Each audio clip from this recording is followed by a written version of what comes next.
Boom. Good morning. Rise and shine.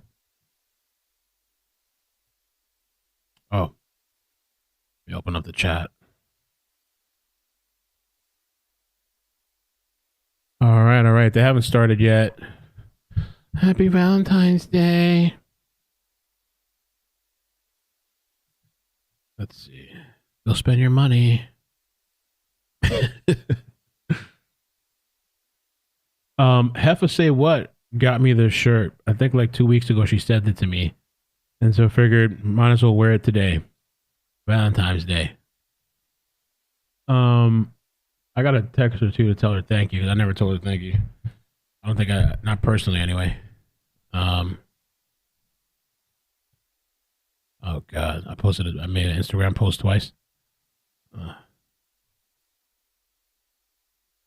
oh, it did post twice. What the heck? Oh, let me delete this one. Okay. Oh, not sure why that happened, but okay. Okay, I think we're good now. She set me up. It's your birthday. Happy birthday, Sylvia.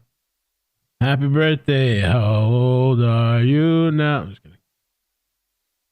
6 a.m. in Cali. Holy moly. Yeah, it is 3 hours behind. I woke up early again today, went to work out. This morning was kind of chaotic. Maddie had a project, went to the gym, left the project for the morning instead of doing it last night. I don't think we're going to do that again. And I wanted her to wear this red dress to school because the kids are dressing up, but she don't like this red dress. So I just only did it for the picture and then took it off and sent her in uniform. My mother got her that dress. She's very like particular about certain clothing. If she doesn't like the way the thing feels on top or like the way the back closes or the sleeve, anything about whatever, if she doesn't like it, she's not going to want to wear it. So she just took it for the picture. She was really excited this morning. So what's up? Good morning. I'm feeling pretty good. I had they're starting now. They're getting ready to start. In the courtroom. House is chaotic.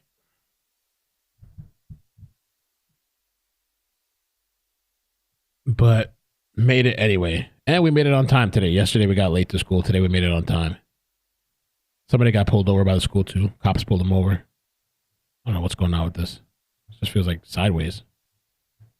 I don't know. Like that. Maybe like that. Equilibrium.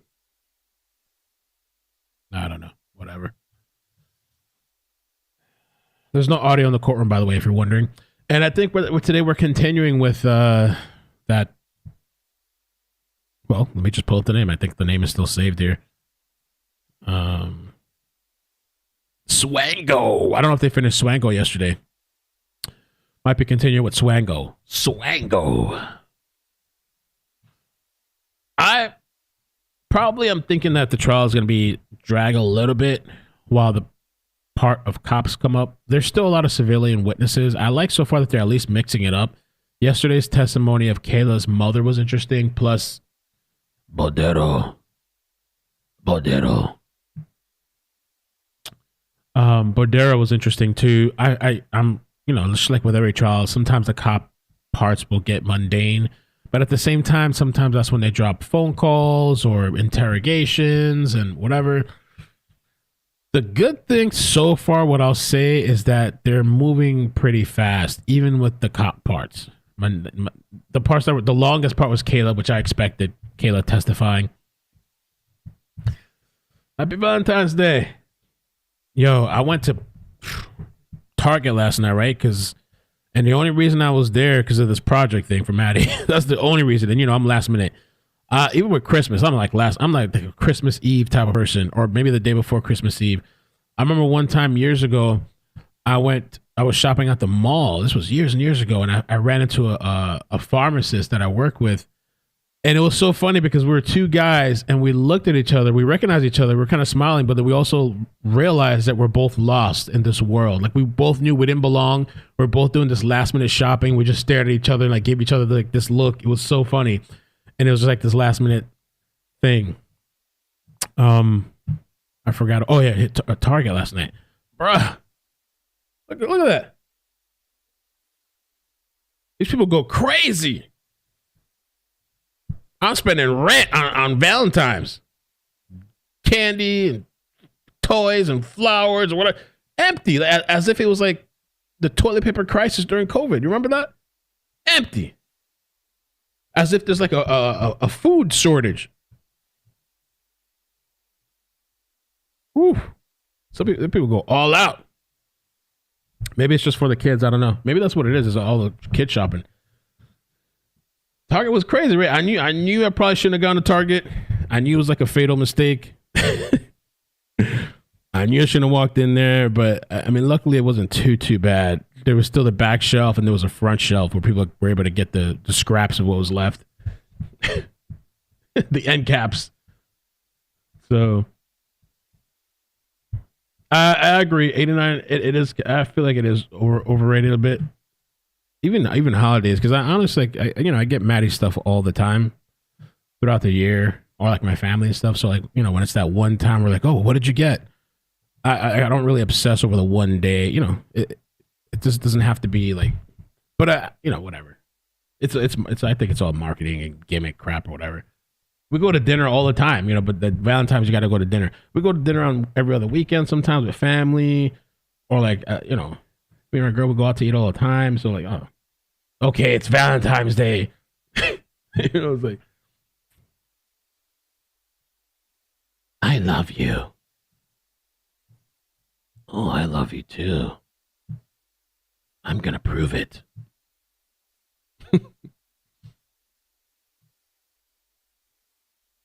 My dedicated love. But I like, this is a nice shirt. Me text Heffa say what? I haven't seen her around lately.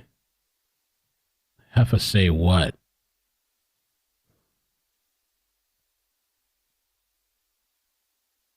Let me see. Oh, and by the way, today we're premiering the Jadakiss video on the other channel. So at the end of the stream today, I'm going to go in the chat. It's a short video. It's like 5 minutes. If you could just go, at least on my behalf, and check it out, because I'm partnering with them, that'd be cool. It's a few minutes long. And I had this idea with Alpha. All rise Alpha for the dating. jurors, please. So he might interview me and premiere some clips on that channel of me. So with just an idea he came up with. So we're coming up with some topics that we might do it on Sunday. I think we might do it, record some clips, and then maybe post it on that channel, premiere it.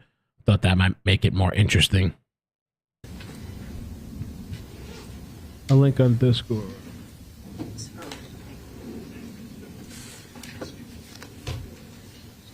Yeah. Right, Lorello? So holidays is when I don't go to dinner, right? I don't want to go with crowded, you can't barely get in, and it's the perfect time for somebody to shoot up the place. No. Ooh. BL. Good morning. Very interesting stuff you've sent me for potential other topics to do. Or lunchtime. The jury for. Please be seated.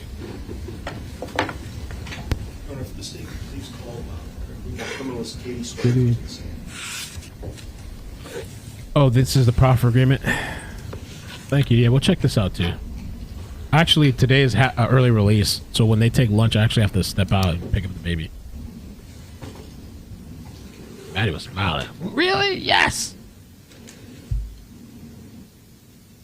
You can email me.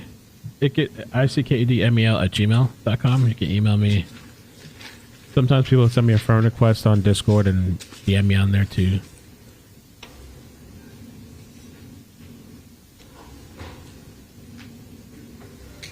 So, yeah, we'll see what today brings. I'm hoping for a good day, interesting day.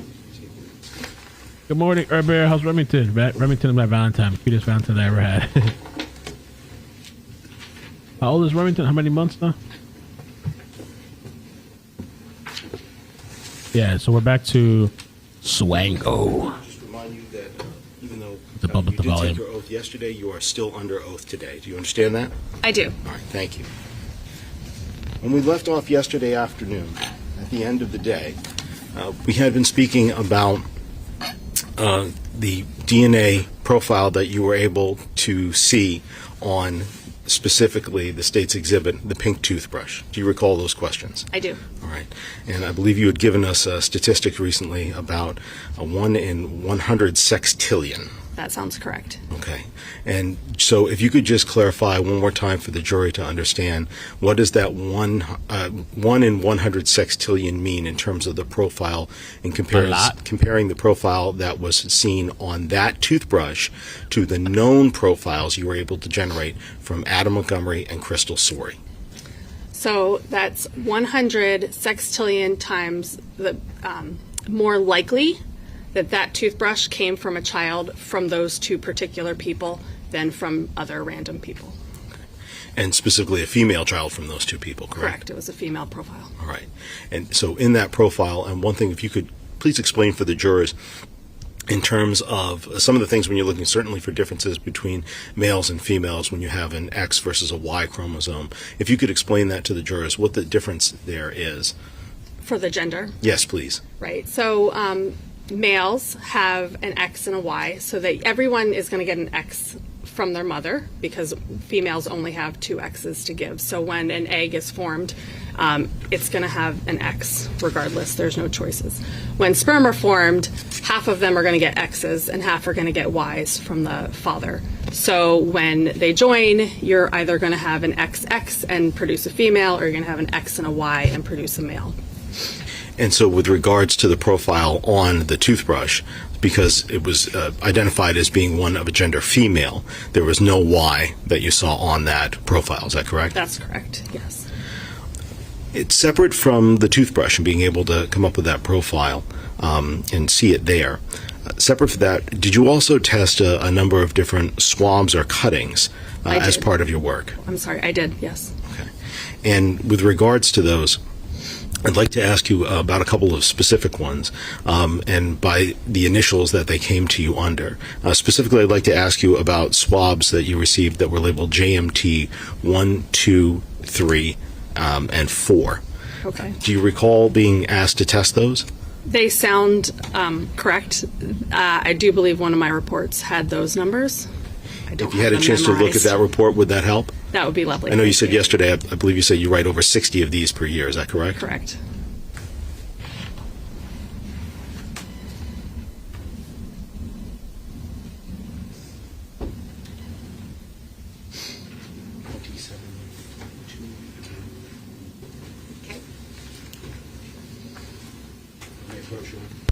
Yes, you may. Ms. Swango, I'm handing you a document. Can you tell me what that document is? Yes, it's my January 19th, 2022 report, and that's what it is. It's 3 pages of report. When you generated that particular report, was the information fresh in your mind from the work that you just completed on those swabs? Yes. So I've asked you to review it for a quick moment. And then afterwards, I'm going to ask you a series of questions about a couple of different swabs that you tested on that day, okay? Okay. Just the JMT 1 through 4 swabs? Correct. Okay.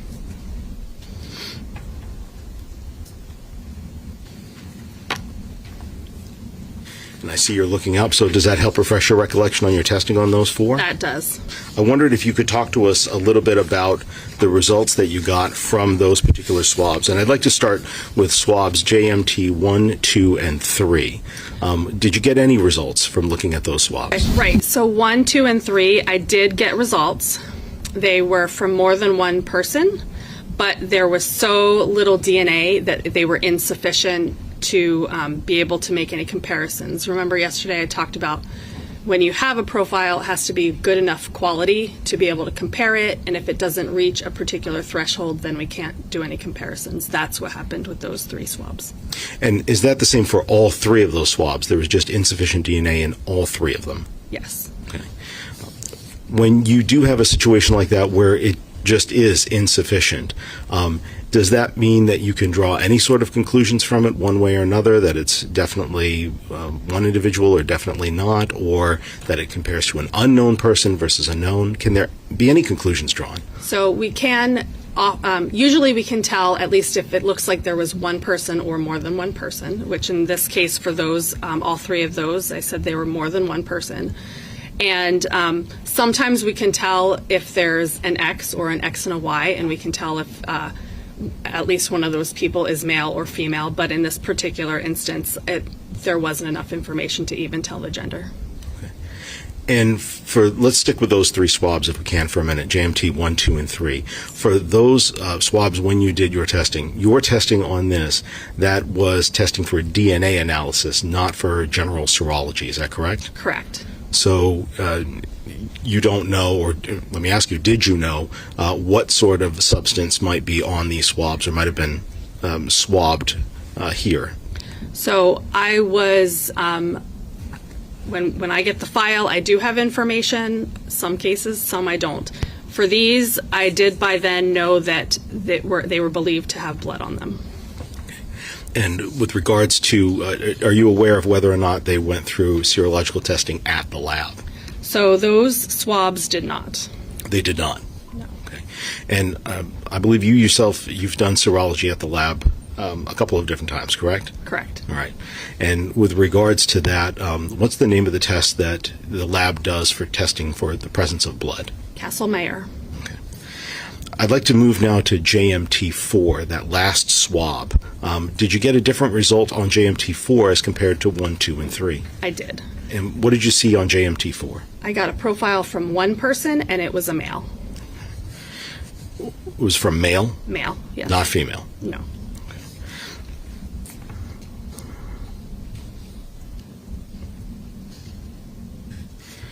And let me go ahead and ask you, were there several other swabs that you tested in this matter? There were. And from those other swabs, generally from all of them, were you able to come up with any other known profiles or a profile that you saw on any of those that was one that could be compared specifically? I believe there was one other sample somewhere that had a female profile, if I remember correctly. I don't remember if it was a cutting or a swab of something. If you had a chance to look at the rest of your reports, do you think that might refresh your recollection as to where that may be? Yes. Okay.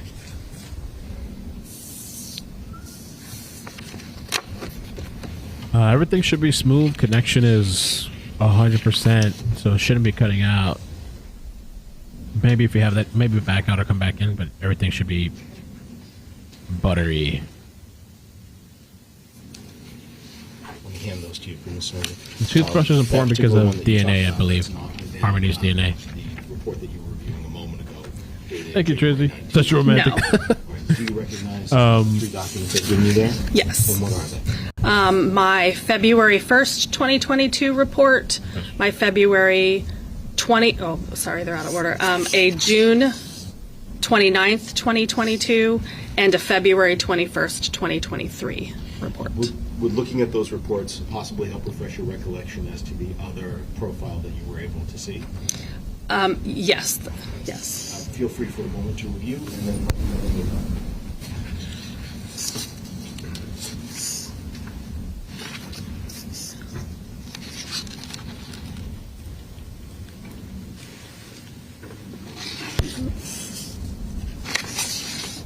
Thank you, Rizzo.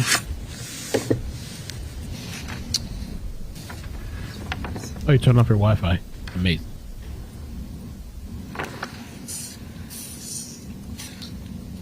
I think I was incorrect. There was a hair that was female, but it was not actually good enough for comparison purposes. Okay, so there was a hair that you looked at, but it was not suitable for comparison purposes. Right, and everything else, it does look like you're correct. They were not anything that I could compare. Let me ask, with the work that you did do in this case, at any point did you make anything called a cutting or take a separate sample out of what you had been provided? I did not. You did not. Let me just have a moment, please, Your Honor. Yes.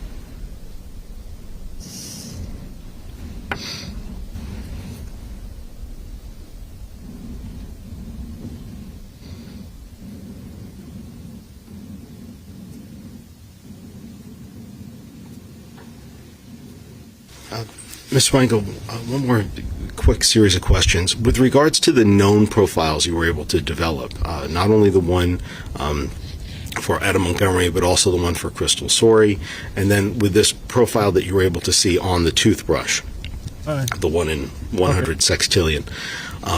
With those three profiles, what were you able to do with that information? Is there a place where that goes, or is there a place where that type of information is shared? The only place that we would have to share anything would be with the national database, and I believe the profile from the toothbrush was sent to them for the missing persons portion of the database. That's my recollection. That was not something I did, but I believe that is what happened. And then the profile from Adam Montgomery was put in. Was put into that database? Yes. Okay. Thank you very much, Ms. Swingle. I don't have any further questions for you. I believe Defense Counsel will have a few. Okay. Thank you. Good morning. Good morning. How are you? Fine. I do have a few questions, and you clarified a few things for me. Sure, if you don't mind. Okay. Just let me know when you need to look at a report, and then the jury will understand that you're reviewing your report when you testify. Okay. So, one of your first duties, you said that you had two sort of roles in this case? For the most part, I did just DNA, but there was one report that I wrote that was serology. And that was in the beginning of January of 2022. That sounds correct. I believe I started it actually on the 9th of January that year. Okay, and that was because a whole bunch of stuff went to another criminalist who normally does serology, so you checked a few things to get them done quickly. Correct. So all the evidence came in, and they were asked to rush it, and it was a Friday, which is when they all happened to happen. And because I was planning to come in on Sunday, he did what he could on Friday, and on Sunday I was tasked with trying to get these couple items in particular tested and started for DNA. Okay, and so one of the things don't simply, let's take swabs where people think the collector thinks it's possible blood. Okay? Yes. Somebody at a scene has collected a swab and thinks it's possible blood. Doesn't go right in for a DNA analysis, right? Not usually, no. Okay. It often goes to serology for intermediate test to see if there's a presumption that it's blood. Correct. And if it turns out that it's presumptively blood, it goes on to the DNA lab. Correct. And it may turn out to be DNA and it may not. Correct. And then if it is DNA, you may be able to get a profile or you may not. Correct. And if you get a profile, it may be sufficient to compare to a known sample or it may not. Correct. Okay. So these are all the steps that are generally happening in the lab in a case where swabs and samples go to the DNA lab. Absolutely, yes. Okay, and when you did your serology testing in this case, and I think the numbers on them were swabs BEO5 and BEO6? Yes, they are the correct numbers. Okay, and one of those swabs was negative for blood. I believe they were both negative for blood. Okay, one of those swabs was negative for blood and sent on to the DNA lab. They were both negative and both sent for DNA. All right. So let's talk about, let's do them both together. You're right. BEO5 or 6 was negative for blood but sent on to the DNA lab. Both of them were negative for blood and were sent to the DNA lab, yes. Okay, but BEO5... Those are the correct numbers. BEO5 was Yes. negative for blood and sent to the DNA lab. Yes. And then BEO6, you actually got a little more information in your lab, right? In the DNA portion? In the DNA portion. That's the report that he took away. So I think so, but it was not, again, it was still not comparable. Do you have 19 with you?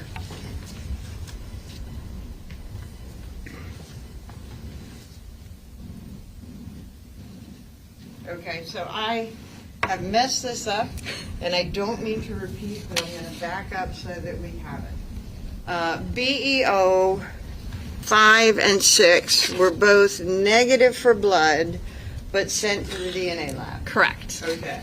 And at the DNA lab, you got DNA from BEO 6?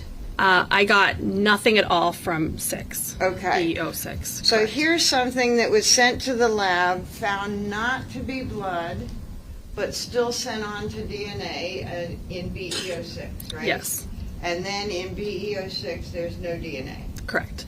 And then BEO5 is sent to the lab, found not to be blood, but forwarded on for DNA analysis. And you did find DNA. I found a small amount of DNA, yes. And in that small amount of DNA, you found presence of more than one, That's correct. and you don't know how many. Correct. And you found the presence of at least one of those multiple 2 or more DNAs was male. Correct. And the presence of male DNA limited your ability to see female DNA. That's correct. So that that mixture could have been 2 males, Yes. could have been multiple males, Yes. could have been a male and a female, Yes. could have been multiple males and females. Yes. You just have no idea. Correct. So, and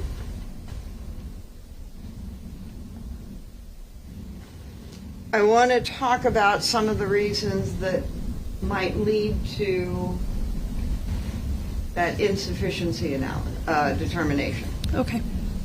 DNA can degrade over time, Yes. and you may 2 years later find DNA or not. Correct.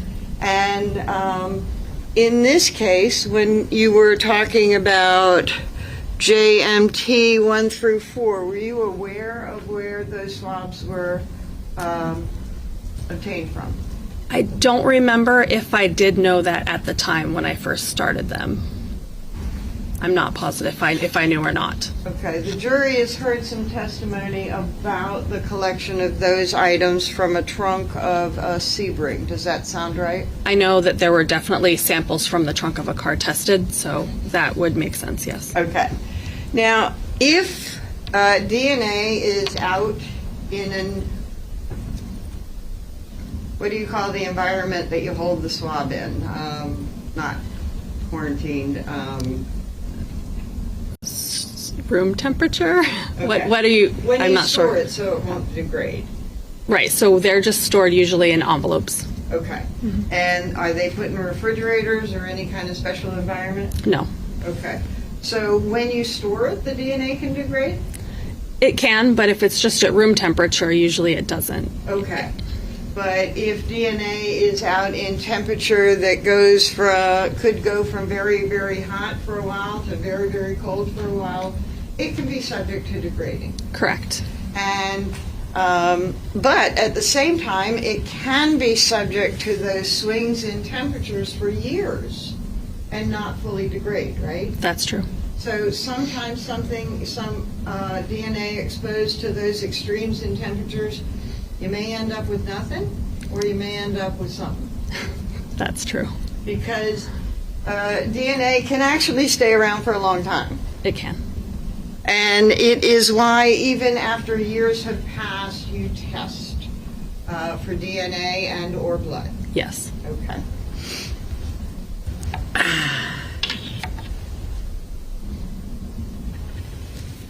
Now, the JMT 1, 2, and 3 had DNA, but they were not sufficient quantity. Those three, oh, sorry if I look, Sure. the report again. Please. 1, 2, and 3, right. I could tell that there was more than one person, but that was all that I could tell about those 3. Okay, so again, we have that multiple that you had in BEO5, right? Correct. And it could have been a male and a male? I don't know anything about the gender for that sample. whether it was male and male, male and female, female, male, etc. Right. All of those choices apply because there's only two genders that are under consideration. Correct. Okay. And could have been all of the same gender? Could have been. Could have been all of mixed gender? Correct. Could have been two, could have been more than two. It could. Generally, our wording is if we say more than one, it usually means we think it's two. If we think it's more than two, we generally would write more than two, etc. But when it's very low, it is difficult to tell for sure. Okay. So here it could have been multiple, but what you saw is more than likely two. Correct, because it's more than one, and I did not write that it's more than two. Okay. So yes. And you tested a fair amount of swabs in your DNA analysis capacity, right? Correct. And they were swabs that had the initials MER and various numbers after that. Correct. And the jury has learned that the initials are usually the person that collects it, and the number is kind of the order that it gets collected in, right? That is correct, yes. So a fair amount went through serology, something was deemed appropriate to send on for DNA, and then it was tested by you. Correct. And you said JMT you knew was from the trunk, or you believed was from the trunk of Sebring. Correct. I knew there were several things from a trunk of a car, yes. And nothing from the interior of the car, right? Not that I'm aware of. Okay. Thank you very much. You're welcome. No further questions, Your Honor. Thank you very much. We'd ask for this witness to be excused, please. Any objection? I think not at this time. There's one more criminalist, perhaps, and then I will give an answer. I think that's a no, Your Honor, so that's Yeah, that's a no. Yeah. the witness. All right, you may step down. Okay. You're not excused from the subpoena. Okay. Thank you.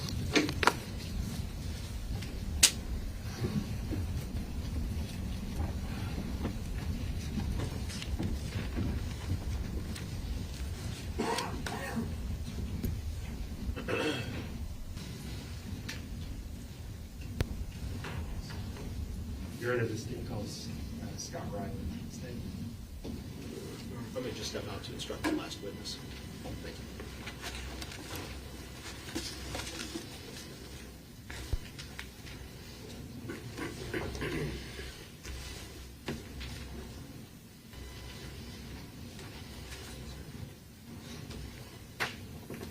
If you remain standing, just raise your right hand. Yeah, sorry. Do you swear that the testimony that you're about to provide this jury will be the truth and the whole truth under the pains and penalties of perjury? I do. You might have a seat and make yourself comfortable. Good morning.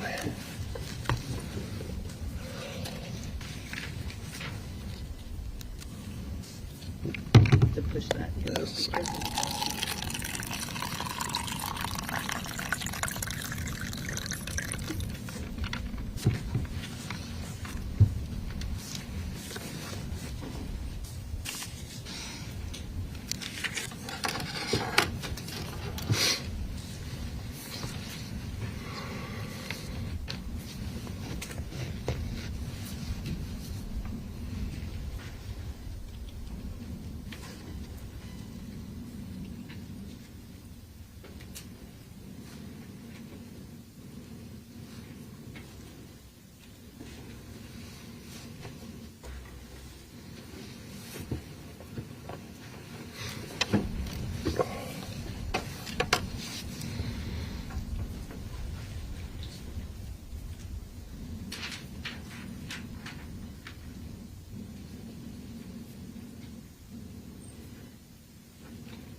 Good morning, Detective Riley. How are you today? Doing well. Good morning. And sorry, I just referred to you as a detective. Mr. Riley, can you begin by stating and spelling your full name for the record? Scott Riley, Scottryley. And what city or state do you live in? Manchester, New Hampshire. How long have you lived in Manchester? On and off my whole life. About how old are you? I'll be 53 this year. Mr. Riley, how are you presently employed? Employed, but I work for myself. I'm a consultant for, I do some work for some civil law firms.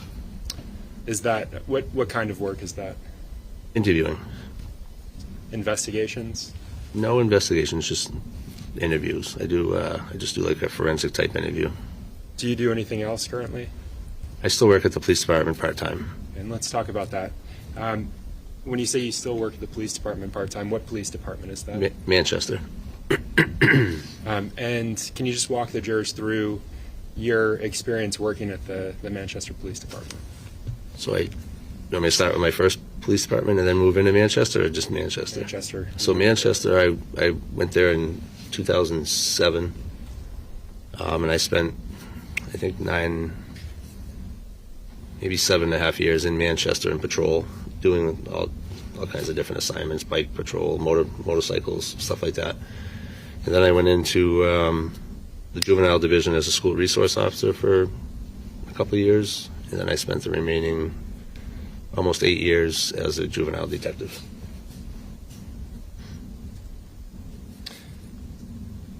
What kind of things did you do as a patrol officer? Respond to urgent calls, anything from traffic stops to urgent, could be bank robberies, anything, whatever's needed at the time. And is it pretty typical for officers that start at the Manchester Police Department to work patrol for some period of time? Yes, it is. You mentioned going into the juvenile division and working as a school resource officer. I did. How long specifically did you do that for? 2.5 years, if I recall. I don't really know exact. I think it was maybe 2.25 years, 2.5 years, somewhere around there. And you also mentioned eventually becoming a detective in the juvenile division. I did. What did you do? What were your assignments and duties in that role? Investigating crimes either against or by juveniles. And how long were you a detective with that division? I was just shy of 10 years, by a few months. Earlier you mentioned prior law enforcement experience, prior to the Manchester Police Department. Can you tell the jurors what that is? I worked at Hooksett Police Department. That's where I was originally hired in 04, and I worked there from 04 to 07. Then I transferred over to Manchester. Mr. Riley, did you graduate from the New Hampshire Police Academy? I did. What year did you graduate? It was the 135th Academy, and it was in 2004. I want to switch gears, Officer Riley. I'm sorry, Mr. Riley. I'm still an officer, so it's okay. Okay.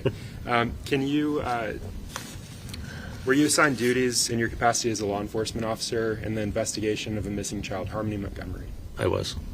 And can you just describe generally your role and involvement on that case? It began with everybody pretty much in the division, because when it first came in, it was fast-paced. They kind of grabbed everybody they could to work on it. So the assignments in the beginning were kind of just, they'd have like a morning meeting, and they would decide, you're doing this today. There was nothing specific. And then it morphed into, I was assigned monitoring jail calls, jail mail, jail messages. I was involved in some interviews. I mean, I didn't have like a specific assignment. Whatever was needed, they just assigned it to us, and kind of we ran with it. Did you say it was all hands on deck? It was in the beginning, yes. I mentioned a missing persons investigation. Did that change at some point during the course of your involvement? It did. Yeah. What did it change to? It changed to more of a homicide investigation.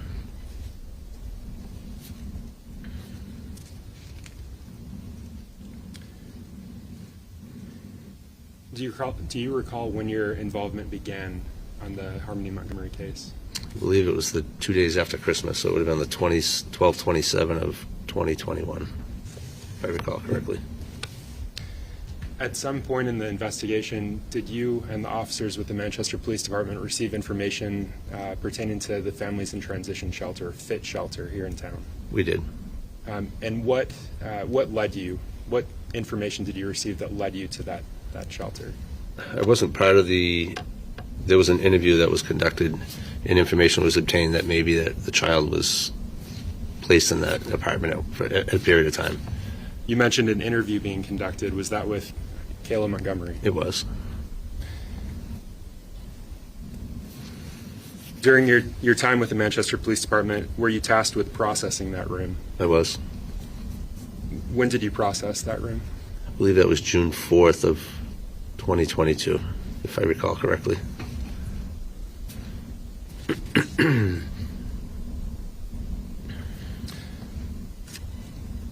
you describe your response to the families in transition shelter that day? We were told to go out there and we were going to complete a search of the apartment. I mean, the crime scene van was involved. It wasn't my case, so I didn't really have any of the planning. I was just kind of, let's go. You're going to help process the scene, and we obviously went out there. So you mentioned receiving information pertinent to your investigation that may be at the families in transition shelter. Did you, subsequent to that, after getting that information, did you provide a subpoena for documents to the families in transition shelter? I did. If I can approach, Your Honor. Yes, you may.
I didn't hear her name.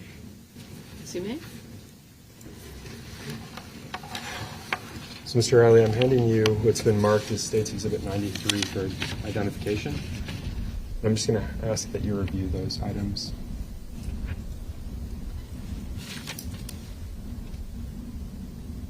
Paying specific attention to this page and this page.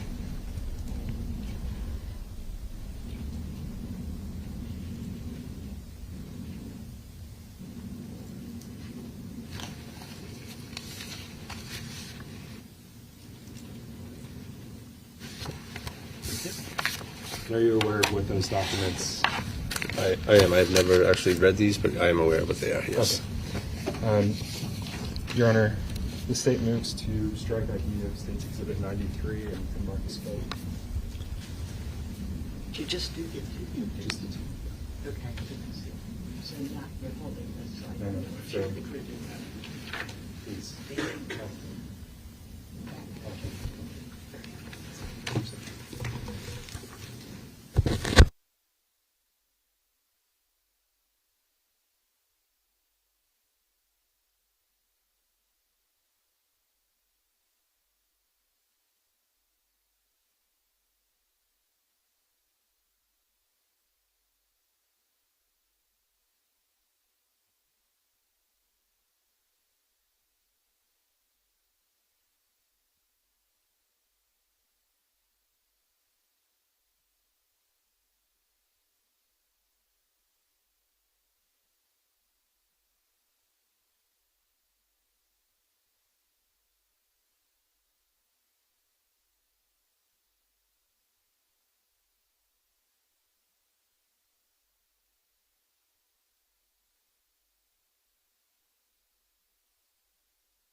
and overruled in part.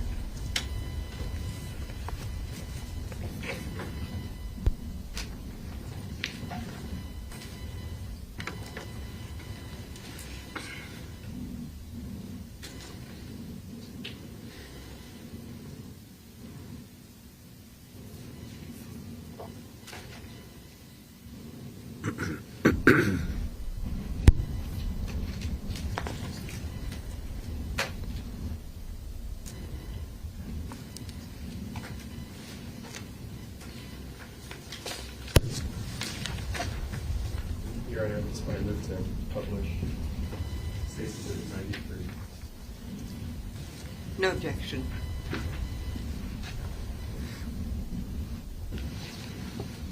I'm going to leave these with you, Mr.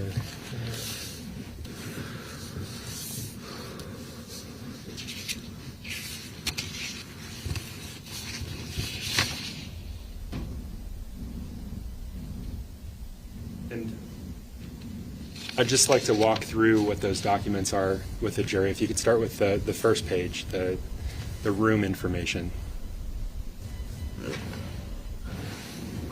Feel free to use the screen behind you. Do you see the individual's name in the top left? Yes. Can you read that for the jurors? Adam Montgomery. And what room does it say Adam Montgomery was staying in at the time? Room 1. And what were the dates associated with his stay? December 30th of 2019 through February 20th of 2020. Let's go to the next document. This is work order number A11010. What is the start date of that document? 2/5 of 2020. What's your understanding of what this document is? It's a work order for the fit. And can you read the description on that work order? It says general other, really cold in units 2 and 5. Come check the thermostat, slight odor when the heat is on. Done on 2/5 of 20. And what was the unit number associated with that? Unit 2. And we'll talk about this later, but are you familiar with the general layout of the rooms in the fit shelter? Yes. And let's move to work order number A11079. Which unit number is associated with that work order? Unit 1. And that's your understanding of where the defendant was staying? Correct. And can you read the general description? General other, weird smell coming from vents in the unit. Come check it out. What was the date associated with?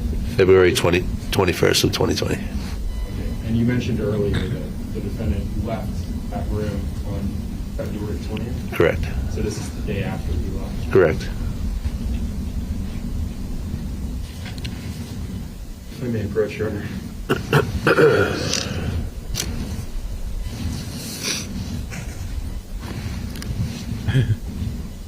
Hello to everybody. I'm back. I'm pretty sure I swallowed a bug while I was outside. It just like lunged into my mouth. I was walking the dog. Amazing. There's a situation out in DC apparently. 3 DC police officers shot. Breaking news. This might be the day to jump on the second channel as well.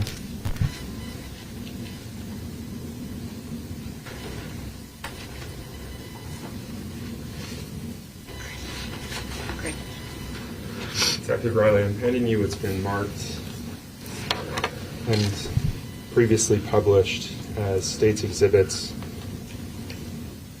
31 through 34, and what's been marked for identification as State's Exhibits 35 through 39 for identification. Can you take a look at each of those in turn? I'm going to take these records back from you. Can you take a look at each of those in turn and describe what's depicted on those images? This is the. Are you going to put them on the screen too? You want me to? I plan to put them on the screen, but Okay. if you can just Just this one. talk to me about Okay. not show the judge. Okay, so the first picture is a picture of the front of the Families in Transition, which I'm going to call Fit for ease. That's the front door. It's really just the front of the building. And the second is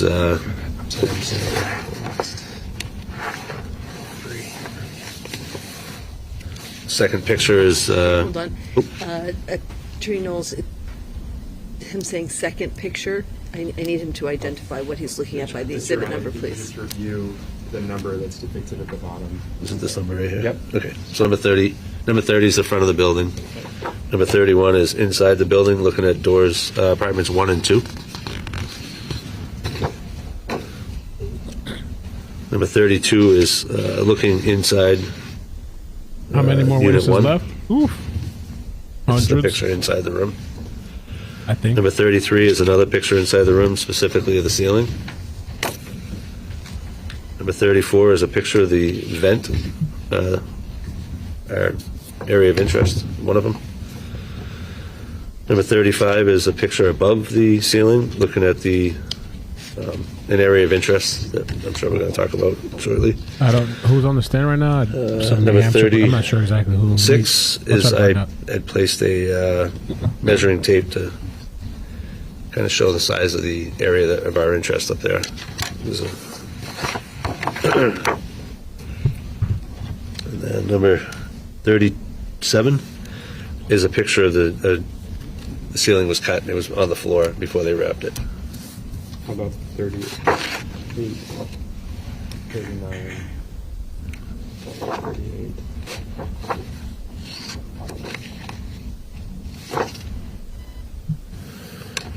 A and 39.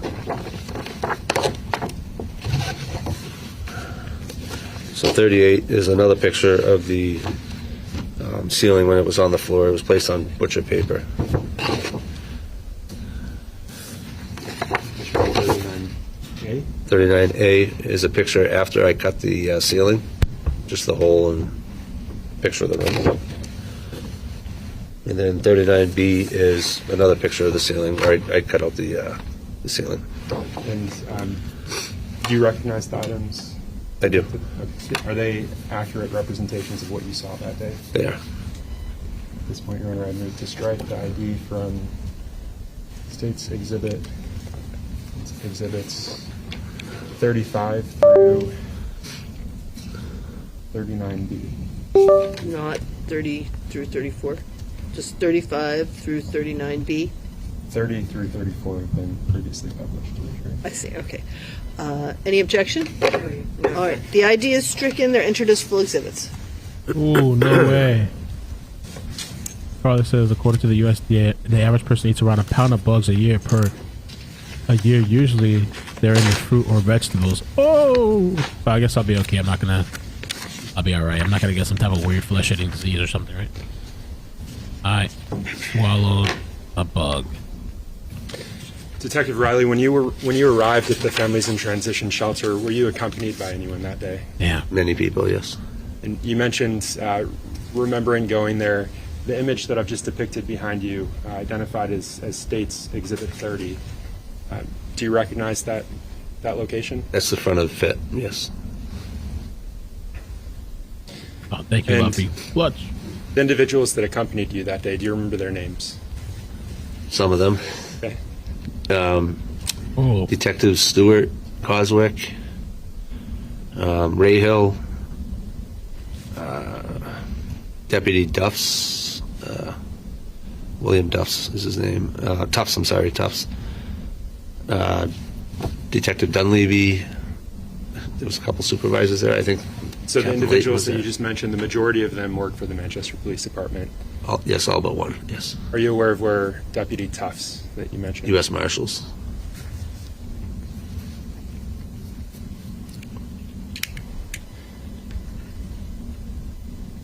Mr. Riley, what did you do when you arrived at the Families in Transition Shelter, FIT shelter? You mentioned that you did some cutting as you were reviewing those images. Can you tell the jurors what you actually did? So, you want me to start from my first observation when I walked in the room, or just the actual cutting? Let's talk about walking into the room first. If you'll look at the image that's on the screen behind you, State's Exhibit 31. What are we looking at there? Unit 1 and 2, the doors. Unit 1. I don't know that that's much better, but This is 01. can you, so Unit 1 Oh, so this is the is on inside. the left. I haven't haven't where's seen these unit before, I two? don't think. On the right. Right down. So they're adjoining rooms. Yes. They're polar opposites from each other. I'm pretty sure they're exactly opposite, like this. The wall separated the two. I'm sorry, Your Honor. Oh, yeah. Sir, you just need to speak into the microphone sorry. when you're speaking Yep, so sorry. that everyone can hear you. I know it's hard, but Yep. And did you make any impressions when you, did you enter the room when you arrived? I did. And the image that's behind you, you said you recognized. That's Unit 1. And was that the layout that day? It was. Are you aware of whether or not they're allowed to move furniture at the families in transition? I have no idea. Tenants? I'm not aware. But that's what you saw when you arrived. Yes. And again, can you remind us why you were going there that day? There was information developed in the investigation that there's a potential that the missing child was placed above the ceiling in this unit. And was there an access point to that ceiling? There was. And do you see it in the image there? I do. It's the vent at the top. That vent? That's correct. There's a number next to that vent. Can you read that to the jurors? Number 1. When you arrived in that room, when you actually walked in, did you make any impression? Did you have any impressions? I did. Can you tell the jurors what those impressions were? There was an odor. I could smell something. I didn't know what it was when I first entered the room, but I could tell there was an odor in the room. Okay. Any other impressions, Detective? I mean, it looked lived in. Kind of a normal residence, I guess. Did you do anything with that vent while you were there? I did. What did you do with it? I removed the vent. I pushed it up into the ceiling and moved it to the side. Was there anything securing that vent when you moved it? I don't believe there's anything securing the vent to the outside frame. The vent kind of just sits into the outside frame, but the vent was connected to some tubing up top by a zip tie. Did you remove that zip tie at some point? Yes, I did, after. What did you observe did you look into the opening that you I did. created?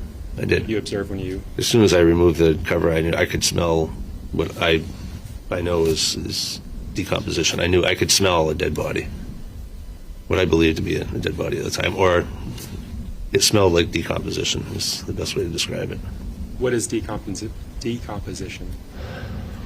When a person dies, the body starts to degrade, I guess is the best word. It's a smell that you just won't forget. And can you just tell the jurors what your experience is with that smell? I mean, I've been to many, many death scenes, many autopsies. I've smelt it many times. Did you make any other observations when you looked into that vent? I did. And what were those? I could see at first that there was, it looked like a stain right close to the edge of the vent. That correct? And I also noted that you can see the sheetrock dust, and I'm sorry if you can't hear me, it's hard to crank my neck around to see this. The sheetrock dust you could tell had been altered. Like you could see in the back, it's all fresh sheetrock dust, probably from when the place was constructed. And this over here appeared to have been, something had been in that area. Mr. Riley, if you don't mind just standing up and actually pointing to that area of dusting that you're discussing. Right here. You can see here, this is different. The composition is very different between the two. It was clear that something was here and not placed over in this area. And the staining that you mentioned, where is that, if you could point it out on the screen? I'm sorry, say that again? You mentioned seeing staining. Yes. Where is that on the... This over here.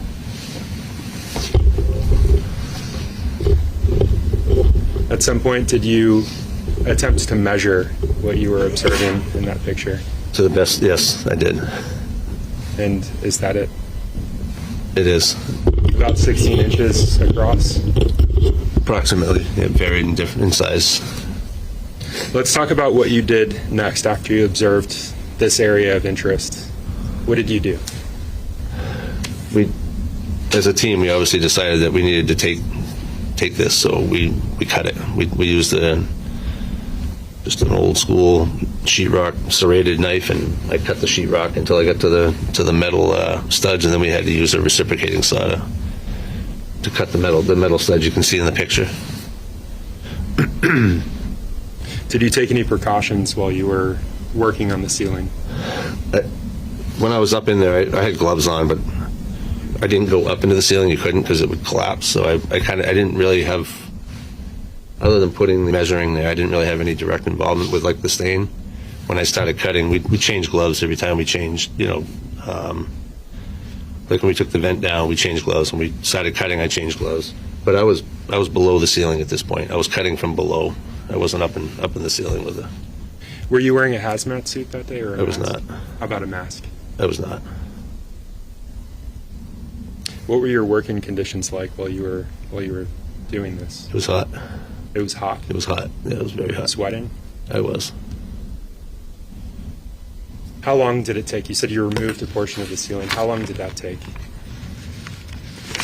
I would say the actual cutting was probably maybe an hour. The whole time we were up there was or dealing with that, maybe 3 hours. I don't recall the exact times, but it was within a couple hours, I think, probably, from the time we removed the vent till the time we actually took the ceiling down. And so you mentioned actually taking the ceiling down. Is that what it looked like? It is. And again, that staining, did it become more apparent once you removed it from the dark area it was in? It did, because of the lighting. It was.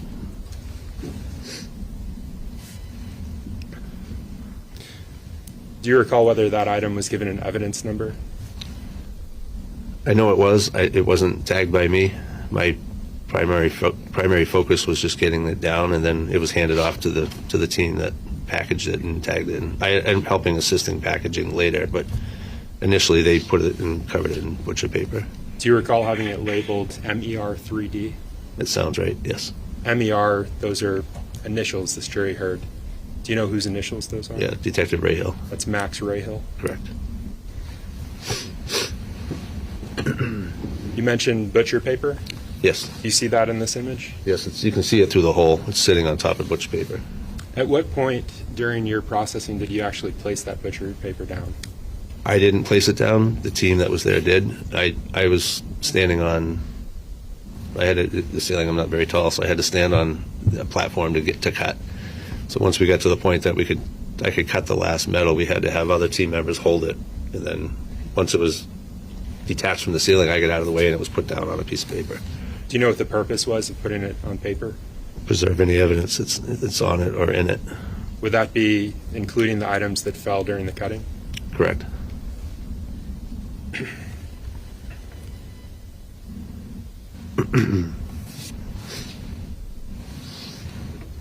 Are you aware of how this portion of the ceiling was handled once you removed it? I know it was placed in the crime scene van, and then I believe I helped carry it up into the evidence room, and then I didn't have anything to do with it for a period of time after that. Were you aware of low points in the ceiling while you were processing it? I don't know what you mean by low points. Was it completely level, or do you know? On the outside, looking up, it was flat. Inside, there was a bunch of different channels because of the metal framing. I want to talk about how large the ceiling was relative to the overall room size. You documented it, is that right? I did. And is that accurate in comparison? It is. How did you actually get up there to cut this out? Wow. We used that bed frame. No ladder? No. Well, we had a ladder there as well because we had to have Haven't seen multiple that people, before. but I stood on that bed frame, and if I recall, I may have stepped off to the ladder, and I know there was some talk about having other people jump in because it was hot that day and it was a lot of manual cutting, but I continued, and just because I was already covered in sheetrock dust, there was no sense getting anybody else. Mr. Riley, I want to switch gears. At some point, in your official capacity as an officer with the Manchester Police Department, did you travel to Florida? I did. Can you explain that to the jurors, why you did that? They're trying to figure out how to get this to a lab to test it for DNA or try to figure out what was on this staining. And I know that I didn't myself, but another detective had done some work on this prior to me getting it. I offered to drive it down to Florida because they had no it was too big. He couldn't fit it in a like plane. It turned into a mess. So I offered to drive it, and they said sure. So I went and rented a car at the airport, and I know that the size. I remember it being 44 inches wide, and we had to find a vehicle that it would fit in. So we rented a car, and it fit, and I drove straight to Deerfield Park, Florida. I think it's DNA Labs is the name of the. DNA Labs International. Yes, correct. And when you say we drove it, who if anyone were you accompanied with? Detective Bergeron Rosa.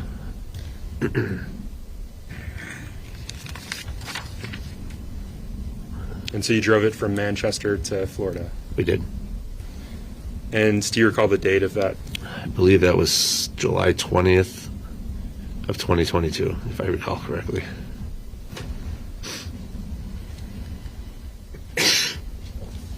Did you stay in Florida, or did you come back to New Hampshire? We stayed overnight. We drove straight through. We didn't sleep on the way down. We drove the whole way. In your career as an officer, have you ever done something like that, such a long trip? Personally, yes, many times. As a police officer, no. Did you eventually come back with that item, that portion of the ceiling? We did. And when you say we did, was that with Adam Bergeron Rosa, or was that another officer? That was with Detective Heil. Heil. Yes. Just a timing thing, so they assigned him to go. And how did you come back with the item? We flew down and we rented a car, or it was a Ford Expedition, if I remember correctly, and we came back with that amongst many, many other items. It wasn't just that item, but the vehicle was completely full. Between the time that you took possession of the portion of the ceiling and the time that you got to the lab in Florida, were you able to maintain and secure possession of that item at all times? At all times, yes. And once you obtained it back from the lab in Florida and drove it back to New Hampshire, were you able to contain it, to secure it at all times? We were. If I can have just a moment.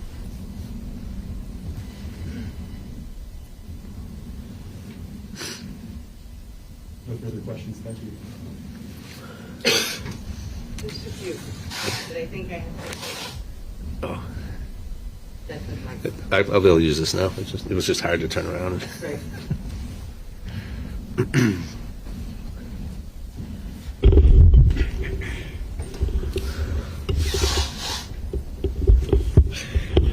Doesn't have to go high.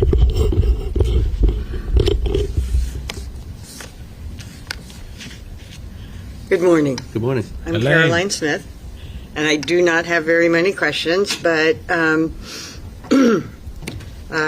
you talked about having many different duties in this case, right? Correct. And one of those duties was to talk with Kayla Montgomery. Yes.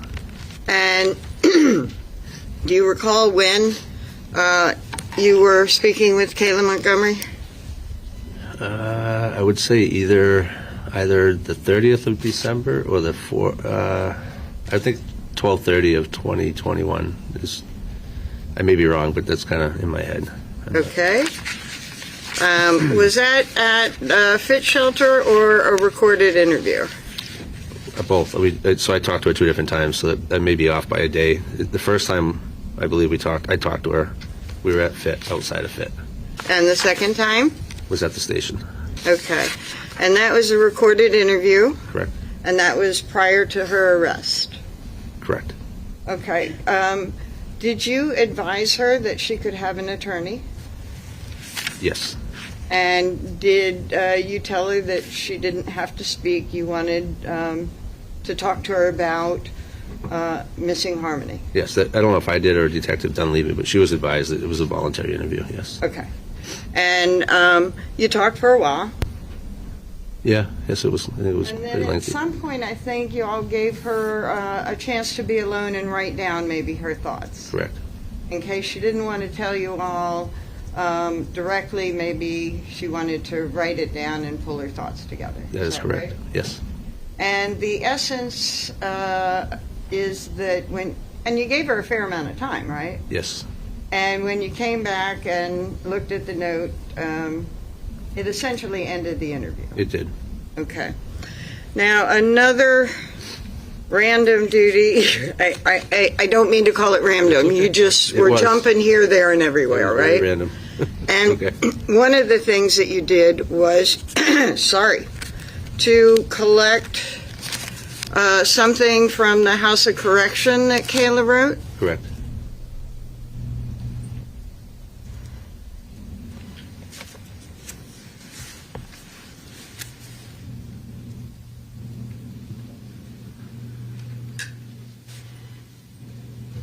Show you what's been marked Talk with Alexa. as The app. The thing. Exhibit G. Do you recognize this document? It's okay to remove it out of here? Yes. You have it. Okay.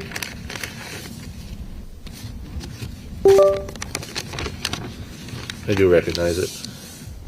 What is it?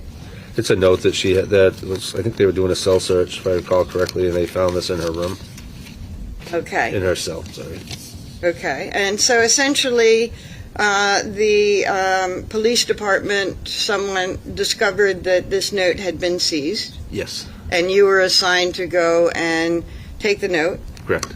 And did you talk to the COs and sort of document everything about how that was obtained? Yes, they had their own report. They provided me with their inside report. Okay, and do you recall when that was? I don't. I'd have to see the report. I don't remember the date. I'm guessing early January. I don't recall the date. I have to see it. Cash App. Let me see. I usually get a notification, but last If I time. showed you a copy of her Just acting report, up. would that help It refresh would. your It would. recollection? It would. Thank you, Lily Just too Extreme. many Thank you for the dates to try five. to Appreciate it. Wrap my head Thanks around for it. Maddie. So it was January 31st of 2022. Thank you. Okay, and, excuse me, from the time that you obtained that note, did you put it into evidence and secure it and all that stuff? I did. Okay. And just very, very quickly, I want to talk about securing evidence and why you do it, okay? Yes. And why you have these initials and all these bags and stuff. You can't do anything about evidence and what happens and who touches it and how it might get transferred and all that stuff until you collect it, right? Correct. If you want to preserve something in the exact condition that you want it to be in, you can't affect what happened before, right? That's correct. So all you can do is take what you have available, and from that moment, you can preserve it.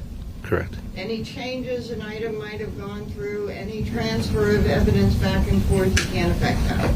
I cannot. But from the moment that you collect it, you're going to make sure that there's virtually no changes in that item, right? Correct. And one of the ways that you do it is to collect it and put it in a container. Correct. Okay. It might be something like an evidence bag, Could be. and it might be something more, it might be an envelope if it's just a document. Could be. And Yes. in that one, you put it in that clear evidence bag? I believe this was their evidence bag, but I don't recall if it's ours or theirs. This doesn't look like our bag, but it may have been. We have many different types, so I don't recall if this was mine or theirs. Okay.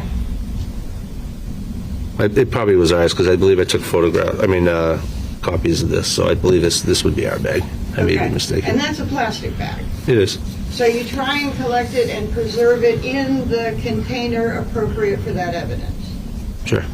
For instance, you wouldn't put the tile in plastic because that might cause Condensation. condensation and affect the condition of the item within there, right? Sure. So Yes. you're not so worried about condensation with a piece of paper. Correct. Okay. And then when you collect it, the jury has seen items open and it has red tape. This one is sealed just as a product of the bag it's contained in, right? Correct. But other evidence items might have some tape on it. Sure. And the reason for the tape is that you are securing the evidence and letting anybody know, once this is taped, that nothing is going to change that item unless we can track it, right? Sure. For instance, if evidence has been taped with Manchester Police Department tape, then something might be sent to the lab for checking, right? Sure.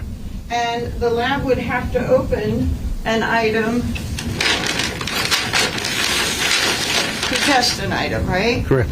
And so when the lab opens whatever packaging that you have retained a piece of evidence in, they actually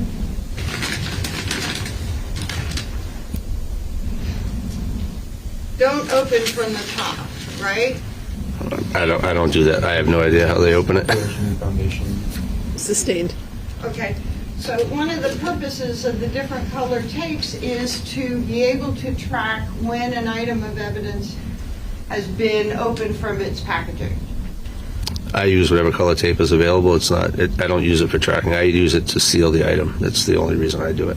Okay, so if somebody comes along later and opens the item, they have to reseal it to indicate that it's been gone in and then keep the tracking. You don't do that? Objection, speculation. Overruled. I don't reopen evidence. I don't know that I mean, I guess it's possible it could happen, but I wouldn't necessarily use a different color tape if I did. Okay. I would cut it in a different area. I would tape it and then initial it after. Okay. So you would cut it in a different area so that somebody knows that it has been opened from the original sealing. Sure. And then you would tape it in that second area, right? Sure. And you would do a report that documented the fact that for whatever reason you had to go into the bag that contained the item of evidence. Sure. So that anybody that wants to know, has there been any changes to this item of evidence, we can track anybody who has had access to it. It's reasonable. Yes. Okay. But there's nothing you can do about anything before you collect an item of evidence. Correct. Okay.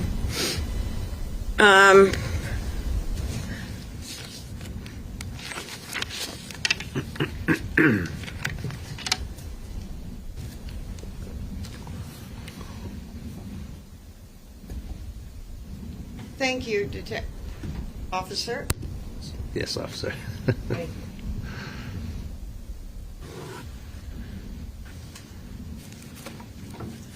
Officer Riley, you were asked about interviewing Kayla Montgomery, and you mentioned that interview ended. It did. Can you tell the jurors why that interview ended? She said that she didn't want to talk anymore and she wanted to get an attorney. She asked for a lawyer. She did. Thank you, guys. Appreciate it. A subscriber got me this Note shirt. G, Exhibit G, that note that was collected. Are you sure about who collected it, who put it in that plastic bag? I think I would have, because I believe I took photocopies. I don't recall if I did photocopies or they gave me photocopies. That's why I'm unsure whether I put it in that bag or someone else. When you say they may have given you photocopies, you also said it may have been their bags. Who is they? The They that you're referring Valley to? Street Jail, Hillsborough County House of Corrections. Note G also talks about her wanting to speak to her attorney, right? Correct. You were asked about the handling of evidence, packaging. You were asked about cross-contamination. Do you know what cross-contamination is? Yes. Can you tell the jurors what cross-contamination is? Well, it depends on the item of evidence, but I mean, cross-contamination could be anything from blood to DNA to. I mean, I'm not sure what. Specifically with respect, and let me back up. You were asked about tiles. Did you collect tiles from that fit shelter? Tiles? They were collected, yes. I didn't physically collect them, but yes, they were collected. You collected the ceiling, Yes. and this wasn't ceiling tiles. This was the actual ceiling. This was drywall, yes. Do you remember what the drywall was connected to?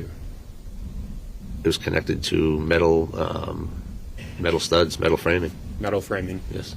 So that's what you collected. Yes. After that collection, did you volunteer a DNA sample? If needed, yes, I did. Why was that?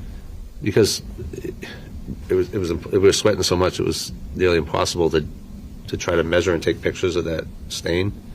I mean, it was just the sweat was running down my face, so I wasn't sure if I could have sweat and dropped any in that opening when I was up in there. Is that pretty standard when you're collecting items of evidentiary value, of potential evidentiary value, that you volunteer such a thing? Yes. And that's for many detectives, correct? Yes. I don't have any additional questions. Thank you. Morning break.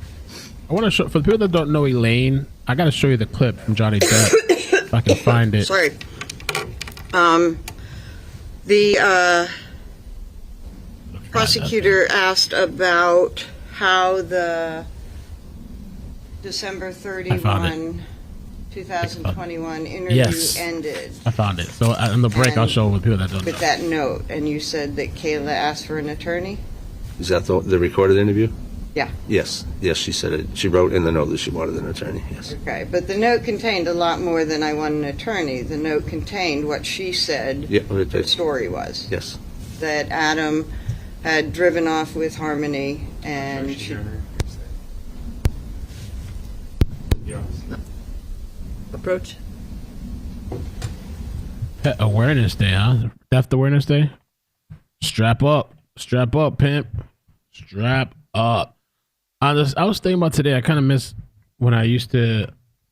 I can't really do that now in the main channel, but I used to kind of have fun with like some type of different products and talk about it. I might start doing that sometimes on the second channel because there's these 3 wallets, 3 different companies, and I have so many thoughts about what's the best one. And actually, I think it's the cheapest one out of all of them that are the best one.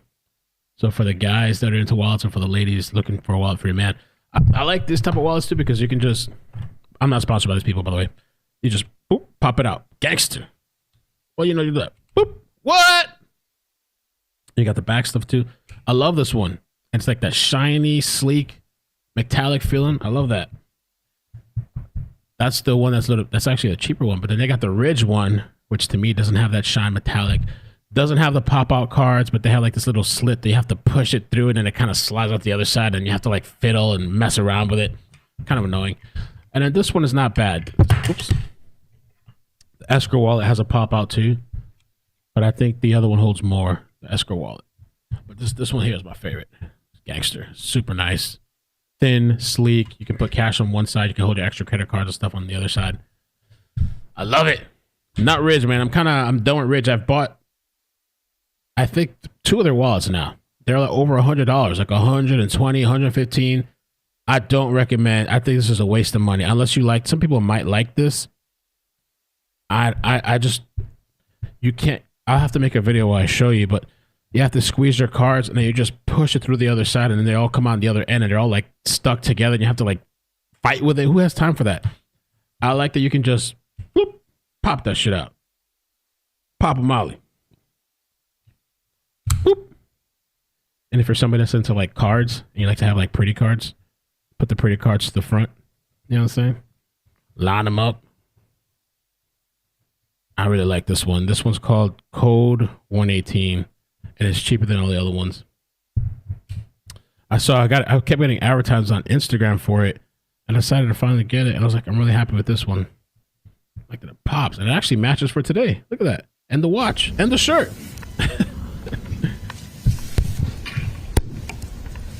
So the note that essentially ended the interview included that she wanted a lawyer, right? Correct. I'm telling you, it's called Code 118. That she didn't know anything more. Go talk to Adam. He wouldn't talk to him.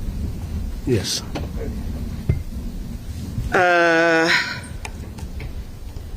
Sorry about my misreference to the ceiling tiles. So it's okay.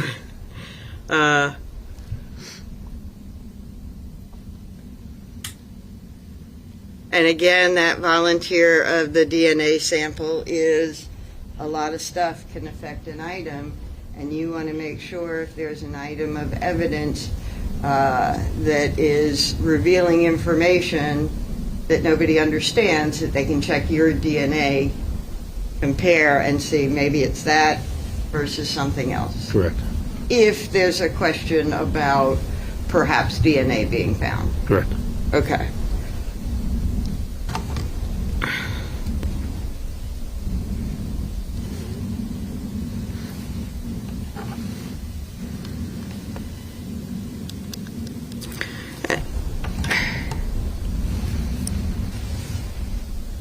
And by the way, note G that you collected from the COs. You remember that? Yes. Okay.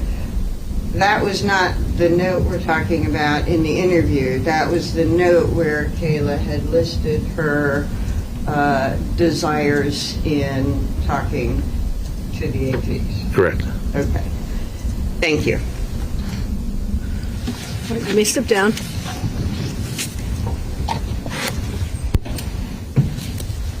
It's called Code 118. Yes. That's my favorite one so far out of the ones that I bought. I think Ridge, I would save yourself the money. This was like over $100. It's all right. It's like sturdy. It's nice, but all this is just a name brand. Oh, you got to get the Ridge wallet. You got to get the Ridge wallet. I was unimpressed by that. The Esther, this one's a decent wallet. Our mid-morning break. It's about 10:33, so just after quarter of, we'll come back This is a decent and wallet. resume the evidence. This Thank one, the you for your cards pop. attention. All of my instructions apply today as well, so don't talk And then about my the case, favorite one please. that I Thank just you. got yesterday in the mail. All rise for the jurors, please. It's called Code 118. And this one just pops. Whoop. It's really like quick, so like you're in the store, you don't have to like really mess around with your cards. You know, it keeps everything kind of clean. It keeps your cards in really good condition too, because I notice when I put my cards in the leather wallet, they all start to like wither away. I don't know if they're rubbing on each other or what happens, but in a leather wallet, they just start to age and look crappy. All right, 15 minutes, so 12 for you all. But crime online.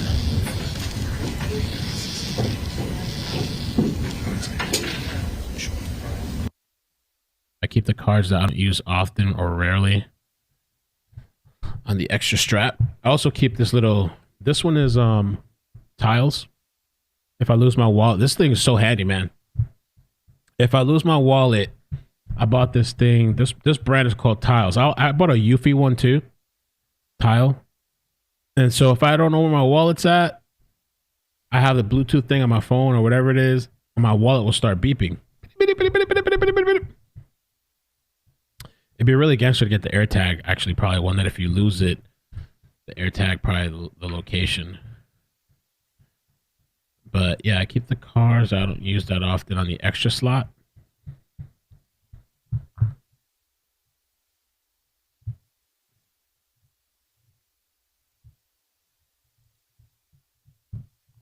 And then I keep the most frequently used cards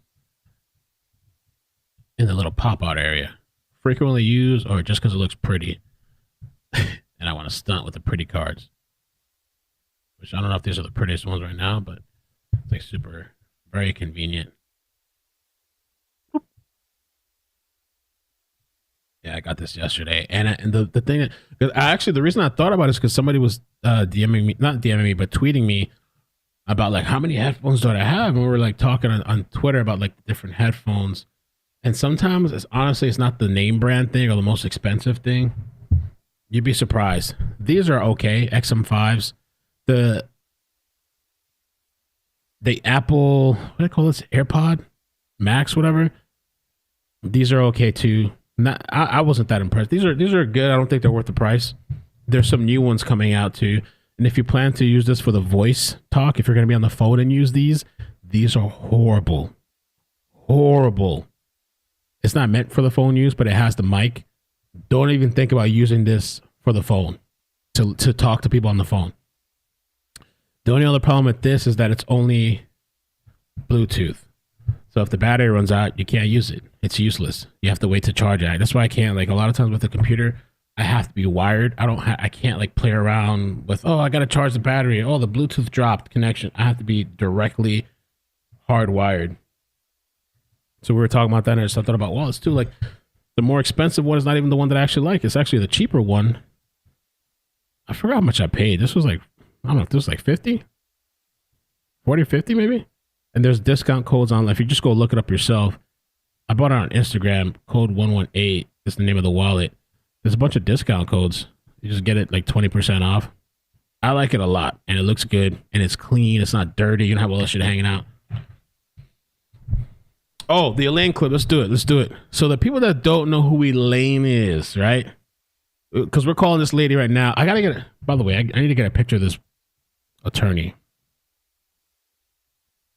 I don't know, Luffy. If one time you see a good screenshot, take a screenshot of the attorney that is the defense. But for the people that don't know, during Johnny Depp, Amber Heard's attorney, her name was Elaine, and we called her Miss Pussycat.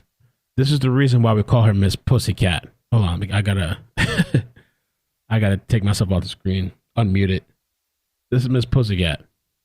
Pussy lady. Hold on. Let me turn the volume down a little bit. Okay. They're gonna have to fetch the dog after him. Cocaine? I've never seen it, no. Did you see any powders? No. So you get on the airplane, and it's your testimony that Ms. Heard had a bad tone of voice with Mr. Depp. Is that correct? She had a bad tone of voice with me. Okay. In fact, wasn't Mr. Depp saying pretty horrible things to Ms. Heard? I don't recall that. Like, get fucked on set, get fucked with fucking James fucking Franco? Did you hear that? I don't recall. Did you hear him say, at least you fucking liked it? No. Did you hear him say, I bet you slipped a tongue in there and you liked it? No. Did you hear him say, make references to Amber's pussy and asking her if her pussy was wet? Your Honor, the foundation harassment. We'll get, did you hear any of that? No, not that I recall. I'll rule the objection. It's fine. Thank you. Bruh. I think I assume you'd rather start tomorrow morning, is that correct? I'm perfectly happy to start now, Your Honor. Or Miss Pussycat. Don't mess with the Pussycat lady, Elaine. And she looks just like Adam's attorney. What's the picture of her? I guess it's so quick. Dog after him. Yeah, she looks just like Elaine. So that's what we say, Elaine 2.0.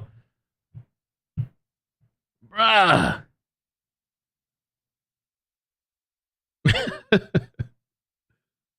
And we even had Teabag had made a really funny picture of her as a cat. I just can't find it anymore. Maybe I'll have to look in the DMs. Go scroll way back in the DMs. That's Pussycat Lady. So the people that don't know, that's what we keep talking about when we're saying Elaine 2.0. She was kind of annoying too. Yeah. She was kind of an annoying attorney. So they look alike and almost have the same attributes. Pussycat Lady.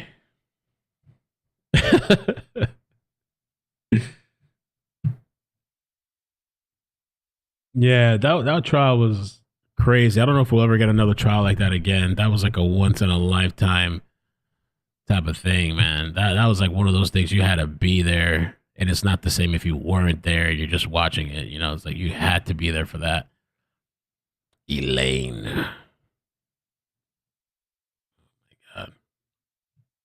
For those asking, yeah, there was a shooting in DC. The live is already over. I was almost going to go live on the second channel, but it's like already done. I don't know what the outcome was. Let's see. 3 officers shot. School is locked down as suspect shoots at police. Suspect barricaded in a house. Let me see if there's any other lives going on right now. Another day, another nut. We're going to add that to the typical say. Another day, another nut. Let's see. There's no more. Let me see. Is there another live? I guess they cut it off. I don't know if they got the person or what. Okay, here's a live. No, that's over already, though. Let's see. Let's try this one. That's over. Yeah, they're live. A lot going on. It's a very fluid situation. We were behind this fence just a couple of minutes ago, and then they told us to move back behind the fence, obviously. So, again, we're here at MedStar. This is where we believe those officers we need the were cat picture. transported, and we're going to talk live to the president of the D.C. Police Union, who has had a lot to say about what's going on in the district as far as crime. Now, 3 officers shot, a very big deal as we talk about that omnibus crime bill that's being passed around the D.C. Council. we're going to hear a lot from him. That's coming up in just a bit. So I'll send things back to you for now. That's all I have here at the scene. So yeah, I don't know. It's kind of like a developing situation. They might do a press conference. I hope that everybody's alive. Let me see. They talked over here. By their city council. Yeah. And so I think what the mayor is trying to do is a positive thing. She's trying to actually get these. Put the volume up for you guys. Sorry. And hire police officers. We can't treat them with the respect they deserve. Do you think this omnibus crime bill is going to help police officers? I mean, they wanted to get rid of cops, right? Now they're begging for them back. A couple of years, like you said. Mayor Muriel Bowser came out saying she needs the council to pass a law that allows DC police to recruit the best officers, retain the best officers. They just take whoever. I'll just take whatever. Whoever's willing to take the job. Oh, let me get the super chats too. Hope you guys are doing good. Hope you guys are having a good day. Elvis, Linda, Nikki, Nancy, Bunny, thank you for the memberships. Elizabeth, thank you for gifting 5 memberships. Appreciate that. And Wendy Hamilton, thank you so much as well. Thank you for the 5 membership gifts. I want to do, I think, a Q&A this weekend on Sunday. I'm aiming for Sunday. Saturday is like I'm trying to knock out everything for the week so we can be good for the next week to come. And Wendy, thank you for the 10 months memberships. As Mel, mods, and chat are the nicest group of people. Thank you so much. Yeah, I'd like to, for the people that care, I know everybody's into all the technology stuff. I would like to get back to sometimes doing my little tech stuff. Maybe some randomly on the second channel. I can talk about some of the computer stuff, the things that excite me sometimes. I can tell you what not to waste your money on. It's not worth it. I went through like 3 of these wallets. I actually should have returned this Rich wallet. This one I should have returned this one. To return it. I probably still can actually because I got it at Best Buy and I have that thing where you get all the return stuff extra. I got the Geek Squad thing, the extra stuff, warranty and everything. Because I buy my computer stuff from there. I might return this one actually. I'm really, really happy with this one. Let's say if you're looking to buy your man a good gift, if he's into these kind of wallets, some guys maybe just like the old style, receipts everywhere, trash everywhere, all whatever. But if you're looking for something sleek and clean, what? It's just dope. It's the future. I even got the GPS thing on my keys. You don't know how many times. I don't even know what my keys are at right now. We use the app. Let's see. The Towel app. Boop, boop, boop, boop. Fine. Okay, let me do the. Okay. Let me see if the wallet thing works.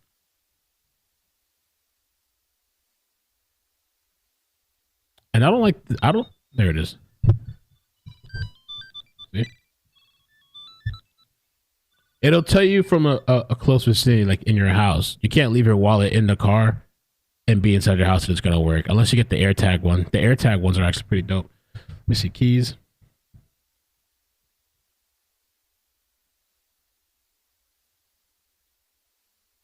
There it is. There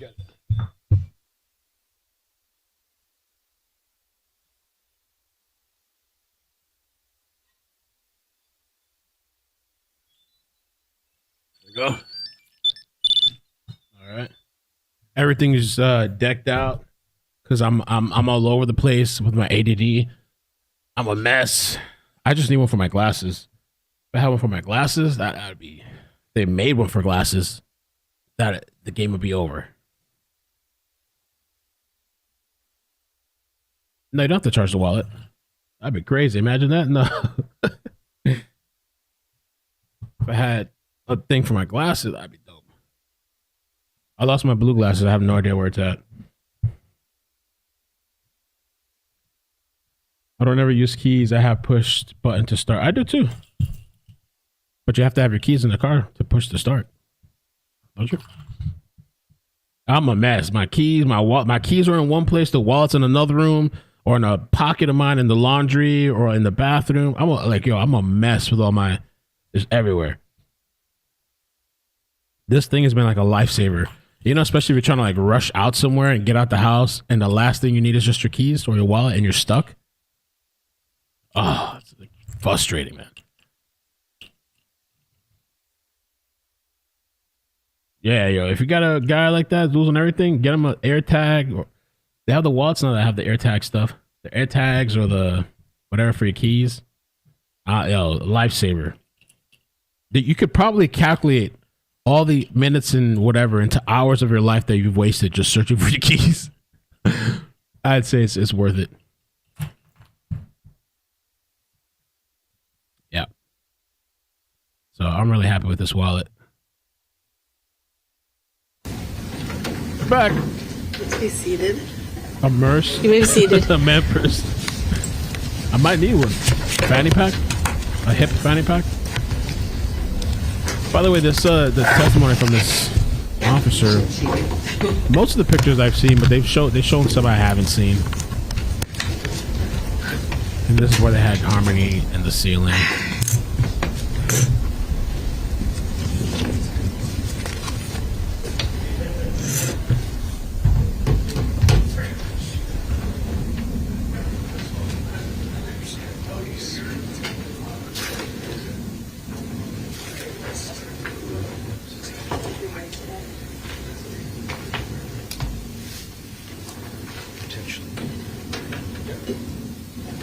We just have one brief housekeeping matter Okay. for this next particular witness.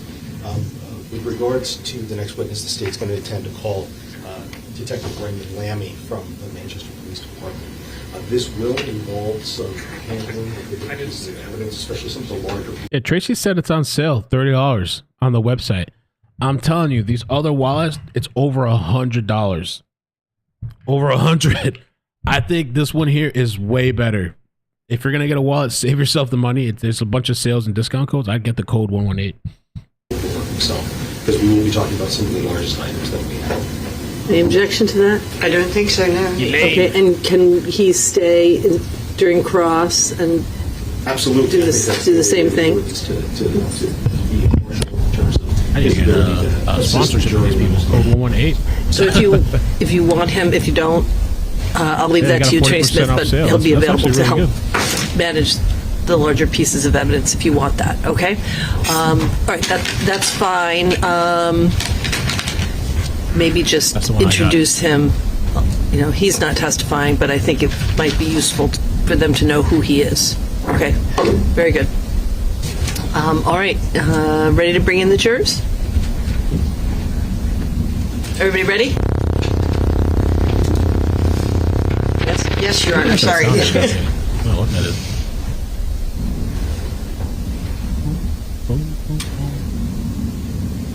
Yeah, you just go to Google, type code 118. I'm telling you, I went through the hassle, just like spending this money, and I'm like, Okay. bro. Okay. This one I'm actually going to return, like I said, to Best Buy. There But with that table. you just order it online. I don't think you can actually like go to I a guess store. maybe I don't know they'll if any take it stores out carry of it. The cart, yeah. The I cart think will it's better fit. than the Ridge. Okay. Yeah, for sure. He's gonna love. Trust me, your husband. If you show him this, show him the pop out thing. The Ridge can't do this. That pop out thing. Oh wait, what am I doing here? Ridge can't do that. Bloop. Boop. He's gonna look so cool in the store. We're just like, pop that shit out. What? Like, wow. I even got a compliment about it. Well, not this one, for the Esker one, when I popped out the cards. I was at Burlington. The guy You may was be like, "Oh, it's a really seated. nice wallet." State may call its next witness. I've never got a compliment on a wallet before. The state calls Raymond Lammy. In addition, Your Honor, we'd like to call evidence technician David Dido, simply be able to assist with the handling of the physical evidence, not to testify. The objection? Not objection.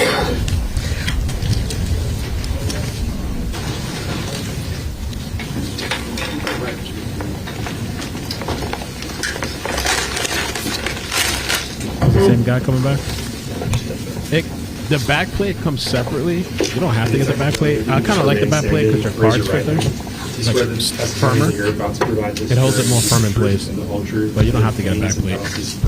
I do. You can have a seat, make yourself comfortable. There's some water there in front of you.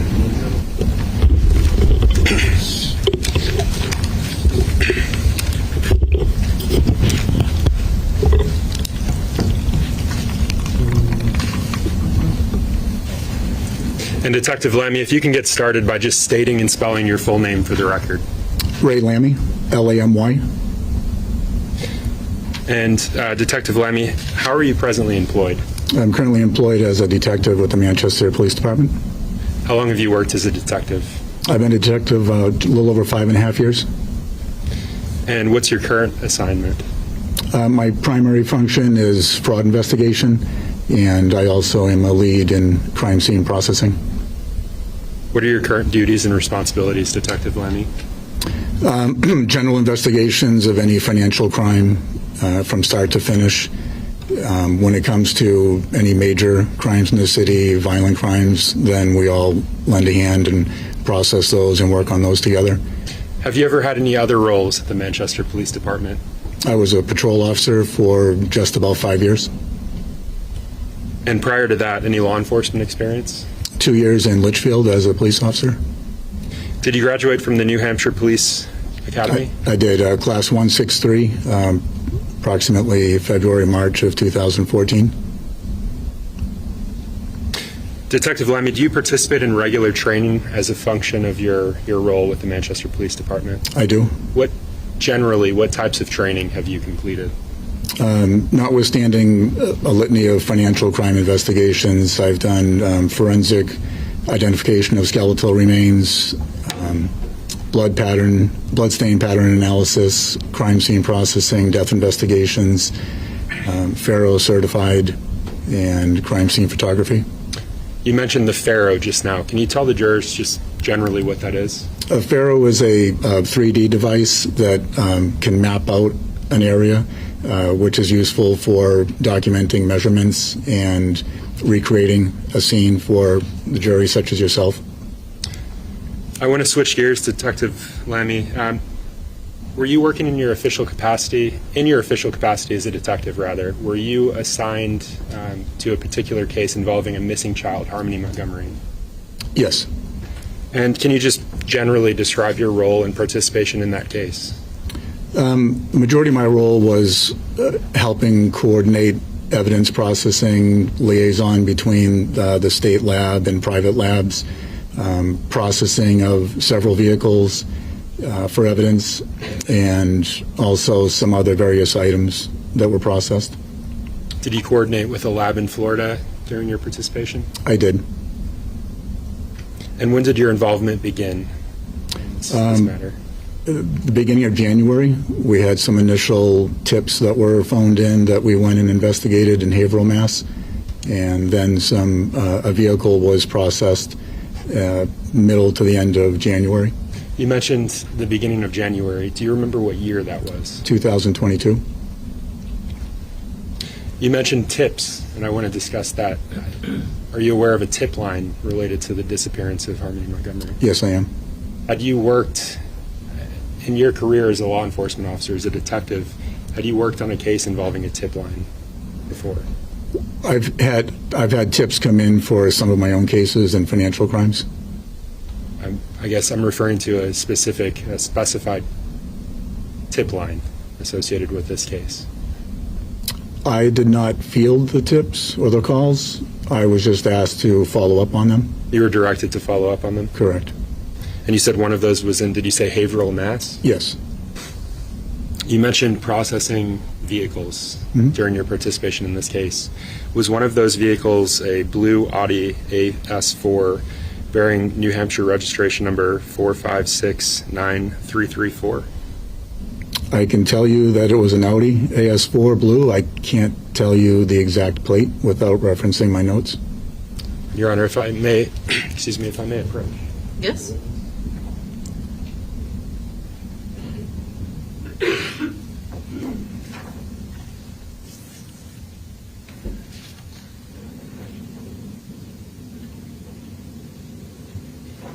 Detective Lemmy, I'm handing you what's been previously published as State's Exhibit 22 for identification. Yep. I do recognize that vehicle. It's the one that I processed here at Manchester Police Department, New Hampshire plate 4569334. And that's a Audi that you processed? Yes.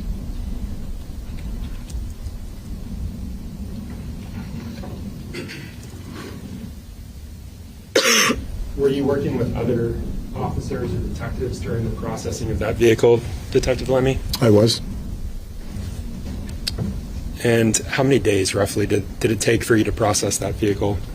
The physical processing of the vehicle took about 3 days, and then there were additional days after that processing the evidence that we took out of it. Was it consistent? Excuse me. Was it consistent with individuals that were assisting you during your processing of that vehicle, or did the numbers change? The members changed a little bit. Do you know a Detective Heil? Yes. How about a Detective Pittman? Yep. The two of them and I were responsible the first day of basically inventorying the vehicle, identifying the majority of the evidence items that we pulled out. And this jury has already heard about the initial processing as you take in evidence. But Detective Pittman, do you know what his initials were? JP. And the items that you collected from that vehicle, were they processed under a specific set of initials? Yes, JP.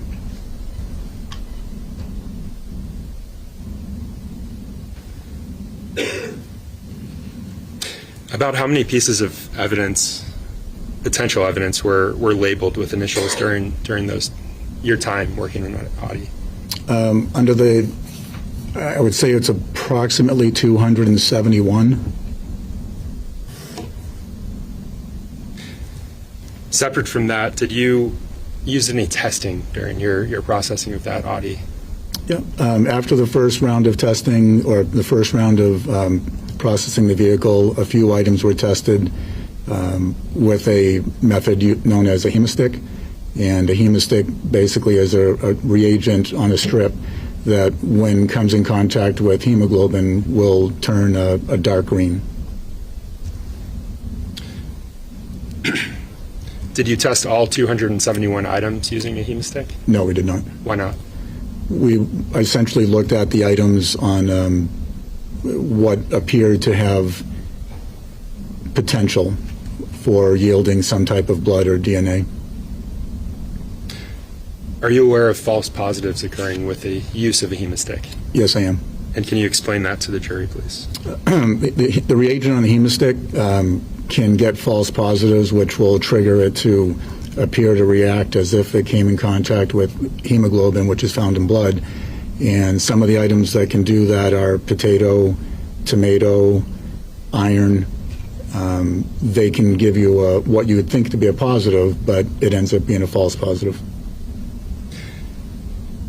Because of false positives, Detective Lemmy, when you see something that's presumptively positive, what do you do with it? Well, presumptive positive is just an indicator that it could have hemoglobin, so we treat everything as if it has the chance to have that. In this particular case, the items that tested positive were sent up to the New Hampshire State Lab for processing. And I guess let me ask this, do you take additional swabs to send up to the New Hampshire State Lab? Depending on the item, I believe in this case the items were small enough that we were able to send the whole item up to the lab.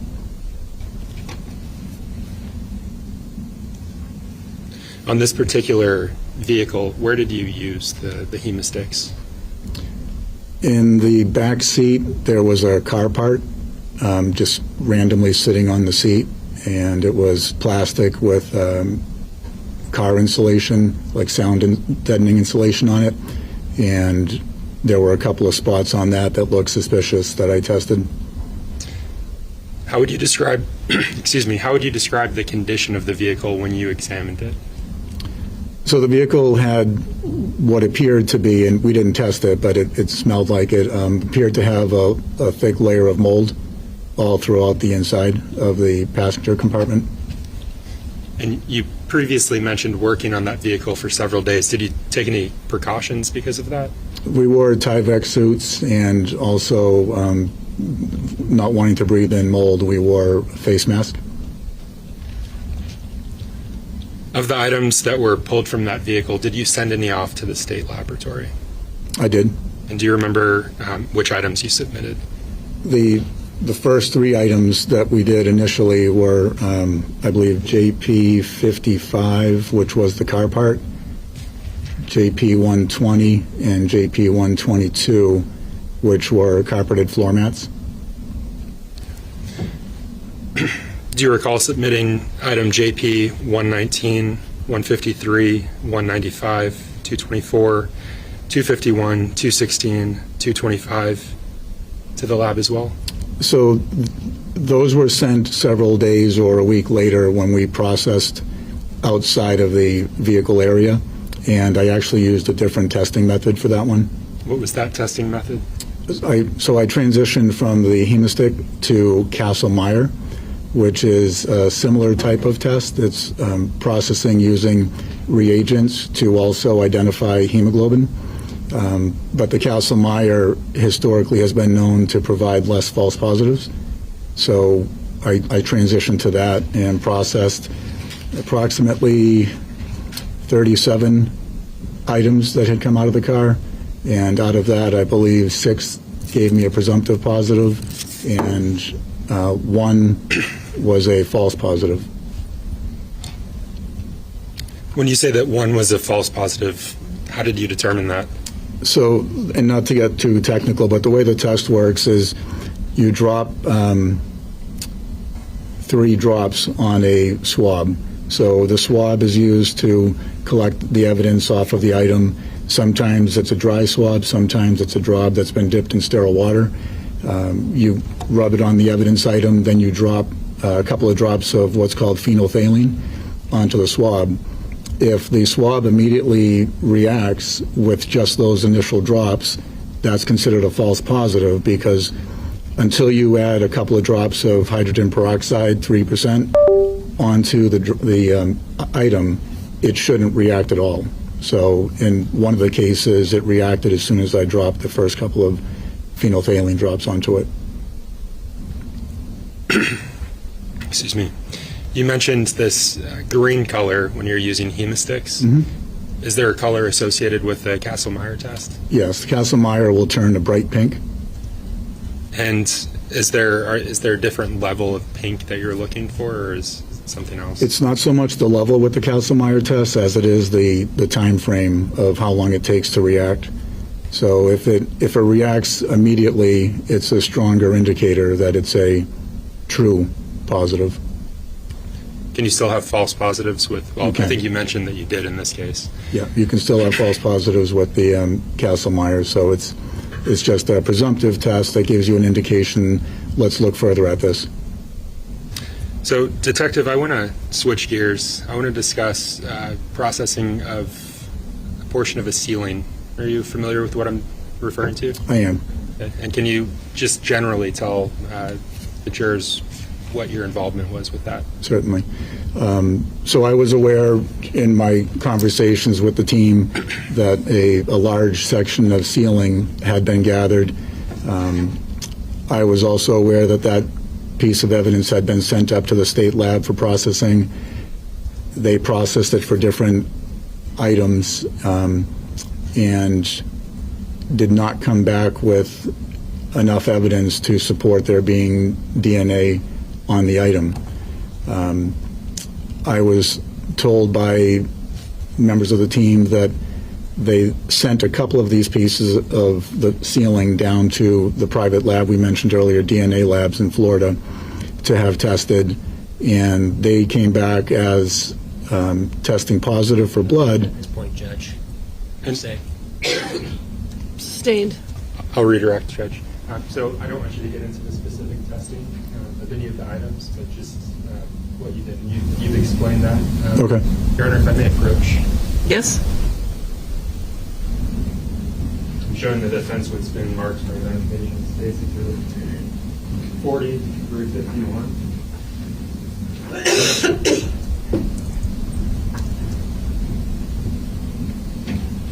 Detective, I'm handing you what's been marked for identification.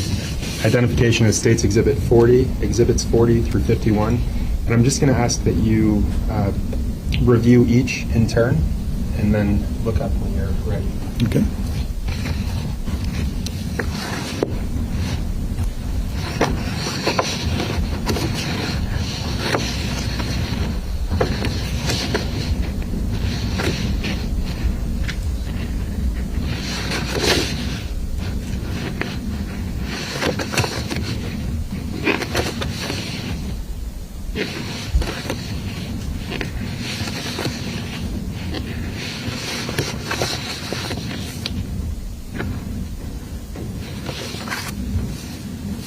And Detective, you looked up. So are you familiar with those images as well as what's depicted therein? I am. And how are you familiar with them? I took the photos. Okay. Are they fair and accurate? They are. And again, you took these photos? Yes. Are they consistent with what you saw the day you took them? Yes, they are. All right, at this point I move to strike what's been marked for identification as State's Exhibit 40 through 51. Without objection. Without. Without objection, the ID is stricken. They're entered as full exhibits. They may be published to the jury. Thank you. I'm going to take them back. I'm going to put some up on the screen. We'll go through them.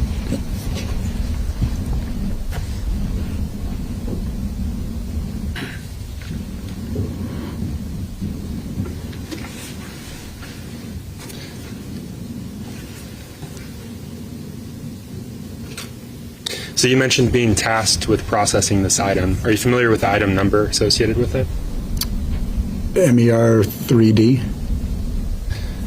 And when did your processing occur? July 15th, 2022. Specifically, what was the item that you were tasked with processing? The MER 3D was a large section of ceiling tile, which was sheetrock with some metal strips on the top of it. And so those images that I asked you to look at, I've put one up on the screen behind you. Can you explain to the jurors what they're looking at?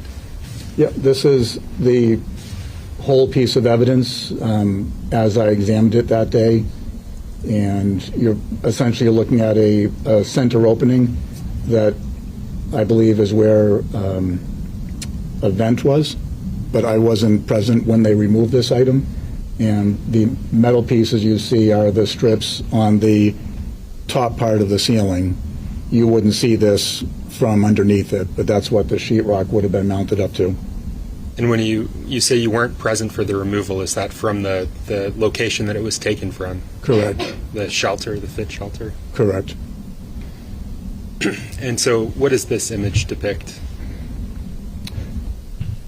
This image is evidence. I requested that the item be, that I examine the item because we didn't, well, I won't speak to the lab results, but I requested that I review the item to see if I could find any potential traces of evidence that we should be looking for. So the evidence technicians brought this out for a viewing. I viewed the item. I noticed things on the item that made me suspicious that there were additional areas that we should be testing. Detective Lemmy, let me ask you this. When you received the item from the laboratory, was it packaged up? Yes. So it was, this is how I found it at evidence. The evidence technicians brought it out, they opened it, and this is how I found it. Your Honor, may I approach? Yes.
So, Detective Lemmy, I'm showing you it's been marked for identification as State's Exhibit 108. Are you familiar with this item? I am. And what is it? It's a hand sketch that I made of the ceiling. And when we discussed your processing of that portion of the ceiling, how did you process it? So the entire physical piece, as you see it here, was brought into our training room at the police station. It was placed on 2 work tables with that side face up. It was removed from the evidence bag that it was in and placed on butcher block paper on the tables. Then we went through the process of basically dismantling the metal pieces from the sheetrock. And let me stop you there. Going through that process of dismantling the metal framing from the sheetrock, was it important to keep track of what was coming from where on this object as a whole? Yes. So because the whole piece was entered into evidence as one evidence number, once I was going to start dismantling it, I attached my own initials and numbers to each piece that was then separated. So when you attached your own initials, did you still preserve the earlier initials? So MER 3D and then your initials following that? Correct. And so this item that I've just shown you, why did you create this? Well, other than having photos of it, this helps to show where the positioning of each of the items was. It's not to scale, but it shows where the items were so that we could have a better understanding. Did you create this as a demonstrative to show where each piece came from? Yes. Each of the pieces, I think you mentioned this, but you gave a specific evidence number of its own with your own initials attached. Correct. Is this a fair and accurate representation of the sketch that you created? Yes. At this point, I move to strike the ID of State's Exhibit 108. Mark is full and published to the jury. No objection. The ID is stricken. It's entered as a full exhibit. It may be published.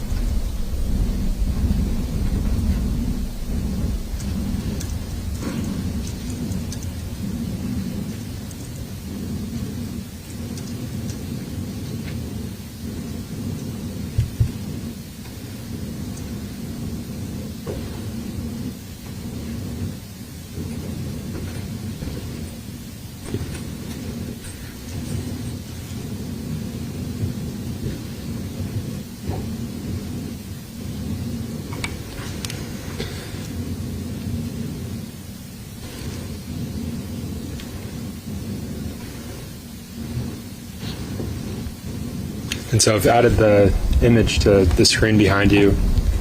That's State's Exhibit 108. And I want to discuss the items that you packaged or that you removed. You mentioned the railing. Did you remove any other items?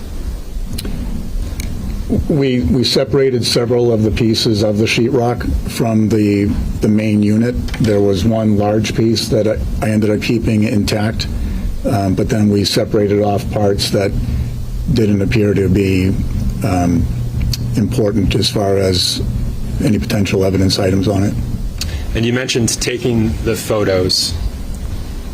Did you give those photos specific evidence numbers? Yes. Did you provide a description along with each of those evidence numbers? I did.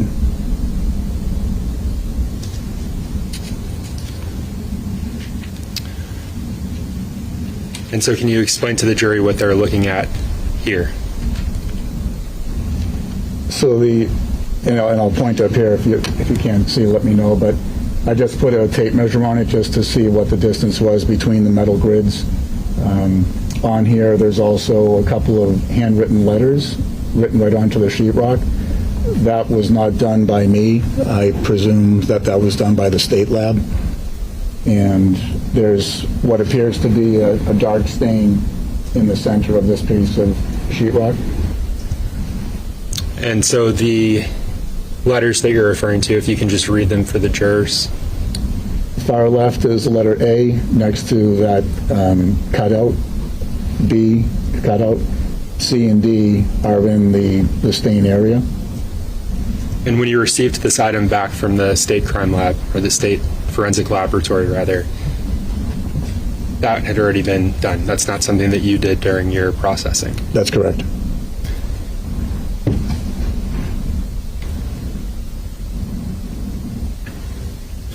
So this item is MER 3D RL4. Can you describe what the jurors are seeing in this picture? RL4 is the metal grid that runs across here. It was sitting on top of that dark stain, and it's lifted up on edge, so flipped up on its side. And there's also dark staining on the metal itself.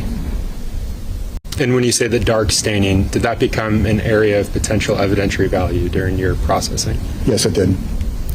And I just want to show the jurors where that item, MER 3D RL4, came from. Do you see it depicted on the sketch you drew? So RL4 is this section that runs completely across the larger piece. And in this smaller box, it's right here.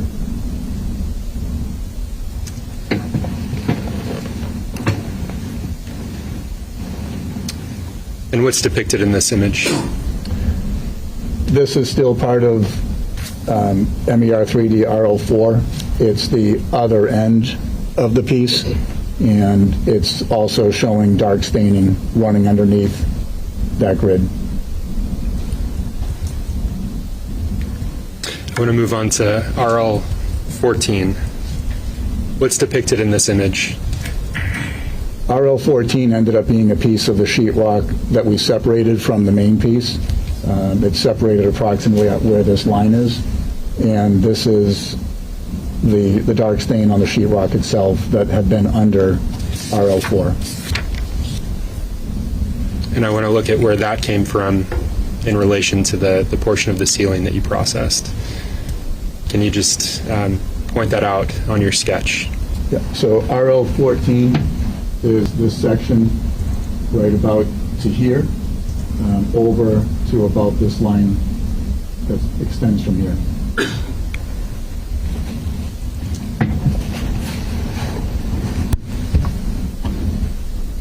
And what does this image depict? RL16, so this line right here would have been where RL4, that long strip that runs across, and then RL16 is another section of sheetrock that we separated from the main piece of interest, and approximately at where that thin line is going across, that's where we separated that piece from. During your processing of MER 3D, did you become aware of low points or warps essentially in the drywall and framing area? I can't tell by looking at it the way it's laying on our workstations if the item would have been angled when it was sitting on the ceiling itself. But what I can tell from looking at this, where there was a dark stain in that center, and then you see a much darker stain running along that railing, it would appear that the fluid that would have made that stain would have run along that, which is not uncommon for fluid to track an object that's attached to it. Did the fluid, the staining, appear to be absorbed into the drywall? It appeared to be absorbed into the drywall more in that center area where it was a lighter color, and then it didn't. It was much heavier consistency along where the rail had been. And what is depicted in this item, this image? So this is still part of where RL4 was, sitting on top of it, and this is just a shot from the side of the piece to show that there's depth to the staining itself. At the time of your processing, Detective Lammy, were you aware of other testing that had been conducted on this item at the lab? I was. Laboratory. And can you tell the jurors what that is?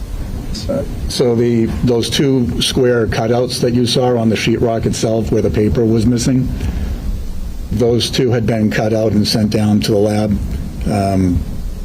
as part of the state's processing of the item, and the results came back. Objection, hearsay? Sustained. Not asking you for the results, but you were aware of other testing that had been conducted. Correct. Were you aware of fingerprint testing, latent print testing conducted on that item? I hadn't reviewed results of that, but I was aware that some had been attempted. What does this image depict? It's just another more direct on from the side of where RL4 had been sitting, the kind of a thick layer of staining. And again, this item? Again, this is RL4 going across, and then this section that goes up, that's where RL3 railing had been.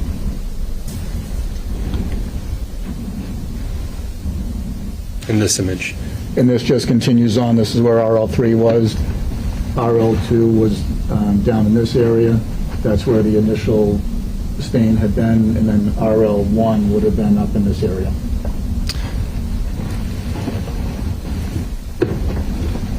Are you aware of whether there was a vent involved in the processing of this item? I was aware just from the team, but I had not viewed it. Are you aware of where the opening to that vent would have been? Yes, the opening of the vent would have been in this area. There was metal grids coming out this way in the initial photos. You mentioned the Kastle-Meyer testing. Did you swab? Did you test? Did you use the Kastle-Meyer test I did. During your processing? And what's depicted in the image? So again, this is the part of RL4 that we were looking at predominantly. It's showing my sample swab, and it's showing a bright pink result. So essentially, a swab was used, it was dipped into sterile water, it was rubbed on the staining itself in that area, and then the Kastle-Meyer test was applied to it. And once the the couple of drops of the hydrogen peroxide were applied to it, it was an immediate pink. And can you remind the jurors what that immediate pink, what it told you? The faster it reacts, the more likelihood it is that it's a positive versus a false positive. Detective Lemmy, based on your processing of MER 3D overall, the portion of the ceiling that you processed, did you submit any of those items to DNA Labs International? I did. And what of those items did you submit? That whole piece of sheetrock that remained after those other few that we looked at were removed was sent down as one item. The rails that came off, RL1, RL2, RL3, and RL4, those were packaged separately and sent down as well. And let's talk about those rails, Detective Lemmy. When you removed the rails from the drywall, did you have any observations? So other than the darker staining like this that was present under a couple of them, once RL4, which was the long piece, and over the part that was more heavily stained, as soon as that piece came up off the sheetrock, there was a noticeable foul smell. And what was that smell associated with?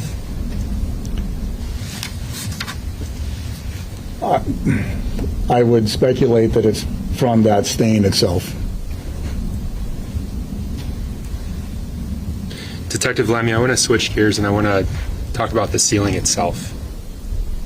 We have portions of it here, and I'm going to ask that you remove, and you have your evidence custodian with you, technician with you. I'm going to ask that you remove them from their packaging to show to the jury. And so, Your Honor, I would just ask if this witness be permitted to move freely with the evidence technician. Yes, you may. Go ahead.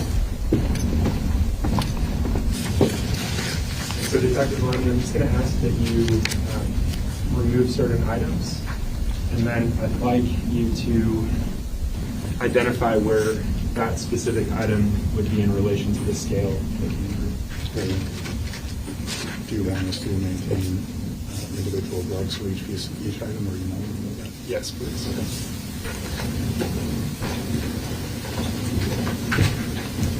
And Detective Lemmy, if you can start with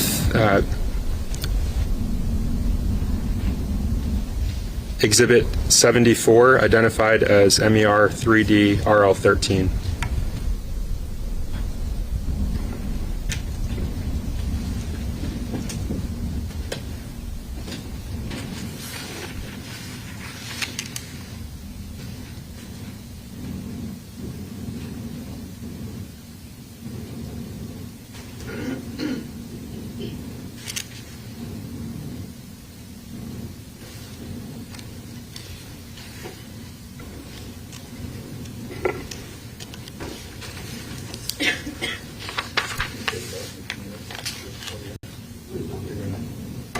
Thank you, Lotfe.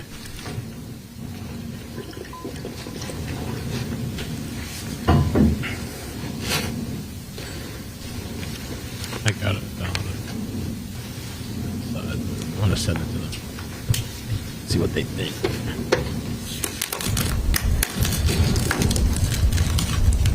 While he's assisting you, specifically with respect to RL-13, is that one of the items that was sent down to DNA Labs International in Florida? Yes, it was.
Counsel, while they're doing that, could you approach the dispute?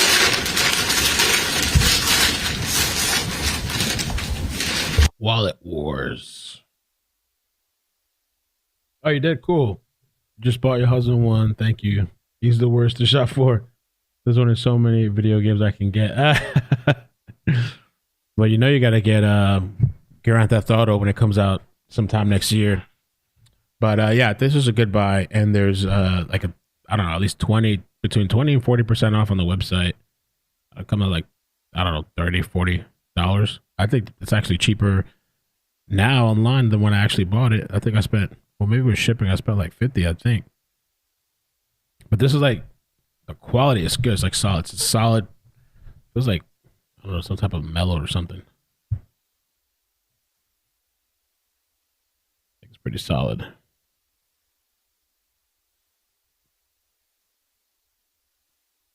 So right now we're just going through the evidence portions.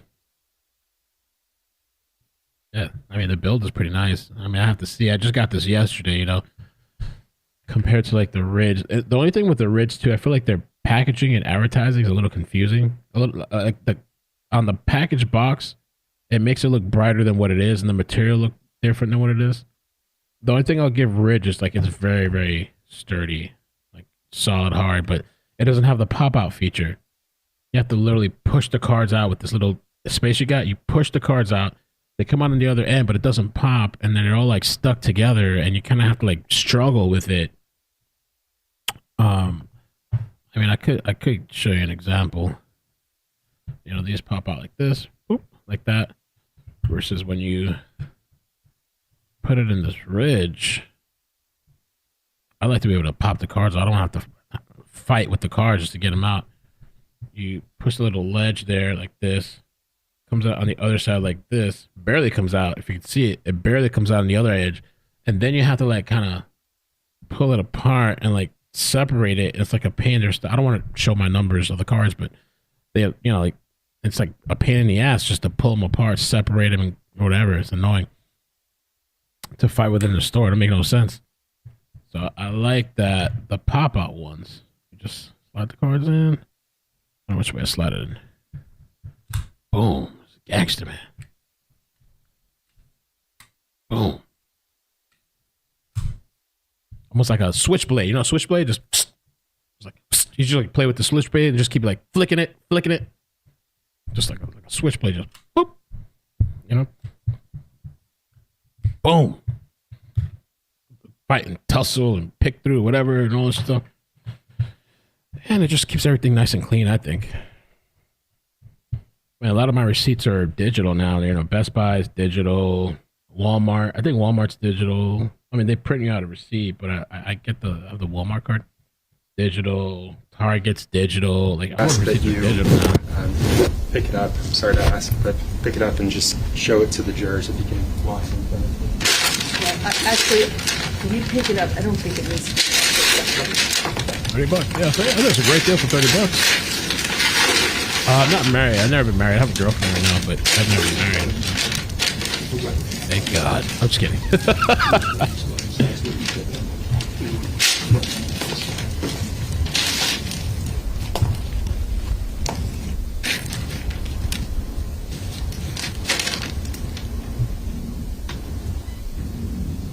All right. And Detective Lemmy, you can set that down.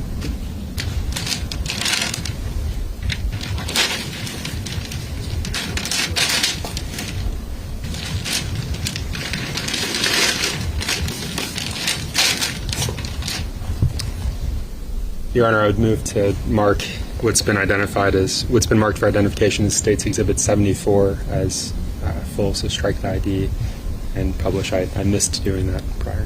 There's no objection. No objection. All right. The ID is stricken. It's entered as a full exhibit. So, Detective Lemmy, if you can just identify where RL13 is in relation to the sketch that you've drawn. Sure.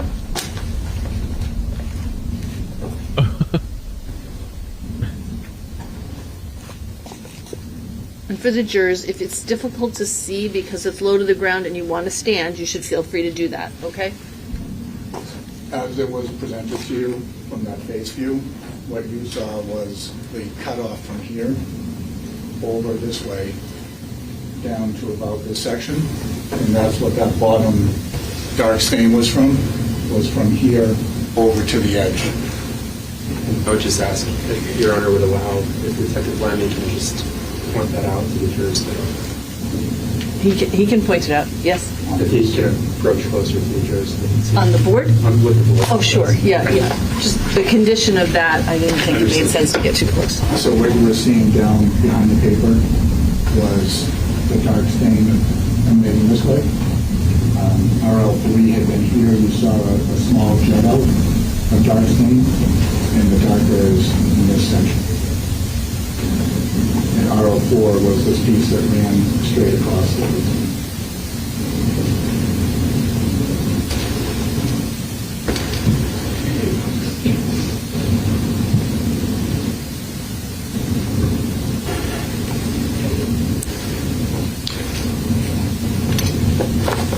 And if we could just move Exhibit 74, I want to move on to Exhibit 75, which is RL15.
A lot of evidence today. Presenting the evidence.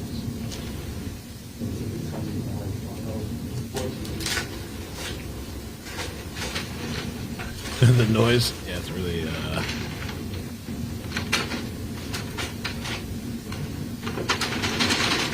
What's this piece of evidence? Right now, I'm not sure what they're getting ready to take out, but they've been showing a lot of the. I don't know what it's called, sheetrock, whatever, like the ceiling part of the thing, where the bag was placed on, and they're showing like the cutouts.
Turn it up.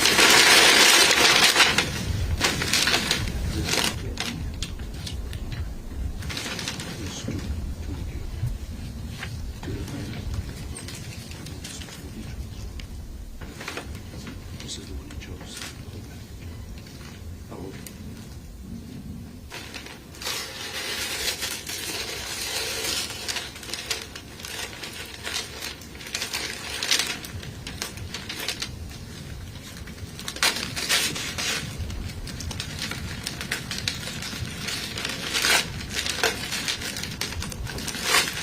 We'll see how this one holds up.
Packaging that the whole piece would come in. So if it's the wrong number, that's fine. We can move on. Can we go to what's been marked for identification as Exhibit 76? That's RL 15.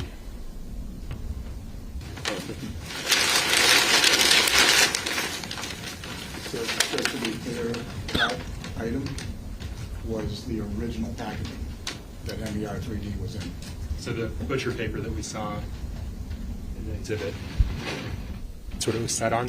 The first photo that showed it sitting on the table, partially open. All of that paper is what was in there. Was that also submitted to the lab in Florida? No.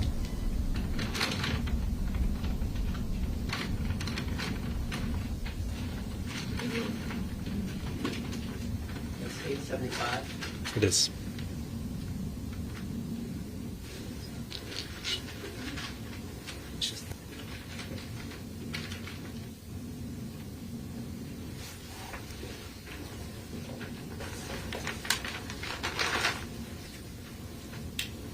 And Detective Lammy, while you're opening that, can you just describe for the jurors what this item is, RL 15?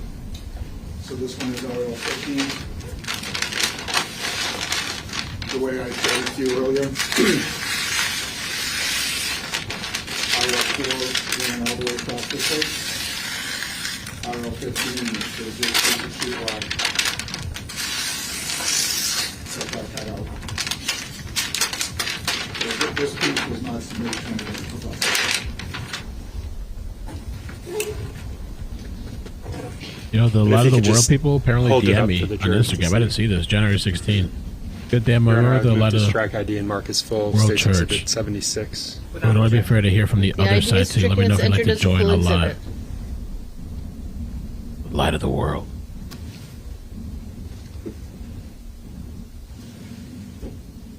Detective Lemmy, I'd like to move on to what's been marked for identification as States Exhibit 77. That's RL 16.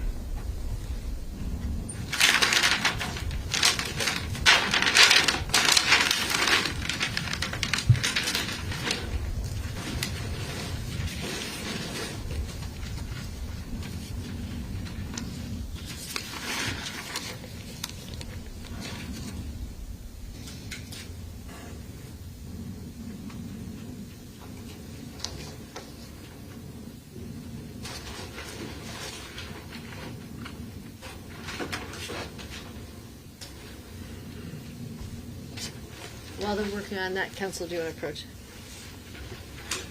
All right, I'll have to step out in a minute and go pick up the baby. Early release. I'll be back. They're about to take lunch break soon. Lunchtime. They're doing a lot of unwrapping today. A lot of evidence. Today is kind of, another somewhat slow day. Evidence, it's important, of course, but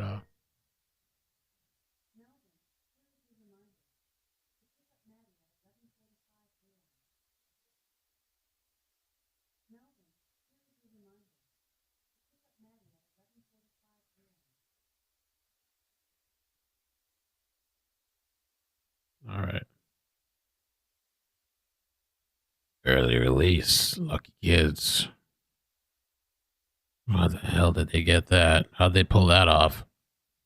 What in the hell?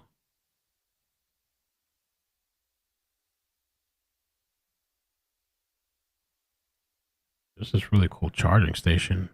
Oh, but this is for...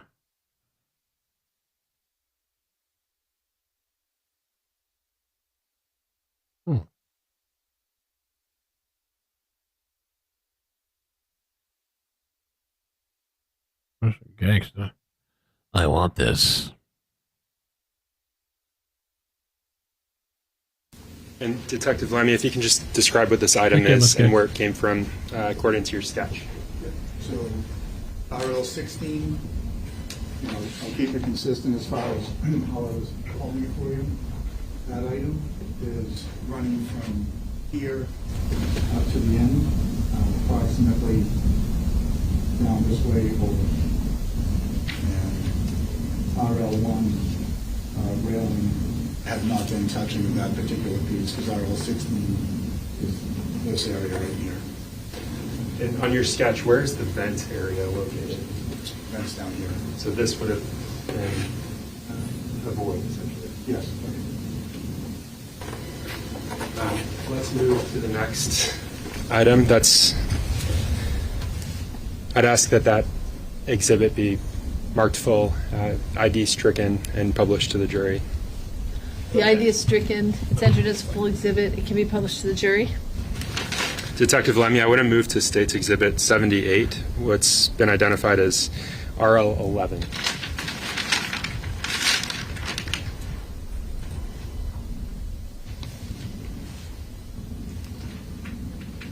Your Honor, the same with that item. I'd ask that States Exhibit, what's been identified, marked for identification as States Exhibit 79, that the ID be stricken, it be marked as full and published. Without objection. Sorry, you said 79. I'm sorry, 78, Okay, 78. RL 11. The ID is stricken, it's entered as a full exhibit, and it can be published to the jury when it's taken out.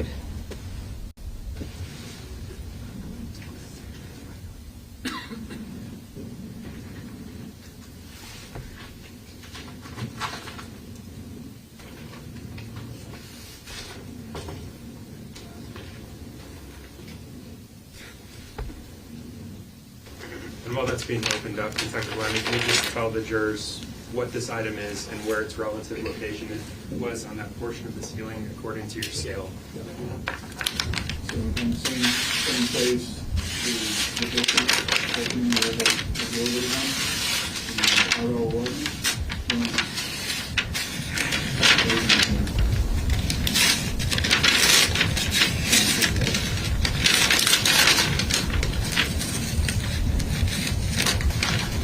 Was this item submitted to the laboratory? No, it wasn't.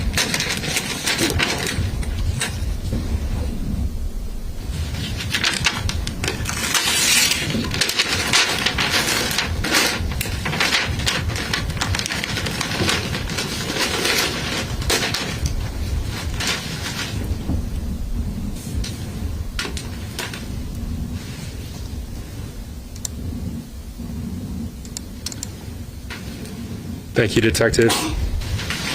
And if we can move to what's been marked for identification as State's Exhibit 79, that's MER 3D, State's Exhibit 79.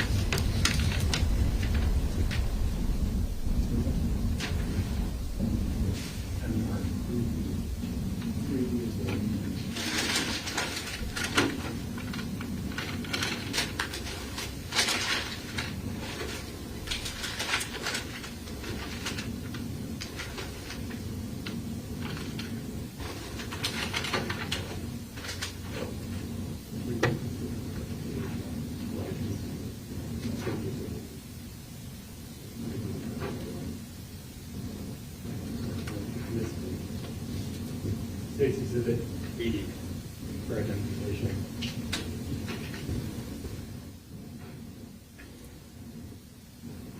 And 80 is RL3, 3A.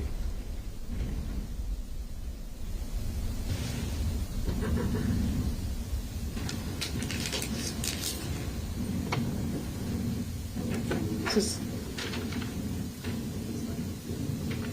79 remains for identification, is that accurate? Correct. So I have 75, 75, and 79 remaining for ID, correct? Correct. That's your understanding, Attorney Brown? Yes, Judge.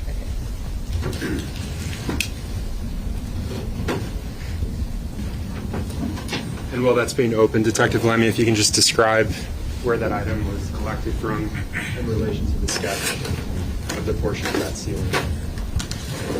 RL3 is the middle of the road. RL4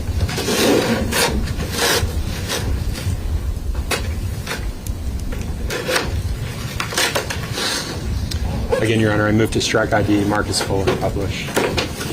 Objection? No objection. The ID is stricken on Exhibit 80. It's entered as a full exhibit and it can be published to the jury.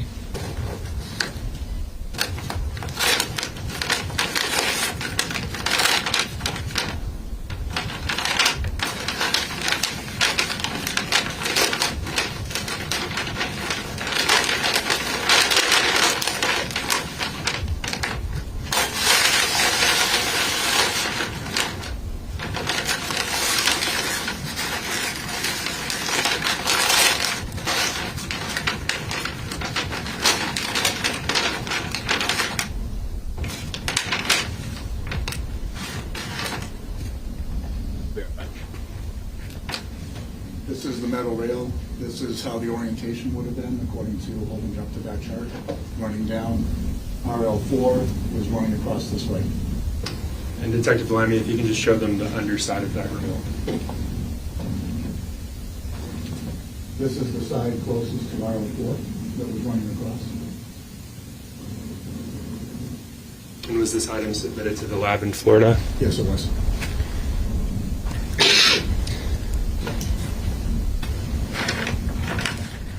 And Detective Lemmy, when you're ready, I'd like to move on to State's Exhibit 81, what's been marked as State's Exhibit 81 for identification. That's RL3, RL4, RL12.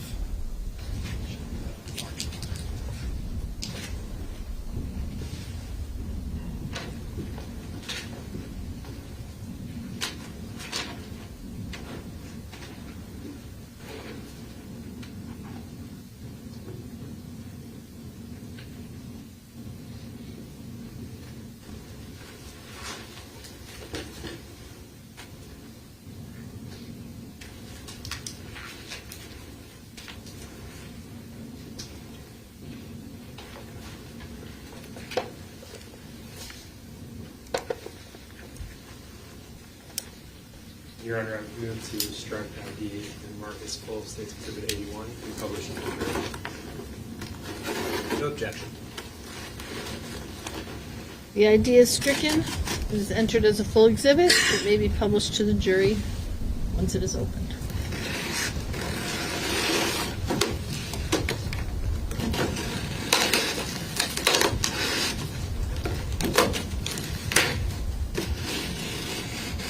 Detective Lemmy, while that's being opened, can you please describe for the jurors where this piece of evidence came from in relation to that portion of the ceiling using the sketch that you found?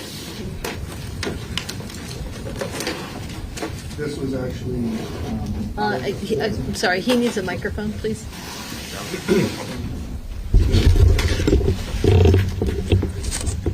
So RL4 and RL12 were attached. We did not separate them when we processed this because we didn't want to cause any damage to what would have been underneath it. RL12 is this part that runs across the opening. RL4 runs all the way across. You mentioned a smell when you removed rails. Is this the rail that you were referring to? Correct. Sorry, I wasn't near a mic. You mentioned a smell when you removed those rails. Was that the rail you were referring to? Yes, it was.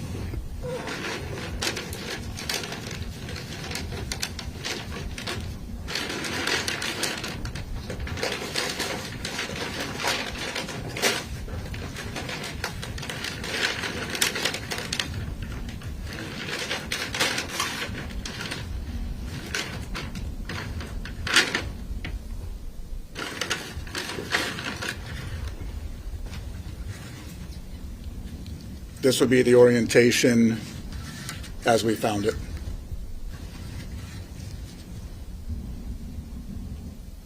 This would have been the grid opening in RL4, and then the other pieces that were attached to it. When you said a grid opening, that's the void you were referring to? Yes. Detective Lemmy, was this item also sent to the laboratory in Florida? Yes, it was.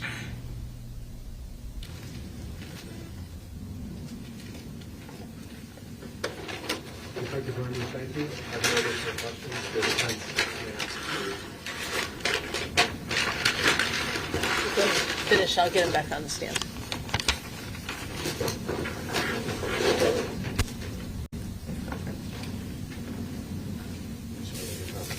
That's okay. Thank you.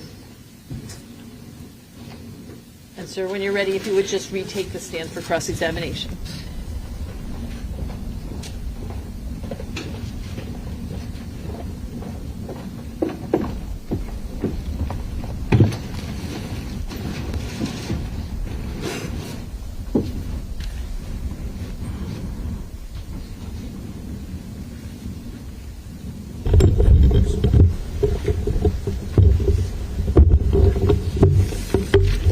Good afternoon, Detective. Good afternoon, sir. My name is Jamie Brooks. I don't believe we've met, but I represent Adam Montgomery. I also have a few questions for you. I want to go back, though, to what was addressed during the beginning of your direct examination. That's the blue Audi. Mm-hmm. You were involved in the processing of that? Yes, I was. And you mentioned earlier that there was evidence that was collected from the Audi. Correct. And that evidence was also submitted to the lab. Some of it. Let's talk about that, some of it. And again, how does a piece of evidence get labeled? We typically have one of the detectives use their own initials, and then we'll start if it's the beginning of the project and they haven't labeled anything yet. It usually starts around 1 and then works its way up from there. And when it came to the collection of evidence from the Audi, there were a fair number of JPs, correct? Yes. JP standing for? James Pittman. And a number of those pieces of evidence collected by Pittman, you decided to have submitted to the lab? Yes. And could you please tell the jury what particular items you had submitted to the lab? If I could review my report. You most certainly may.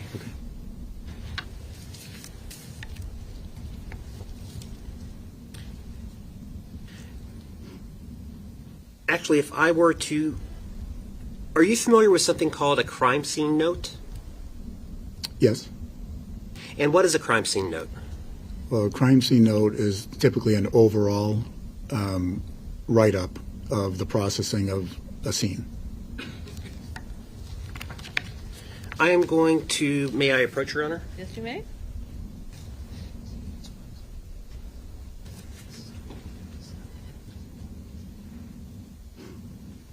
I'm handing you what has been marked 2457 base stamped. Do you recognize that document? This was not created by myself. Not created by yourself, but it was a crime scene note from the collection of the Audi? Yes. And does that include a list, an exhaustive list of the items collected from the car? It should. Would reviewing that help you recall which items you had submitted to the lab? Probably not, because this wouldn't pertain any of the processing that was done after the collection.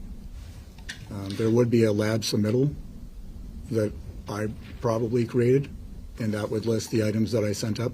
And that lab submittal would assist you? Yes. Judge, I think this would be a good time for a break. Approach?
I am now handing you what has been marked.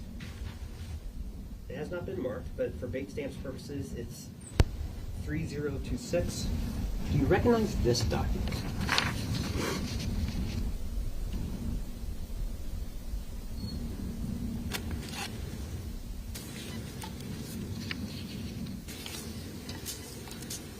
Yes, sir. Would looking at it for a minute or two help refresh your recollection? Only in terms of the actual evidence item numbers. What the physical piece is, I can't tell from here without looking at photos or additional documentation. So, well, let's stick with the numbers then. Okay. Having reviewed that report, what items did you have submitted to the lab for potential testing? 119, and these are all JP. 153, 195, 224, 251, 216, 225.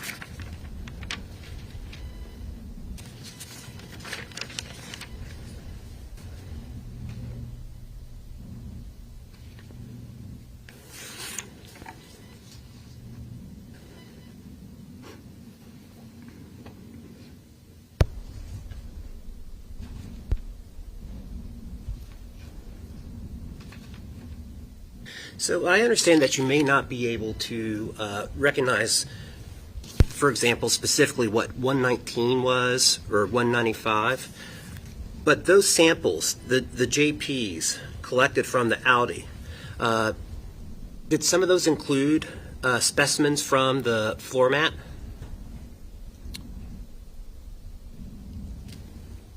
The carpeted floor mat that I tested initially with the hemosticks, Yes. those were different numbers. Those were JP 120 and 122. And those were submitted to the lab as well, correct? Yes, sir. Yeah.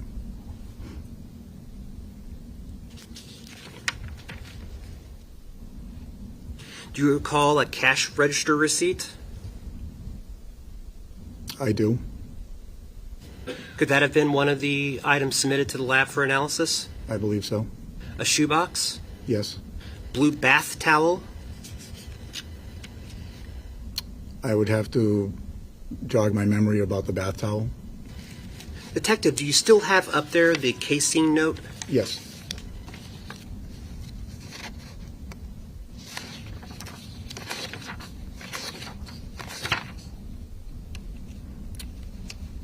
And, sir, what was the evidence item number for the bath towel? 153.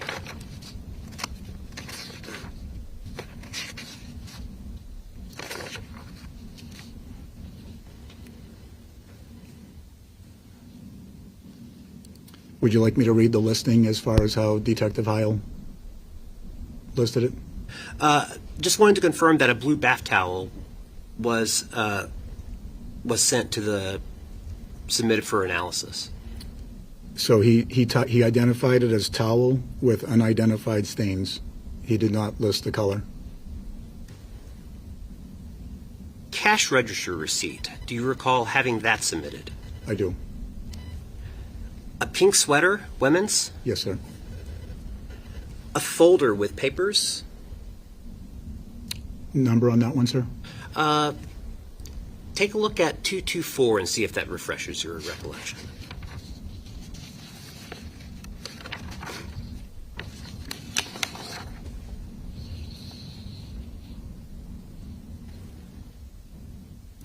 Yes, sir. And what is your recollection now? That was paperwork that was submitted. A gray bath towel? Does that ring a bell? Number? 225. See if that refreshes your recollection.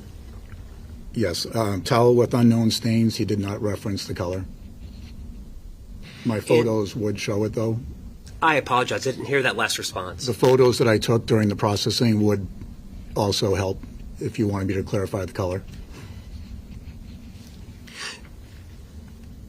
Fair to say, though, that 2 bath towels were submitted for analysis. Yes, sir. Finally, do you recall a length of twine? Yes, sir.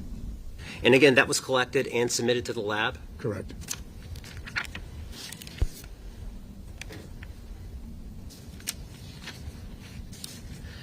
I now want to turn to your use of bloodstain reagents, latent bloodstain reagents. In the processing of the Audi, you used hemosticks? Yes, sir. Kasselmeyer? Yes, sir. You were also involved in the processing of a Chrysler Sebring? I was involved in that as an assistant to the detective that was processing it. Detective O'Leary? Yes, sir. And when you were there assisting him in the processing of that Sebring, does January 7th of 2022 sound correct? I would be guessing. Okay.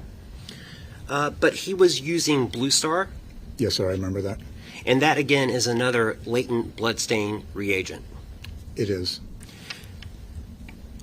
And whenever, regardless of which type of agent was being used, whenever there was a presumptive positive, it was collected. I can't speak to the Sebring because I didn't process that vehicle. I can only speak to the Audi. Okay. So when it came to the Sebring, were you there for the Blue Star part of the processing of that vehicle on the 7th, or no? I was there when he blue starred the trunk area. But it's your understanding that the practice, the practice of the Manchester Police Department is that when there is a presumptive positive, it is something that's preserved. If we did a swab of an area, we would typically preserve it. And that's what you did in the processing of the Audi, correct? Yes, sir. I believe, as you said on direct, that you preserved the ability to be able to look further at an item if there was a presumptive positive. Yes, sir. And again, you want to over-collect as opposed to under-collect. I do.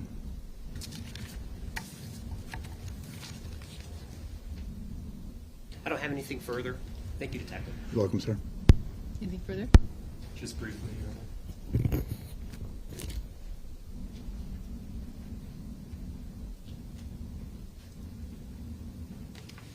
Detective Lemmy, I just want to follow up with the items that you were asked about on cross-examination by Attorney Brooks. All of those items that you just identified, I think we talked about them on direct as well. Were they from the blue Audi that you processed? The particular numbers that we reviewed, I believe, were from the Audi. Was that the same Audi that was covered in mold? Yes, sir. And Detective Lemmy, let me ask you this. Do you know where that car was in 2020? I do not. How about 2021? I do not. How about 2022? I know it was in the evidence processing bay at Manchester Police. At some point? Yeah. Do you know who that vehicle belonged to?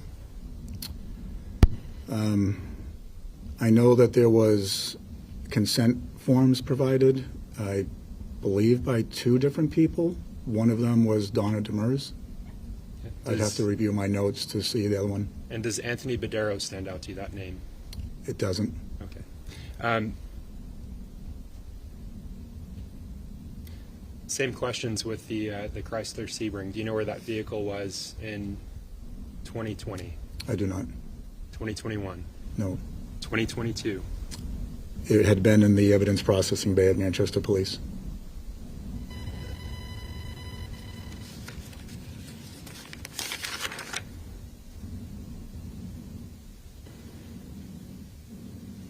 Thank you, Detective Lemmy. No further questions here.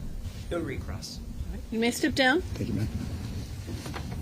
All right, ladies and gentlemen, it's just about 12:15, so a good time for our lunch break. I remind you, don't discuss the case with anybody, don't watch any social media, don't do any independent research. We'll come back in an hour, so please be back at 1:15. All right, 1:15, everybody. Thank you so much. All rise for the jury.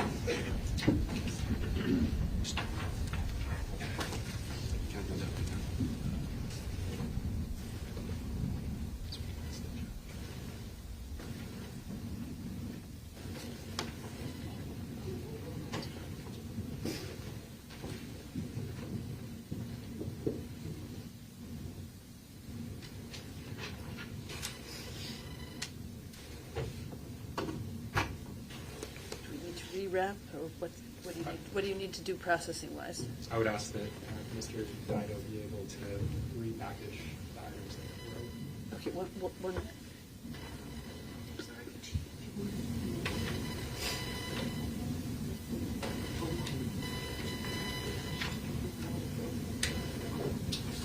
All right, they can do it now. I just asked them to do it expeditiously so the court staff can have a break as well. Okay, very good. Thank you.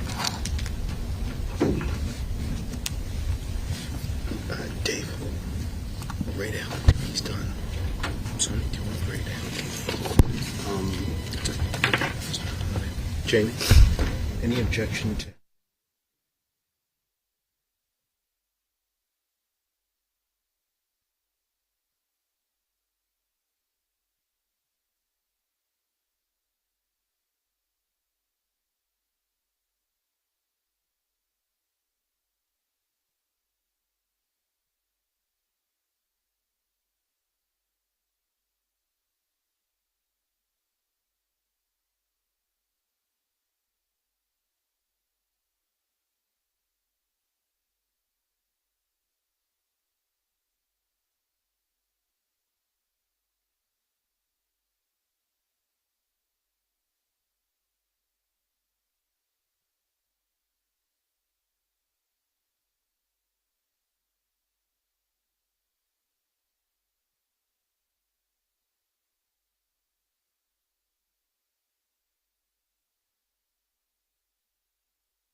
All right.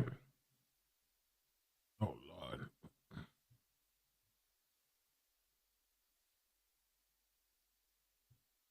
I'm warming up some food. They finally took a break. I'm surprised. They went on longer than I expected them to go on.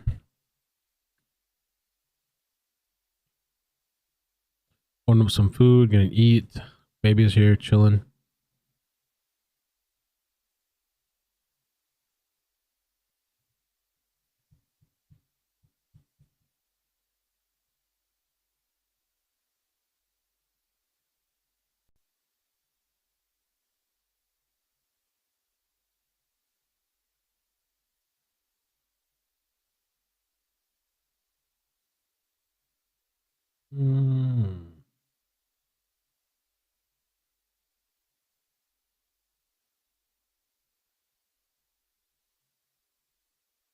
Oh, thank you, man.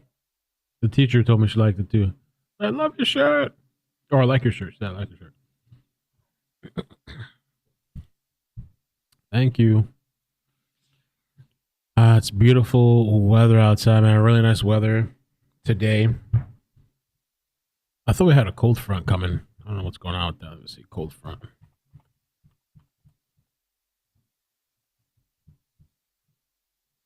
Cold front clear South Florida Tuesday. Oh, it already happened? That was the cold front? Cooler air hits Central Florida. Oh, okay, we're not worried about that.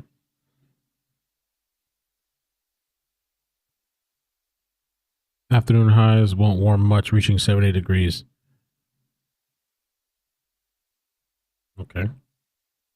North Florida, oh, mid-40s, North Florida. Oh, the weather is beautiful here, sunny, everything's really nice.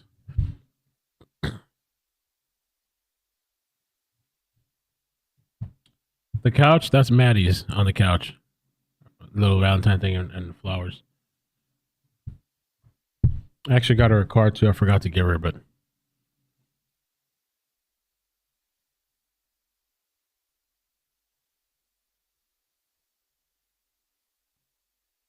so I think it was this morning when I woke up, or I don't know, maybe when I was sitting here at the computer.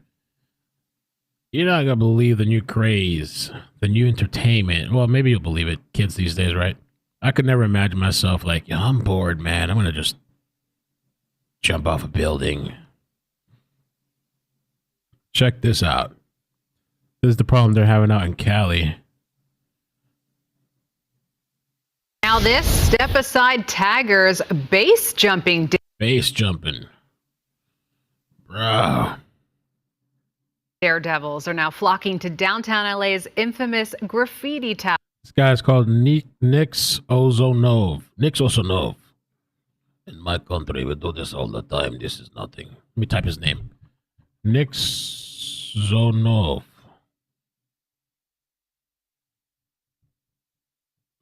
Okay. You got a page on towers. As authorities are trying to keep people out of the high-rise complex, they're now concerned these viral wild stunts could attract more people to the area. KTLA 5 Sarah Welch joins us live from downtown LA with the story. Sarah. Hi, Sharon Courtney. Good evening. Well, first it was taggers, and now, as you said, it is thrill seekers getting into this dangerous building and then posting on social media. You know, LAPD is monitoring this building, these three buildings. A building full of graffiti. With around-the-clock security at an enormous cost. Wow, look at every level. How did they get up there? They just, I guess it's abandoned to get off on the floors. That's got to be kind of fun to explore. Even though you're not supposed to be there, you could get arrested. That looks fun to I don't know, walk around, record stuff. It's got to be maybe creepy or not. I don't know. To taxpayers, the fear is that someone is going to get killed here. A base jumper flying off the vacant high-rise is at 12th and Flower, the latest trend in dangerous and illegal activity unfolding at the abandoned development in downtown LA. Dangerous. A base jumper flying off the vacant high-rise is at 12th and Flower, the latest trend in dangerous and illegal activity unfolding at the abandoned development in downtown LA. Yo, that guy landed inside the building. You see that?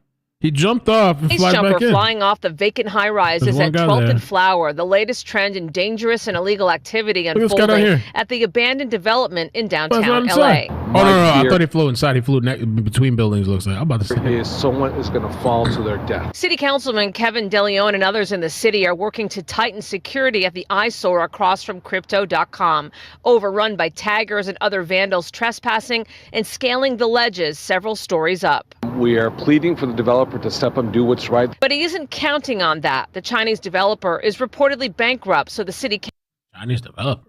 Council is moving forward with the necessary steps to secure and clean up Oceanwide Plaza and fight to recoup all costs so city taxpayers get paid back. We want to make sure that taxpayers of the city of LA are in front of that, long line of liens that have been placed on this property, and specifically on Oceanwide. The property was supposed to be luxury apartments, condos, and a shopping center, but the owner ran out of money in 2019. There have been numerous issues, tagging, and a recent shooting. A week ago, LAPD cleared the building, but in the last 24 hours alone, more than 24 people have been arrested for sneaking inside. We have 8 units here, and we're doing this around the clock. And we're asking people to stay away.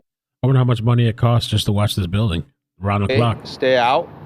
They will be physically be booked if they're found trespassing inside this property. LAPD is guarding the property, but the current barrier is flimsy and easy access. So the city is looking at ways of fortifying the fencing so it's not scalable and securing the stairwells above the second floor. So far, LAPD has logged more than 3,000 hours babysitting the property. The police chief told the police commission it's taxing resources. This has strained our deployment. But the chief says the patrols are necessary to deter vandals from gaining access and preventing trespassers from risking their lives. If we were to walk away from that today, that would be reoccupied in a matter of hours. That's wild, bro. And the chief says, well, this is stretching resources. Every region is still meeting the minimum requirement for policing. This is prime real estate. And of course, the goal for many is to get this property sold and back on the tax rolls. Wow. Let me go grab my food. Whoa.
Oh man.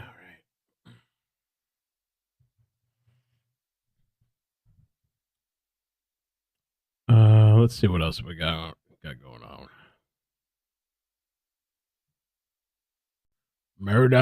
Murdoch jurors speak out on verdict. Fox News Nation exclusive.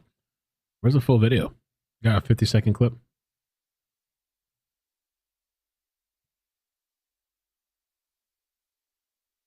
Feel pressure to reach a verdict quickly? I didn't. No.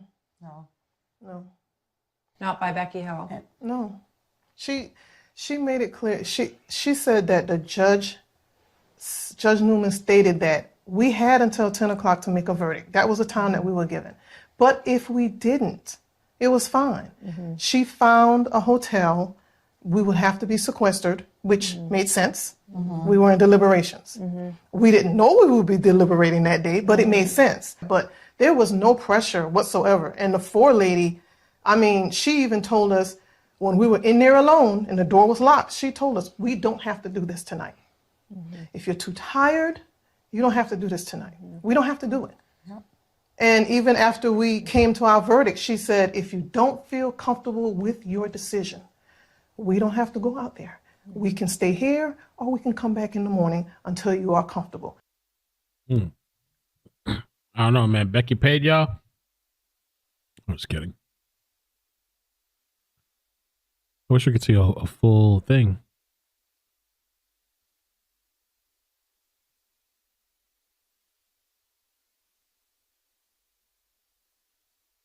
Murdoch. Them good old boys. Oh, we just good old boy. We ain't do nothing. Is anyone searching for missing Tallahassee girl? How can Lori Page, huh? Maybe we'll cover that at some point. We'll see.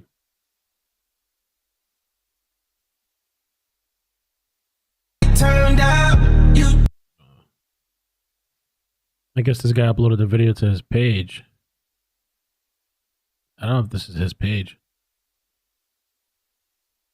Should have put it in 4K. If you're going to be jumping off a building, at least upload it in 4K. This kid's hanging off of the building. Chilling. Damn, bro. Wow. Living that life.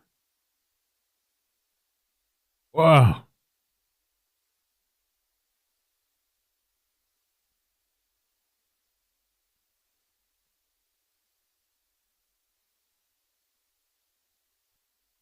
Los Angeles.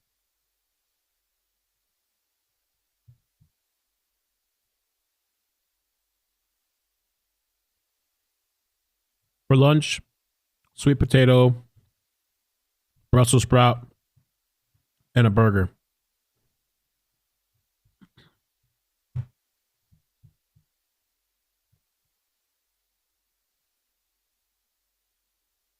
Really good.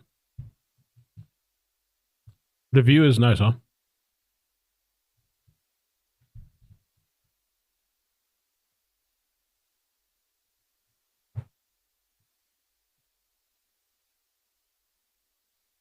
Amber Heard appeals dismissal of insurance lawsuit.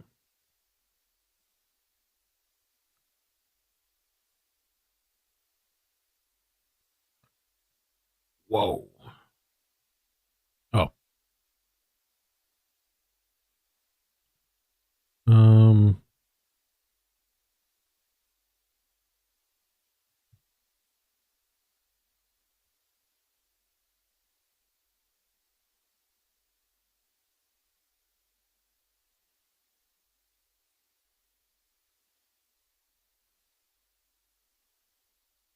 How many updates out on this, huh?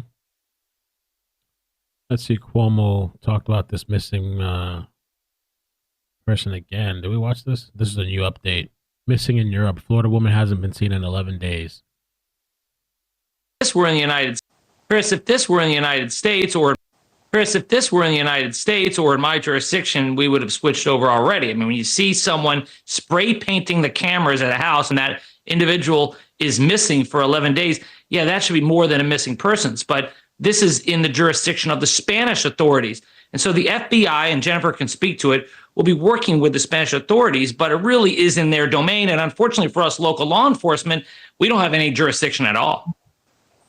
Now, I don't know if this is true, Jen, but I've been told by IT people that the Android, which is the kind of phone she had, she didn't have the iPhone, is even better in terms of location and being able to be tracked by authorities. Isn't that something that hopefully has been done, but certainly could have been done, is to figure out where her phone is, whether it's on or off? Exactly. But you heard in that earlier piece that apparently law enforcement is not seeking any information from her phones. I guess a judge turned down either the search warrant or the subpoena. And also, they're not being allowed to go into the home. These are huge roadblocks for anyone in law enforcement. What I don't understand, though, is why the legal attache can't open up a police cooperation case and send out what we call an AO lead to the office in Florida, and why that agent can't obtain a subpoena for the information from the phone. No, it might not get pings, but it will definitely get when that phone was last used and where it was. I mean, look, I don't want to, get dark here, but stating the obvious, you got 24. What you guys saying, Android? I thought he said iPhone was more accurate, right? He didn't say Android, right? Was last year, and why Ina that hopefully has been done, able to be tracked by is even better. Is the kind of phone she had. But I've been told by IT people that the Android, which is the kind of phone she had, she didn't have the iPhone, is even better in terms of location and being able to. No. Android's better? No. What IT people is he talking to? Oh. All right. And send out what we call an AO lead to the office in Florida, and why that agent can't obtain a subpoena for the information from the phone. No, it might not get pings, but it will definitely get when that phone was last used and where it was. I mean, look, I don't want to, get dark here, but stating the obvious, you got 24 to 72 hours when you're going to find somebody in a way that they're alive and bringing them back. So, we're getting into dark territory here anyway. But, Dave, that doesn't make the quest any less relevant to her family and friends. Can they give law enforcement the okay to search for the phone on the U.S. side? No, well, what Jennifer is speaking to is that the phones will ping next to a cell phone tower, and law enforcement will go and get a subpoena and then get that information. Now, I would think that law enforcement, the FBI, could go get that information through a subpoena to the carrier, whoever the carrier is. The question is whether getting that information here will tell you where it pinged in Spain. And that's where the Spanish authorities really need to help. And they're not getting anywhere. The judge rejected them. So I would hope that at least we can get that information from the United States to see what information we can get from the phone, where it pings. As far as finding the phone and getting into it, we don't know where the phone is. And so the best information we can get is to find where it's located. Maybe that phone has been pinging near her husband's phone. That's a real damning piece of evidence. Remember with Gabby Petito, we saw these kind of mysterious texts as well, and we had the pinging information that eventually led to the right capture. They absolutely are going to have just cause, Jen, whether it's the Spanish, Interpol, FBI attaché, FBI back here. The husband is an American citizen, is my understanding. He has family in Serbia. He's now in Serbia. Not to accuse, but they've got to be talking to him, right? He had said to the brother that he had reported her missing locally, and there was no record of that. Her being reported missing locally in Florida, not that it would have been that helpful, seeing how she was in Spain. But you got to talk to him, right? You have to talk to the people who know the people who disappear, right? Absolutely. And the contradictory statements he's made has made him even look more of a person, I would say, of interest, at least to. Ooh, coughing that for on it. Coughing that for. to determine whether he is involved. You start with the innermost circle, and that is it with the husband. And then you work out only after you have determined that the husband could not have been involved in this. And it doesn't seem like anybody's really doing anything to make that determination. Dave, whatever you can do, I appreciate. Jen, as always, thank you very much. We'll stay on this. It just, it just doesn't make sense how it's being handled. So hopefully we're wrong and we'll figure something out. Hey, thank you for watching. Please go to newsnationnow.com, newsnationnow.com, and still missing.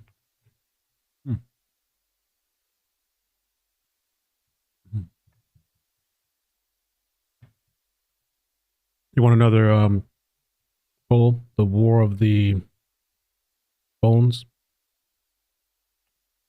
Start poll. There one the other day. I think it was almost 50-50 kind of. Which phone? iPhone, Android. Another one, right? I think the IT person that told him that has a Android. That's why. Let's see. Oh, there's a new sketch, by the way. Yeah, let's check this out. Rachel Morin. This is the guy that, wasn't this the guy seen on video or something? Let's see this. Harford County Sheriff Jeff Galler. Thank you, Sheriff, for your time on this important case. I know you and your team are working tirelessly to get this person into custody. How much more do you know about this suspect that you can share with our audience? Well, the sketch, as Patty said there, as Rachel's mom said in that piece she just played, the sketch is our new big piece of information, and particularly the hat. The hat is a representation of the hat, the Air Jordan red hat with the new stickers on it that was recovered at the crime scene in March of last year in Los Angeles. That's what the DNA was pulled from. So, people, I think, as Patty said, somebody's going to know who that is, recognize them. I think you could probably recognize them from the video, but the sketch is the big thing. This is the first time after 6 months. The infamous video. We've tried several sketches, but showing them to people here and people in Los Angeles who we believe saw this killer, they didn't agree that it was the prior efforts were a good representation of the suspect. Everyone agrees that this picture is a much better, a much more accurate representation of who we're looking for. And Sheriff, are you working under the assumption right now this was one person responsible for this horrible crime, or are there potentially other suspects?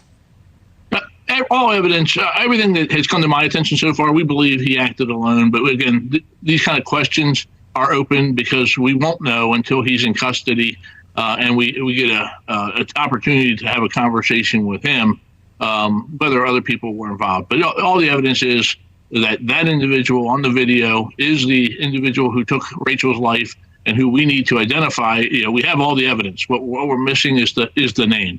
So we just need a name to put with that image, with that composite, and to bring him to justice to make sure he is not given an opportunity to do something so horrific again. I know there's been a lot of fear in your community, especially those who frequent this trail, but there have also been investigative leads, or at least cooperation, in 7 other states. Do you have reason to believe he may still be in the area, or do you think he could have gone to one of these other areas where you're working with law enforcement?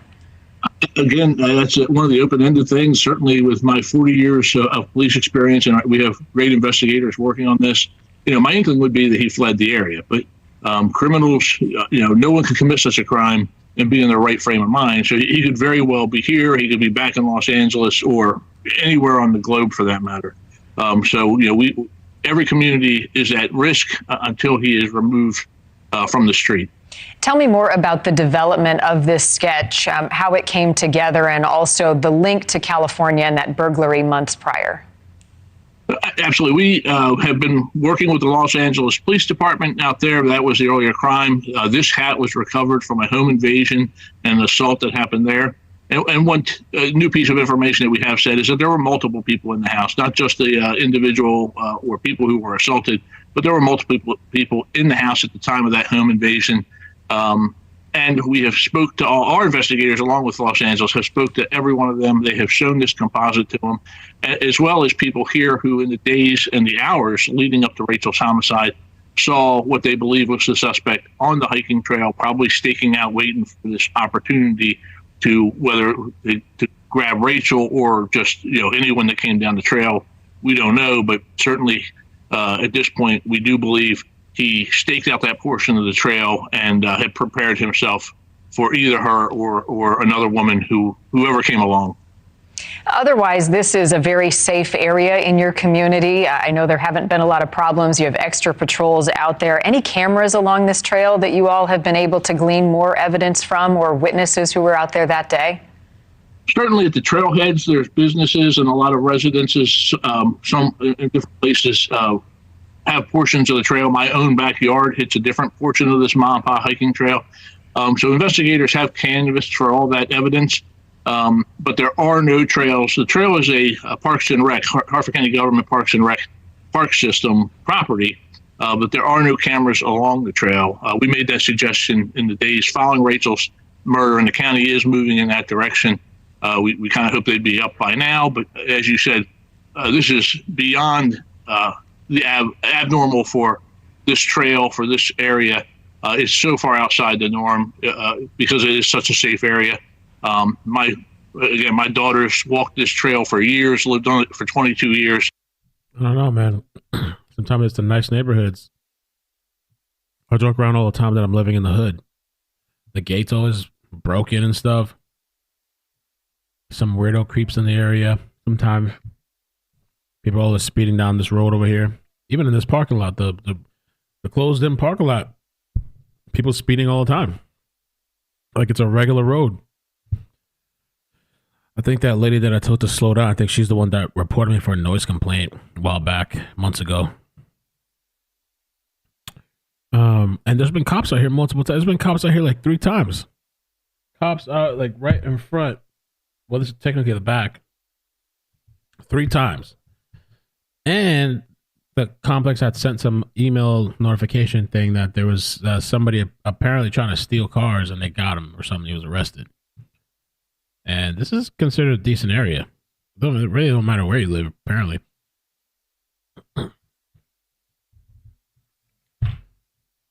Guys are browsing and looking. This is like a decent area. It's borderline. This is like I think a nicer area than I was before. It's borderline.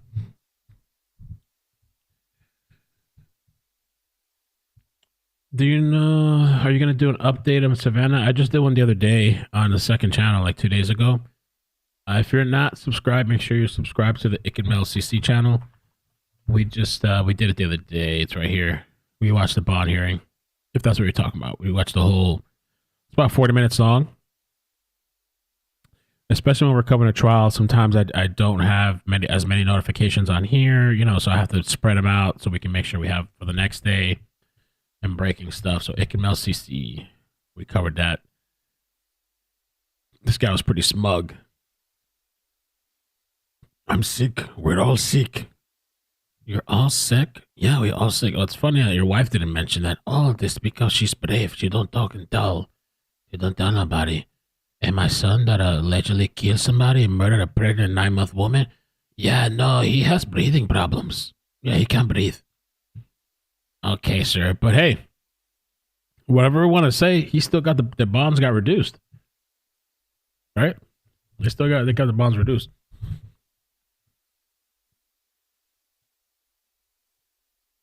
Oh my God.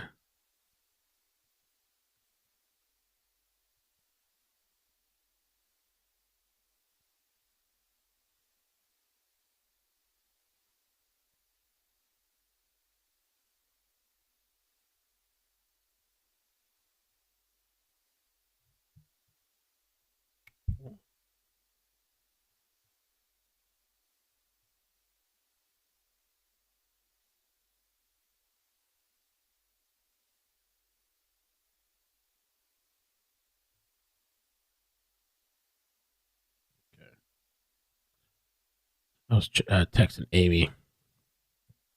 She got the iWatch. By the way, I spoke to Julie when I went to go pick up Maddie. I spoke to her maybe 15, 20 minutes. And I was talking to her about Dr. Edward Moskowitz, that he's in the hospice right now. And I guess he's clearly not doing good at all. So I spoke to her for a little bit. We catched up. It was a nice conversation, besides the bad news, And I don't know. We might talk again maybe this weekend. Definitely after the trial. Oh yeah, Laverne. If you could do that, I'd appreciate it. The extra channel. It's kind of hard sometimes to keep up with the updates when I'm doing trials. That's why sometimes I try to be a little selective because sometimes I try to balance like, is it better to be available and on demand, be able to cover whatever breaking story, come here for an hour or two, or be streaming 8 hours a day and then trying to catch up on the updates, But so far we've been mostly kind of keeping up with it, and I'm really glad I made the second channel. Mostly keeping up with it. Today I don't think I'm gonna jump on or do extra stuff. Tomorrow I probably will. Let's see what today's. Yeah, Thursday and Friday I'll probably jump on to do extra stuff after the live. We'll see. I'm pretty sure there's extra stuff to talk about. And and then the weekend will be catch up, getting everything done for the week. Edward Moskowitz, Oh, and I was saying to the other day, my sister out of nowhere got vertigo, which is like, I was like, what? So I was researching a little bit. I had a friend that had, or has. I don't know that it ever goes away once you have it. You can, I guess, take meds or whatever, and you won't have symptoms of it, but it can always come at any time, I guess, once you have it. And one of the things I was looking up about vertigo, specifically the one that she has, which is, let me see. How do you even say this word? Paroxysmal? Benign paroxysmal? How do you say this? Let me see. I have no idea. How to say, it's one of those words, you got to ignore the words that they've told you your whole life to pronounce. Paroxysmal. Paroxysmal. Okay. Paroxysmal. Benign paroxysmal positional vertigo. The fuck is that? Anyway, that one of the studies that they had done, that's what I was telling her, like, I don't know, have you gotten labs done? Like, your blood work? Because they had said that, like, one of the things was linked to vitamin D deficiency in some patients. And so some patients, they took the vitamin D and it actually helped them, like, less side effects and less reoccurrences. But then I read some other article that it also had something to do with, like, calcium, some type of calcium buildup. I don't know. I have to research it more.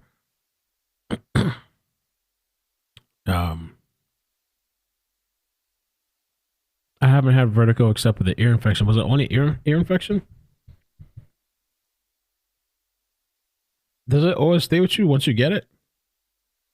Cram says you only had it with an ear infection. She didn't have any ear infection. I get vertigo often, and it's a lot of the reasons why I fall down the stairs. Damn, I'm not a vertigologist. When is court back? I'm not really sure. They should be back. I think, I don't know. 1:15. No, they went late today. I'm thinking like 1:30 probably, maybe. Herbeer said vitamin D is a hormone, y'all. Supplements are practically poison. Just go outside. I take a really good one from my doctor.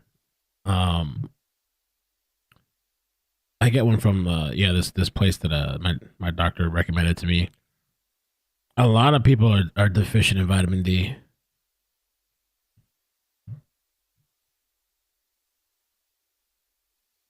Vertigo is a symptom, not a disease, Paddock Girl says. Mine's from tachycardia and panic disorder. She went to the ER, and I guess they gave her some meds. I gotta find out what else is going on. But I told her, like, go to a doctor and get some labs done, get a full blood work done, get fully checked out. Oh my God! Nina said my mom had an inner ear infection. Vertigo lasted about 10 months. Oh.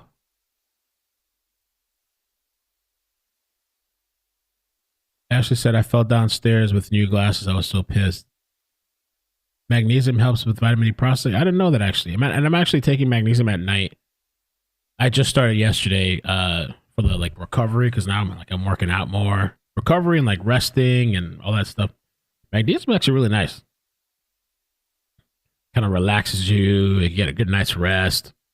You're not going to wake up feeling drugged like Benadryl or melatonin doesn't really make you feel that way, but I for some reason melatonin doesn't agree with my body. I've said that before. I used to try to take it when I was working graveyard shift. And what happened was when I started trying to take it daily, I feel like something about my heart, I just didn't like it. Something about the rhythm, and there was something that said in a few percentage of people like it could have an effect on their, I don't know if their cardiac rhythm or something. Melatonin.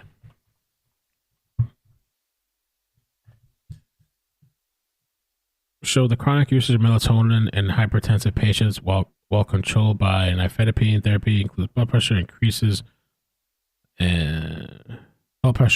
heart rate. I mean, it's not everybody. People can take this stuff and be completely fine. But for me, I don't know. I just could tell my body didn't like it, so I just stopped taking it. Once in a blue moon, if it's like in a supplement thing, maybe, but like I definitely don't take it on a regular basis.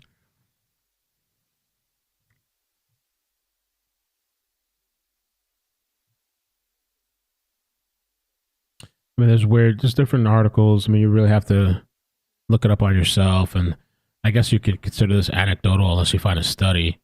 The one about the vitamin D and vertigo was an actual study by the Science Library, whatever they call it. Melatonin may worsen heart conditions. Does melatonin affect your heart, liver? It really depends. But for me, yeah, I didn't like it. How long ago did she give birth? Who? How long ago did who give birth? She's never. My sisters don't have any kids that I know of. Oh, there's this really, really nice magnesium one that's so freaking dope. I ordered this on Amazon. It's like a magnesium complex.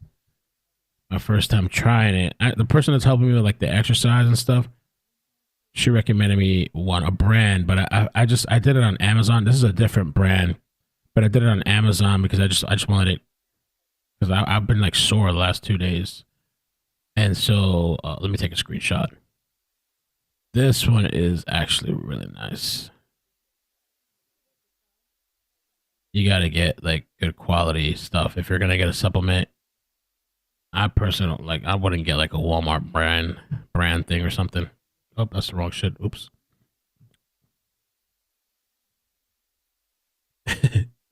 Not what I meant to show.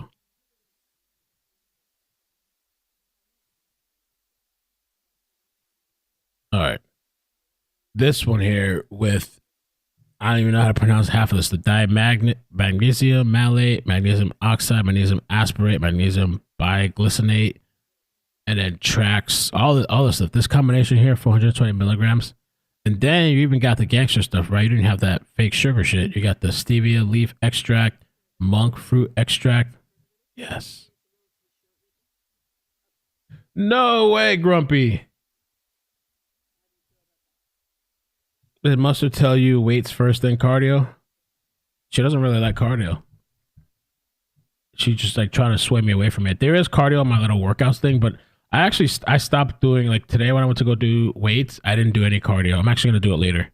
I used to try to get a full, and her cardio was like just burn 200 calories and that's it. I used to try to go do like a 30-minute cardio and then try to do weights. I couldn't do nothing. I was just like tired. She's kind of like very not too much into cardio. Very light.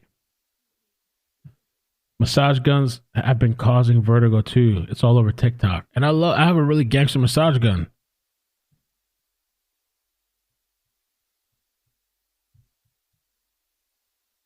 Ooh, Angela says, I get vertigo and I'm vitamin D deficient and also have tinnitus. So that causes it too. Oh, man. Weights then cardio is weight loss. Cardio then weights is endurance. Oh, okay. Yeah, I've cut back a lot from the cardio, even though I love it, but.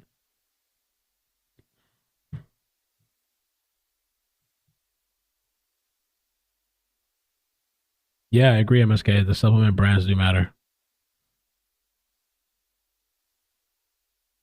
Oh, they're back. They're back.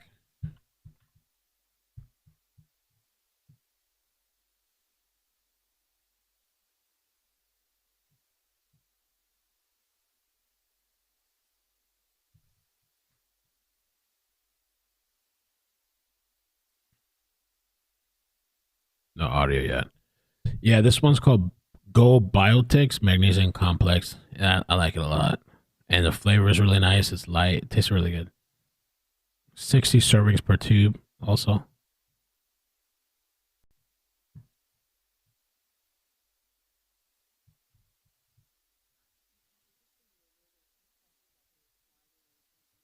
Really? Massage guns?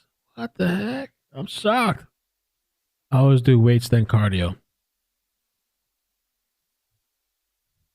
The name brand of the magnesium? It's called Go Biotics. I'm going to put it on the screen. I like it a lot. I slept pretty good last night too. Go Biotics Magnesium Complex. And I would, I guess, take it in the evening.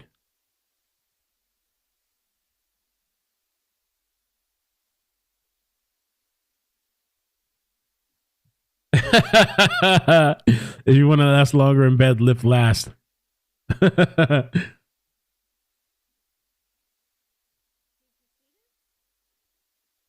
Yeah, I've been getting a lot of walks because of the dogs, actually. The dogs and up and down the stairs. I usually like to do a little bit of running too up and down the stairs. I'm going to have to probably do that later.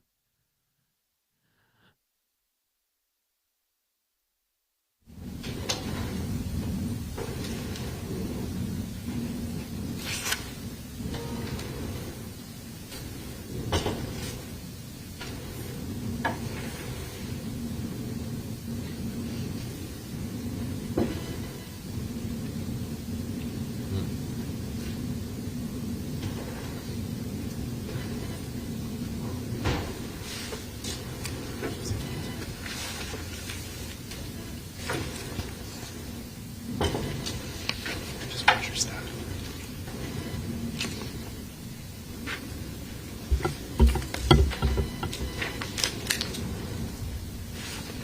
If you could remain standing and just raise your right hand.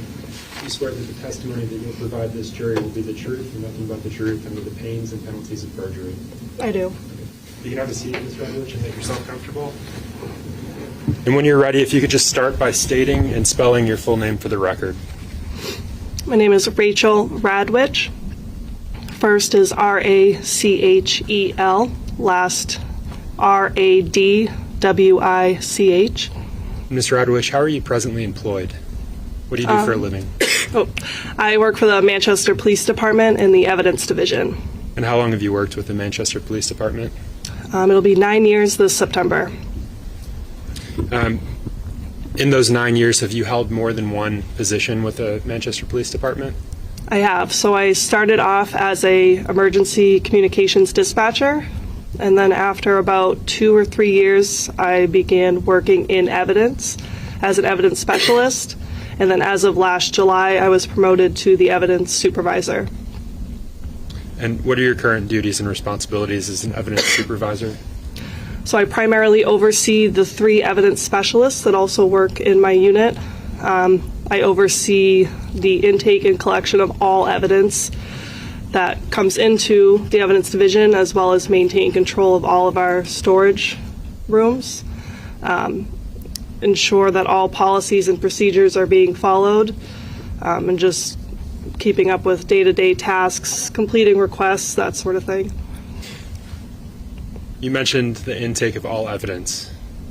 And can you just walk the jurors through that process, how things are taken in by the Manchester Police Department? So generally speaking, either a patrol officer or a detective from the investigative division is the one collecting items from the scene or whatever they're working. All of our lockers or storage units for temporary storage have a one-way locking mechanism. So essentially the officer puts the item in. Once they lock it and secure it, only someone from evidence can access that item.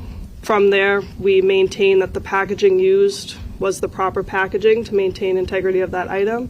And then we decide on proper storage for long-term purposes for that. Update the computer, make sure everything kind of checks out, and then put it away until it's needed for further analysis. Ms. Radwich, you just mentioned that the detectives will collect things. Are you in a position where you go out and collect items? So on large-scale scenes, my unit will be asked to assist, to include myself. And you've mentioned evidence rooms, lockers, and storage units. Can you just describe those for the jurors so they're familiar? Are those all at the Manchester Police Department here in town? Yes, so primarily most of our rooms are at Manchester Police Department. We have about 12 rooms on the second floor, all under the control of the evidence unit. It's limited access in, and then only the 4 of us in evidence can actually get into those rooms. We also have some outside storage areas for things that can't be brought in, so like explosives, bicycles. And then we have a room that's for ventilation. We call it our vented storage, so anything that isn't a drug item, which requires double security within the building, but still needs some sort of airflow due to the smell. That'll get stored in our vented storage. That way you're not bringing in something that stinks into the building to then permeate my office. So, Ms. Radwich, I want to back up for just a second. To be an evidence supervisor, does that require any specific training or education? So it requires experience in the evidence unit. I hold my Bachelor of Science degree in Forensic Science, as well as a Master's of Science degree in Criminal Justice. I've had training and certification through the International Association of Property and Evidence. And then there's also just on-the-job training that you get exposed to just through years of working in that division. And do you do continuing, or have you done continuing training during your 9 years with the Manchester Police Department? So I mostly stay up to date with case law, so local, state, and federal laws, make sure we're adhering to that.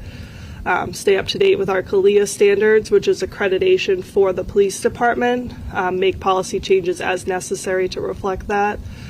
And then I keep up with, technological advances. We work closely with the New Hampshire State Forensic Lab as far as different analysis that they're doing, keeping up with that Association for Property and Evidence, as well as we work closely with the FBI and the ATF, and kind of always maintaining a constant communication of where we need to be at to secure and maintain evidence.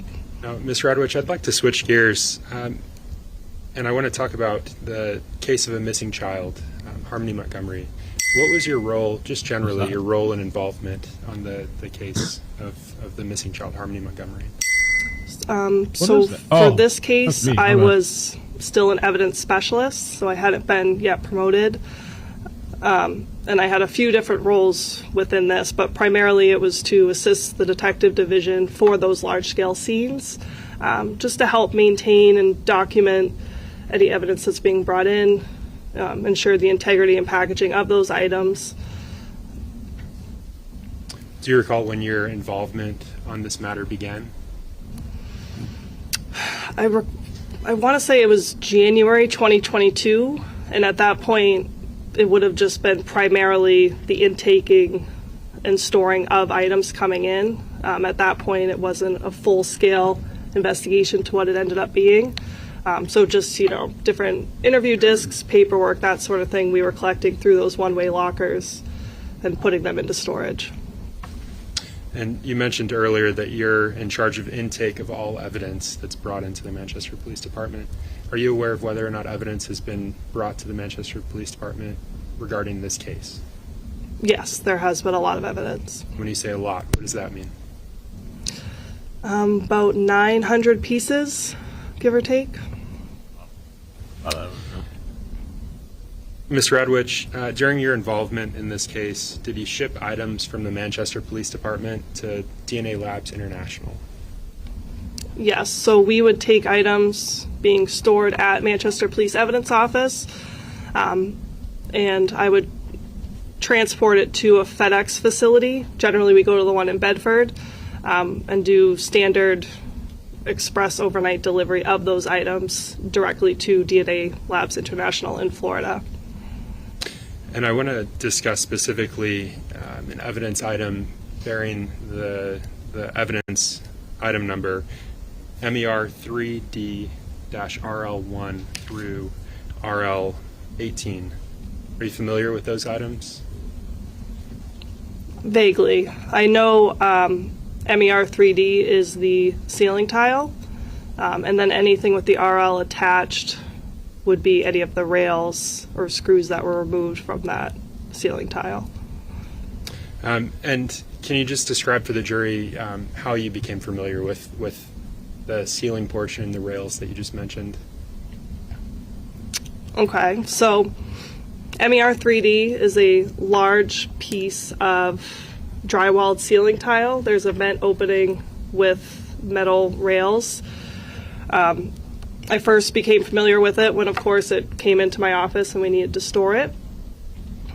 I was also part of transporting that item to and from the lab being the state forensic lab. Once that came back to my office, after testing was done at the state level, I was then overseeing that piece of evidence being reopened, essentially, so that the analysts could get smaller cuttings for a deeper analysis, only because transporting that ceiling tile was just becoming too much. It's very large, required 2 people. So it was decided that cuttings would be taken for further processing instead of transferring this massive piece back and forth. And let me stop you there. You said that the analyst made the cuttings. Yes. Were you there when the analyst made the cuttings? Yes. And what was that analyst's name? Kevin McMahon. And that's an individual from the lab? Yes. Here in New Hampshire. Do you know whether he made specific markings on the areas that he cut? There were markings made next to the squares that were cut out. Following that interaction, did you have occasion to see that item again in your facility here at the Manchester Police Department? Yes, so shortly after that time frame, that was mid to late June, and then about a month or so later, we again had to pull the ceiling tile out, and we brought it to our second floor training room, essentially to remove the metal rails from the piece of drywall. The reasoning for this is, again, it was really big, really bulky, and we wanted to see what was under those rails. So I was amongst a team of detectives. We took the ceiling tile that was stored securely in the evidence division. We wheeled it down in its packaging to the training room, which was right down the hall from my office. And then once there, we did what we needed to do to get those rails removed. Do you recall with any specificity the detectives that you mentioned? It was Sergeant Lovejoy, Detective Lammy, Detective Bombard, and Detective Rahill. That's Max Rahill? Yes.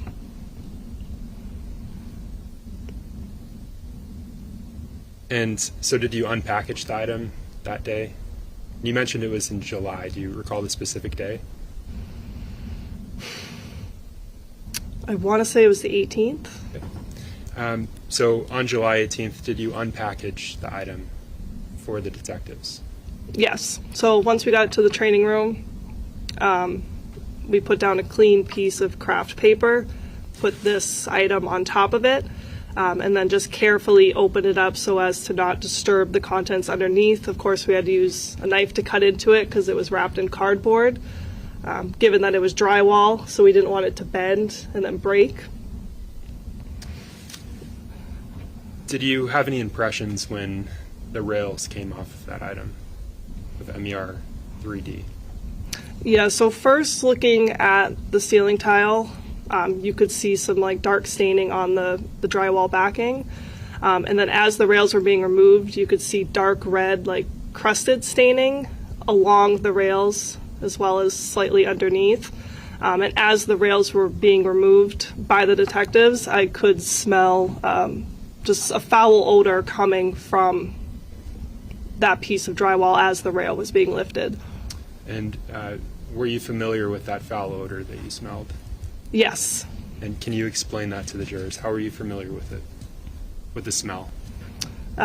So the smell, I would call it like a pungent rotting smell, and I'm familiar with that, and I would associate that with decomposition. I know what that smell is like. I've worked on numerous crime scenes in which there was a body present. I've attended an autopsy, and I've also regularly handled evidence that comes in from death scenes. At the Manchester Police Department, do you have a specific location for such items with body fluids decomposition? So yes, that would be the ventilated storage, but given the importance of this piece of evidence and the amount of packaging that was wrapped around it, again, there was layers of cardboard. It was really maintained and sturdy. We kept that in our upstairs evidence room. That way it would be better preserved and the integrity would maintain through different weather changes, that sort of thing. If I can have a moment.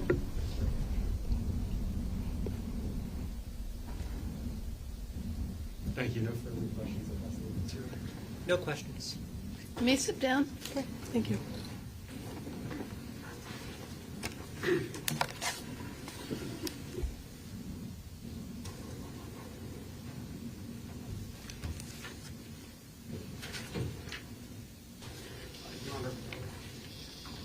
Sometimes we have to take witnesses not necessarily in the order that we would like, but we'd like to call a particular witness, Mr. Jared Mondrag, to the stand, please, to take advantage of the translation services that are available to us today.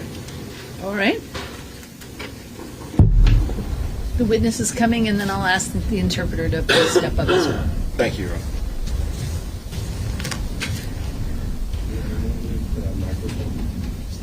Yes, thank you. That would be great. Take this one.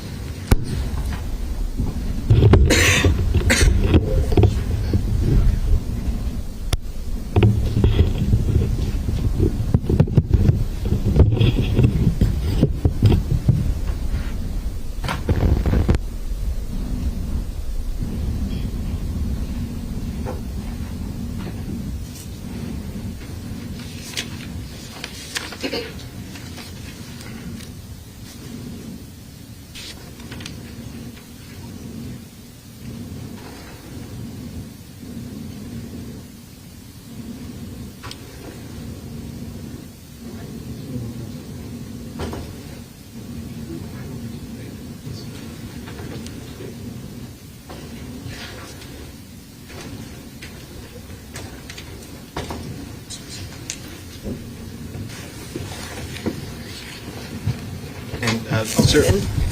The interpreter has been placed under oath A la intérprete to interpret to the best of her skill, knowledge, and ability. A la intérprete se le ha puesto bajo juramento para que interprete a lo mejor de sus habilidades. Okay. Good afternoon, Mr. Mondrag. Buenas tardes, señor Mondrag. If you could please stand up for a moment, Sí, por please. favor, se podría poner de pie. And if you would please raise your right Se puede hand. alzar la mano derecha. Do you solemnly swear ¿Usted jura solemnemente testimony you give this jury que el testimonio que usted va a dar ante este jurado will be the truth, va a ser la the verdad, whole truth, la verdad completa and nothing but the y truth? solo la verdad, So help you God. bajo la ayuda de Dios? Sí. Yes. Thank you, sir. Please feel free to have a seat. Puede tomar asiento. Mr. Mondrag, as we're being recorded here today, Señor Mondrag, ahora nos están grabando. would you please state your name and spell both your first and your last name? Por favor, nos podría decir su nombre y también deletrear su primer nombre y su apellido. Jared Brian Lujano Mondragón. Jared Brian Lungano Mondragón. Y-A-R-D. Y-A-R-D. And your last name, sir. Would you spell your last name, please? L-U-J-A-N-O. Lugano, L-U-J-A-N-O. Okay. And you, is that your full name, sir? ¿Y eso es su nombre completo, señor? Yes. Sir, what town do you live in? Señor, ¿en qué pueblo vive usted? En Manchester. En Manchester. And how long have you lived in ¿Y Manchester? cuánto tiempo ha vivido usted en Manchester? 23 años. 23 years. 23 years, okay. 23 años, okay. What do you do for work, sir? ¿En qué trabaja usted? En drywall y metal frame. And drywall and metal frame. How long have you done that kind of work? ¿En cuánto tiempo ha hecho usted ese tipo de trabajo? 15 años. About 15 years. 15 years. If I could approach the witness, please, Your Honor. Si me puedo acercar al testigo, por favor.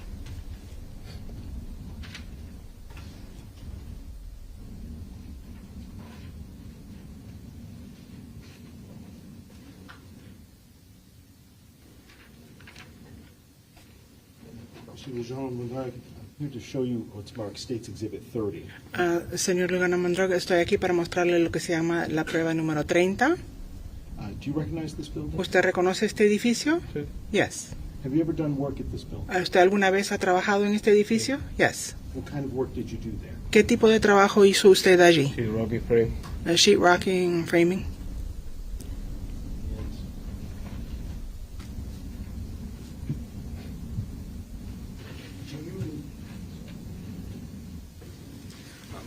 Do you know or have you ever met someone by the name of Adam Montgomery? ¿Usted conoce o alguna vez ha conocido una persona con el nombre de Adam Montgomery?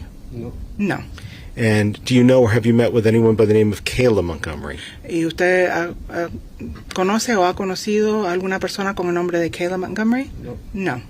And that location where you did work installing sheetrock, ¿Y ese lugar donde usted hizo trabajo instalando el sheetrock? did you ever live at that address? ¿Usted alguna vez vivió en esa dirección? No. And other than doing the work for the sheetrock, have you ever been back to that address? Fuera de hacer ese trabajo con el sheetrock ahí, ¿usted ha regresado a esa dirección? No. No. Thank you, sir. I don't have any other questions for you. Defense counsel may Gracias. have No a few. tengo otras preguntas para usted, la defensa. And I have no questions. Y yo no tengo preguntas, su señoría. Your Honor, we'd ask the witness to please be excused then. A su señoría pediríamos que excusen al testigo. You are excused, sir. Usted está excusado. Termino. Okay. Thank you, sir. Gracias.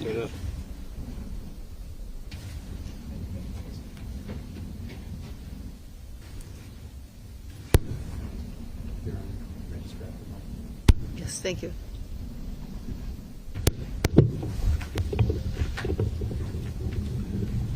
And Your Honor, at this time, the state calls criminalist Kevin McMahon to the stand.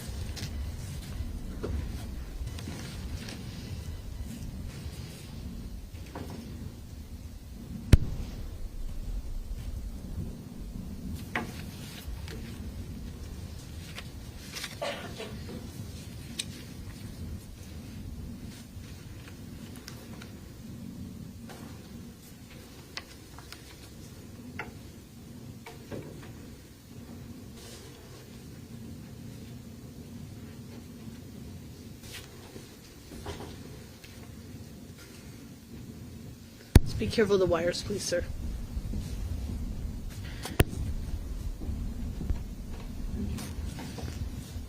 And Mr. McMahon, if you would please remain standing for a moment and please raise your right hand.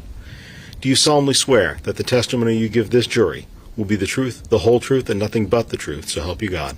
I do. Thank you, sir. Please feel free to have a seat. Good afternoon, Your Honor. Yeah. Good afternoon.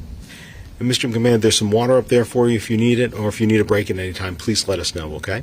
Thank you. All right. Would you please, because we're being recorded here today, state your full name, spelling both your first and your last name for the record? My name is Kevin, K-E-V-I-N, middle initial G, and my last name is McMahon, capital M-C, capital M-A-H-O-N. And Mr. McMahon, up until last year, where did you work? I was formerly employed by the New Hampshire State Police Forensic Laboratory in Concord, New Hampshire. How long did you work for them? For over 40 years. And it's my understanding that you retired last year from there. Yes, I did. Okay. What was your position while you were working at the lab? I was assigned to the Forensic Biology Unit. And was there an official title that you had? Criminalist 2. Okay. And what does that mean to be a criminalist 2 at the New Hampshire State Police Forensic Lab? Well, a criminalist 1 is an entry-level position. Criminalist 2 would be more of a journeyman-level position where you have more responsibilities or more duties assigned to you than a criminalist 1 would. I understand that you said that you were there for 40 years. What were the different units of the lab that you worked in during those 40 years? I worked primarily in the forensic biology unit, although way back when it was just forensic serology. I was actually hired as a drug chemist, but then was transferred into the serology section. But over the years, I took on additional responsibilities, most of those dealing with the analysis of items of what are known as trace evidence, which would include the examination of hairs and fibers, the examination of paints and plastics, and the examination of automobile lamps, specifically the filaments in a lamp, for purposes of determining whether a taillight or a headlight was on or off at the time of a collision. And Mr. McMahon, let me ask you, can you go through a little bit of what your educational background was, specifically in the area of dealing with serology and the identification of bodily fluids? Well, I hold both Bachelor of Science and Master of Science degrees in forensic science from the University of New Haven in West Haven, Connecticut. And both those programs were overseen by fairly well-known forensic biochemists at the time. And so it would be difficult for someone to go through that program without having a lot of experience and exposure to forensic serology. And so in addition to what I learned about forensic serology while undergoing my education, I underwent extensive on-the-job training soon after transferring to the serology section of the lab back in 1983. And could you please explain what forensic serology is? What is that the science of? So forensic serology is that area of expertise within the field of the forensic sciences that deals specifically with the identification and the characterization of blood and other body fluids as they are associated with physical evidence. And it's the screening process which, in modern times, immediately precedes DNA testing. In addition to your educational background, have you received any specialized training after you obtained your degrees within that field of serology? Well, over the years, I've had a number of opportunities to attend various schools and workshops and symposia dealing with various aspects of forensic science, some of those specifically dealing with forensic serology. Are you a member of any professional organizations when it comes to serology or to detection? Well, I'm a member in good standing of the Northeastern Association of Forensic Scientists. And over your career, how many serological analysis or serology analysis would you estimate that you've made? Serological analyses, I would estimate in the thousands or tens of thousands. Have you ever been qualified in court as an expert witness in the subject of serology? I have, many times. And were those in New Hampshire courts? Yes. Okay. And does that include this particular jurisdiction where we are today, Hillsborough County, Northern District? It does. Okay. Your Honor, at this time I'd ask the court to please qualify Mr. McMahon as an expert in the field of forensic serology. Any objection? I have no objection to him giving his opinion. The court finds that he is qualified as an expert. Thank you, Your Honor. Mr. McMahon, what was your involvement into the investigation into the death of Harmony Montgomery? I was assigned as the point person, at least as far as any requests that were made by the Manchester Police Department for testing or examination of evidence for biological materials, primarily in this case blood or hairs. I want to talk to you a little bit about some of the evidence that you did do serology testing, or at least examinations on in this case. It's my understanding that several of the items that you examined had no stain, that you saw nothing to be tested. Is that correct? That's correct. There were a number of items that I examined and did not find any stains or deposits that I felt were characteristic of blood. and so no further testing was done beyond a mere physical examination. And then were there other items that you looked at that you did test, but it turned out that they were negative for blood? Yes, sir. Okay. Were there also an item or two that you tested that was positive for blood? Yes, sir. Okay.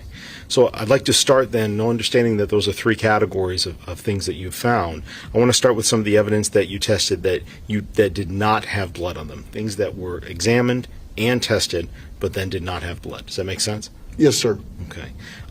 What pieces of evidence did you test that you found out that they did not have blood on them? And I'd like to start specifically with items that you tested on January 5th of 2022. Excuse me, that you wrote in a report on January 5th of 2022. And would you like me to refer to the item names, or excuse me, the numbers that have been assigned to those items, or do you have a copy of your reports available in case you need to refresh your recollection? I have a copy of my entire case report, so you can either refer to the date of the report or the exhibit number so that I can verify what you're asking me. And let me ask you, did you sit through a deposition, Mr. McMahon, on the same case? I did. And that the same file that you have with you today, is that the one that you had at deposition when you were able to answer Attorney Smith's questions on that day? Yes, sir. Thank you. Any objection, Attorney Smith, to having him refer to his notes? No.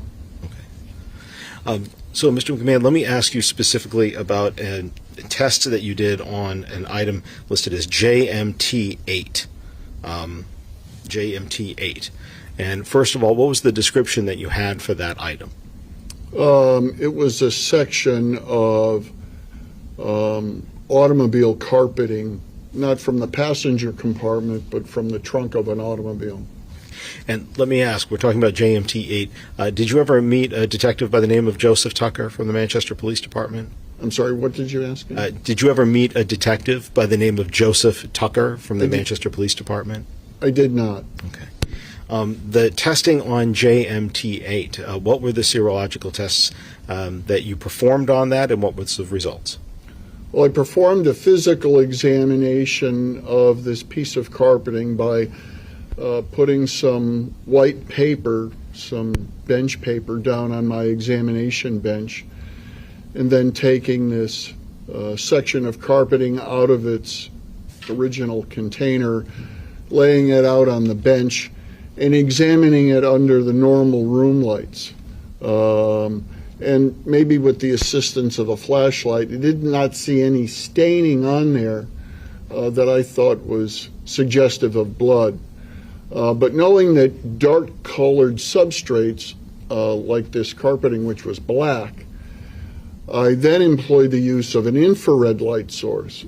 It's basically another source of light, but rather than white light that we use for room lighting, it employs infrared light, and the image of what the camera is seeing is projected on a computer tablet. And during the course of this particular examination, I happened to notice a dark-colored stain that was not visible under normal room lighting. And I tested that for the presence of blood, and that test was negative. Did you also test another item with the same initials, JMT5, a T-shirt? I did. Okay. And similarly, what were the results on the test on the T-shirt? In that case, I performed an analysis of a number of stains that were on that T-shirt, and I employed a test that would detect the presence of blood, and each of those tests were negative. And finally, at one point, did you also, I'm referring to a report that you wrote on June 15th of 2022, or 13th was a correction on the 15th. Did you ever do an examination of a piece of evidence entitled JD47, an igloo cooler? I did. Okay. And what testing did you perform on that piece of evidence? Again, the testing always begins with a physical examination for deposits which you believe are reflective of or suggestive of blood. There were a number of stains on this particular cooler that seemed to resemble dry blood stains. Each of those was tested chemically in the laboratory by myself, and each of those tests were negative for blood. With regards to that cooler, could you generally describe what it looked like? It's a large red igloo portable cooler. It has wheels on it so it can easily be transported if it's full of ice or other things. And it has a red body. It has a white lid on it and a white liner. And I believe it has like a retractable black metal handle on it, like a wheeled suitcase would. Your Honor, if I can approach the witness, please. Yes.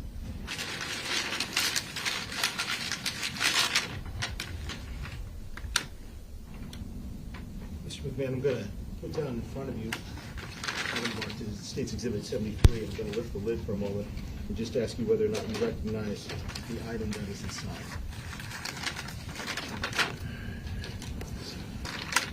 Yes, I do. What do you recognize that item to be? That is Exhibit JD 47, the igloo cooler. So this is the one that you tested. Yes, sir. And could you please just tell us generally, where did you test this item? If I might refer to my notes. Yes, please.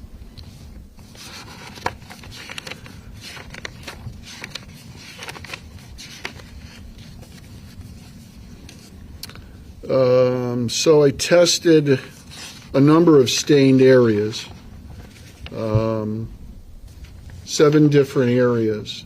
I'm sorry, did you say 7 different areas? 7 different areas. Okay. One stain on the bottom of the base, another stain on the right side of the base of the white top edge, another stain on the red plastic base at the right front corner, another stain at the left side of the base near the white top edge. Let's see, the 5th stain was on the left side of the lid on the edge. 6th was on the right front of the lid at the edge, and the 7th stain was on the right side of the lid at the edge. I drew a diagram to assist me in detecting where on the lid I actually. And with regards to each one of those tests, were all of those in fact negative for the presence of blood? Yes, sir. Objection leading. What was your conclusion with regards to the test on those 7 areas? Each of the results of each of the tests that I performed on those 7 areas were negative for the presence of blood. Thank you.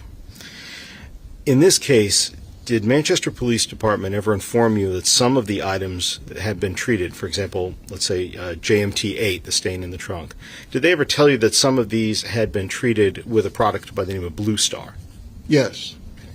And let me ask, does Blue Star interfere with the serological testing that you do? In and of itself, it does not. Okay. Does it interfere with the DNA testing of these samples? It reportedly does not. What's the testing method that you use when you're testing for the presence of blood? Well, in the laboratory, I would use a test that's known as the Castle-Mayer test, Kastle-Meyer, Castle-Mayer. What advantage, if any, does the Castle-Mayer test have over a test like Blue Star?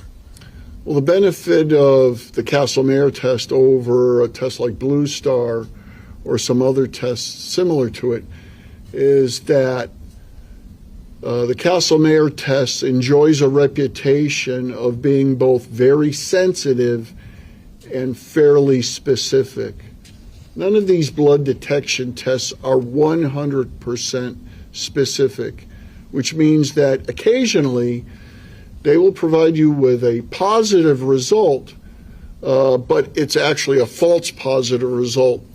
The result that you're getting that you would ordinarily think is positive is in fact a false positive, and it's due to something in the sample that you're testing that you're unaware of. Thank you, BK.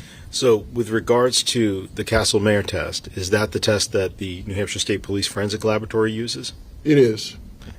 How long have you been using that test? How familiar are you with that test?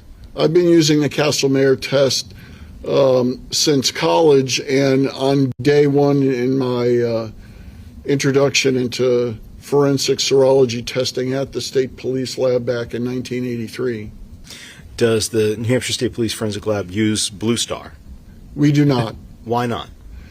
We prefer to use a different chemical for trying to find traces of blood at crime scenes. We use a chemical that's known as luminol. Luminol. And with regards to the concept of false positives, could you explain what false positives are when it comes to serology testing? Well, in testing for the presence of blood, the tests that are available to us to detect the presence of blood all rely upon detecting the presence of hemoglobin. In order for a screening test or a detection test to be of any value, it must test for something that's unique in whatever you're looking for. And the one thing that's unique about blood compared to other body fluids is blood has hemoglobin in it, where saliva and semen and other body fluids do not.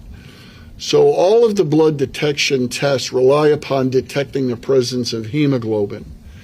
And in the Kastle-Mayer test, we add a drop of a reagent that's made up of a chemical called phenolphthalein, and we look for a color change at that point. If in fact any of the known or well-recognized false positives are present in your sample, very often you'll see a reaction immediately after adding the phenolphthalein where you shouldn't. It's only after adding the second reagent, hydrogen peroxide, should you see a color change. And in the Kastle-Mayer test, we're looking for the formation of a pink color. So if in fact I'm testing something for the presence of blood and I get that pink color after merely adding the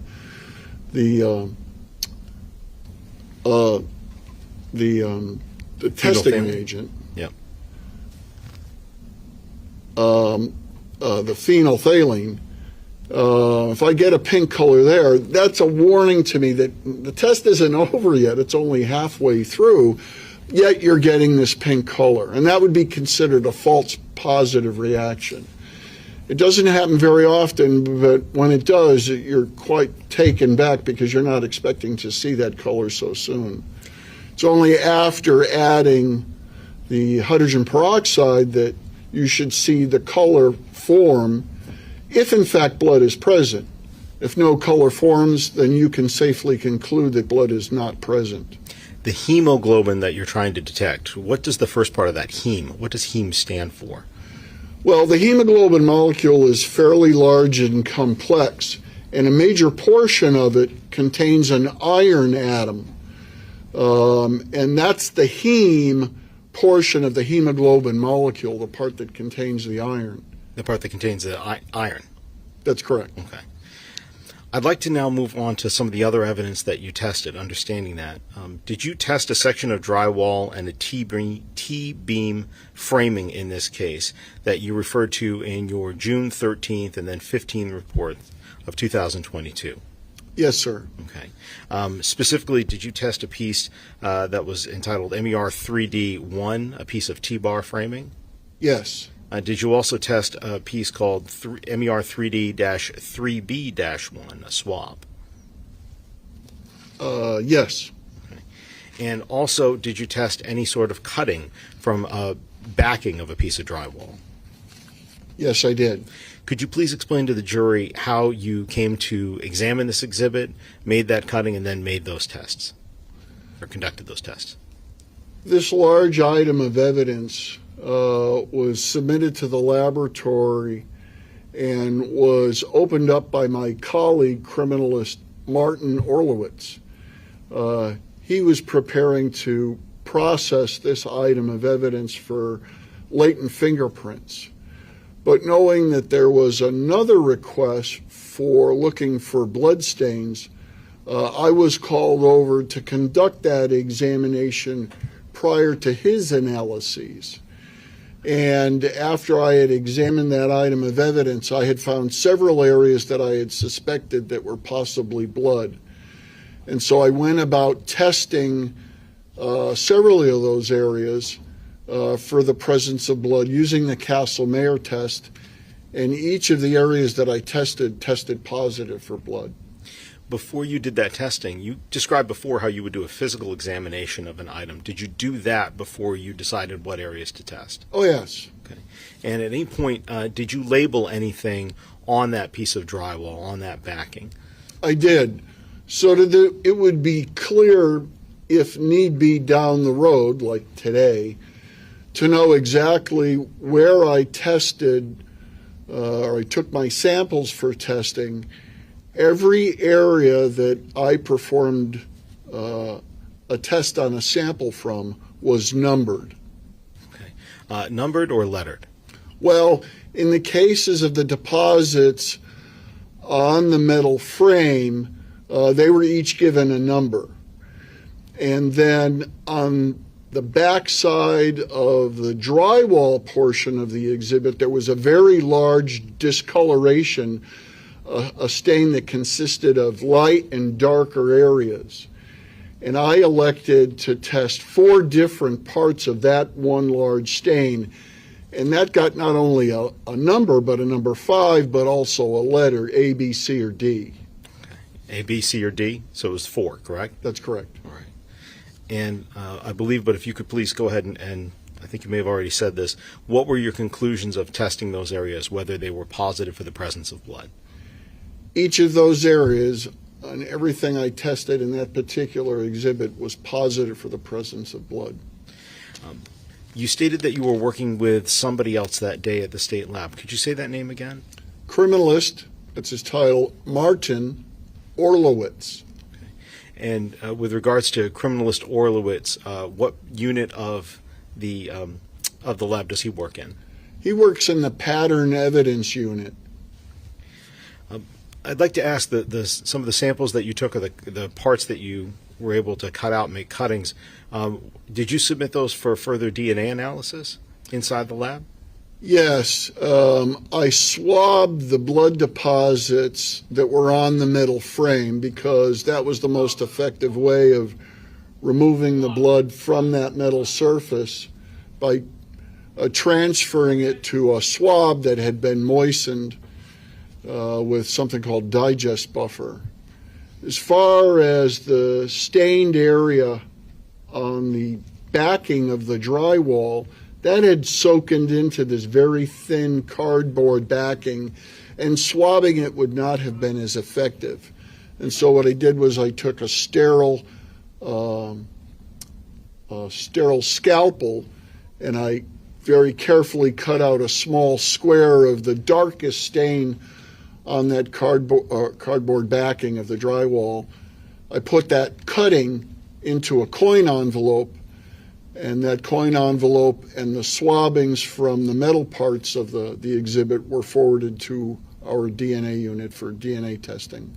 How did you label that cutting that went to the DNA unit for DNA testing, and how did you label the swab that went on for DNA testing? So the cutting would have been labeled, if I might refer to my notes again. Please do.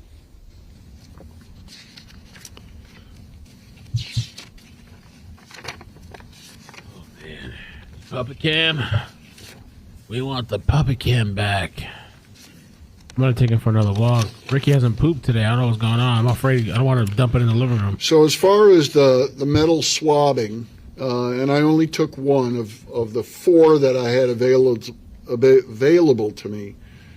I selected one as a representative sample, and the actual stain on the exhibit was exhibit MER3B. And because this was now somewhat of a child of that, this swab was now MER-3B-1. As far as the cutting is concerned, again, it's the same exhibit, so it's going to be exhibit MER-3B. But this was that large stain area, which I called collectively stain 5, but then subcategorized each of the 4 stains in there as A, B, C, and D. And so the stain that went on for, or a portion of it that went on for DNA testing, because I didn't cut the whole stain out. The stain was large enough that I could cut out about a 1-inch square from the middle of it and still leave the rest of it behind. That I identified as MER-3B-5A. Thank you. The DNA testing that you sent it along for, did you perform that testing yourself or someone else? I did not. Do you remember who that was that did do that testing? That was performed by my colleague, criminalist Katie Swango. And finally, Mr. McMahon, with regards to, I know we talked about a couple of specific items. It's my understanding that there were many other items that you swabbed and checked for serology. Is that correct? That's correct. And with regards to those, were those either ones where no blood was found or that after a physical examination there was no stain to test? With regards to the physical items, not hairs. So excuse me, I think anything other than the hairs that you were provided. So that would be correct. All the other items that I looked at, with maybe the exception of 2, either did not find blood on them or my testing of what looked like it could be blood was negative. And with regards to the 2 that you thought that you might have located blood, now let me ask, was one of them, to your recollection, a sweatshirt or a portion of a sweatshirt? I think it was a portion of a sweater. Okay. A portion of a sweater. If Yes. you could refer to your notes, I just want to make sure that we're clear.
Yes, the 2 items that I'm referring to are exhibits JP216, which is a pink sweater, and this is detailed in my report dated April 21st.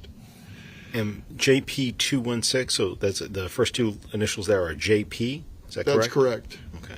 And with regards to that sweatshirt, do you know what kind of vehicle that came out of, whether or not it was an Audi that came out of? Are you aware of that? I don't know what the source of where the item was collected from, but it's a sweater. Sweater, okay. And was there, you said there was one other item. Could you please tell us what that one was? The other one was JP251, which was a length of twine. And that also was a JP, I believe you said, those initials? Yes, sir. Okay. And do you know whether that came out of a blue Audi, or do you, similar to your last answer, you don't know where that item came from? I do not know. All right. If I can just have a moment, please, Your Honor. Yes.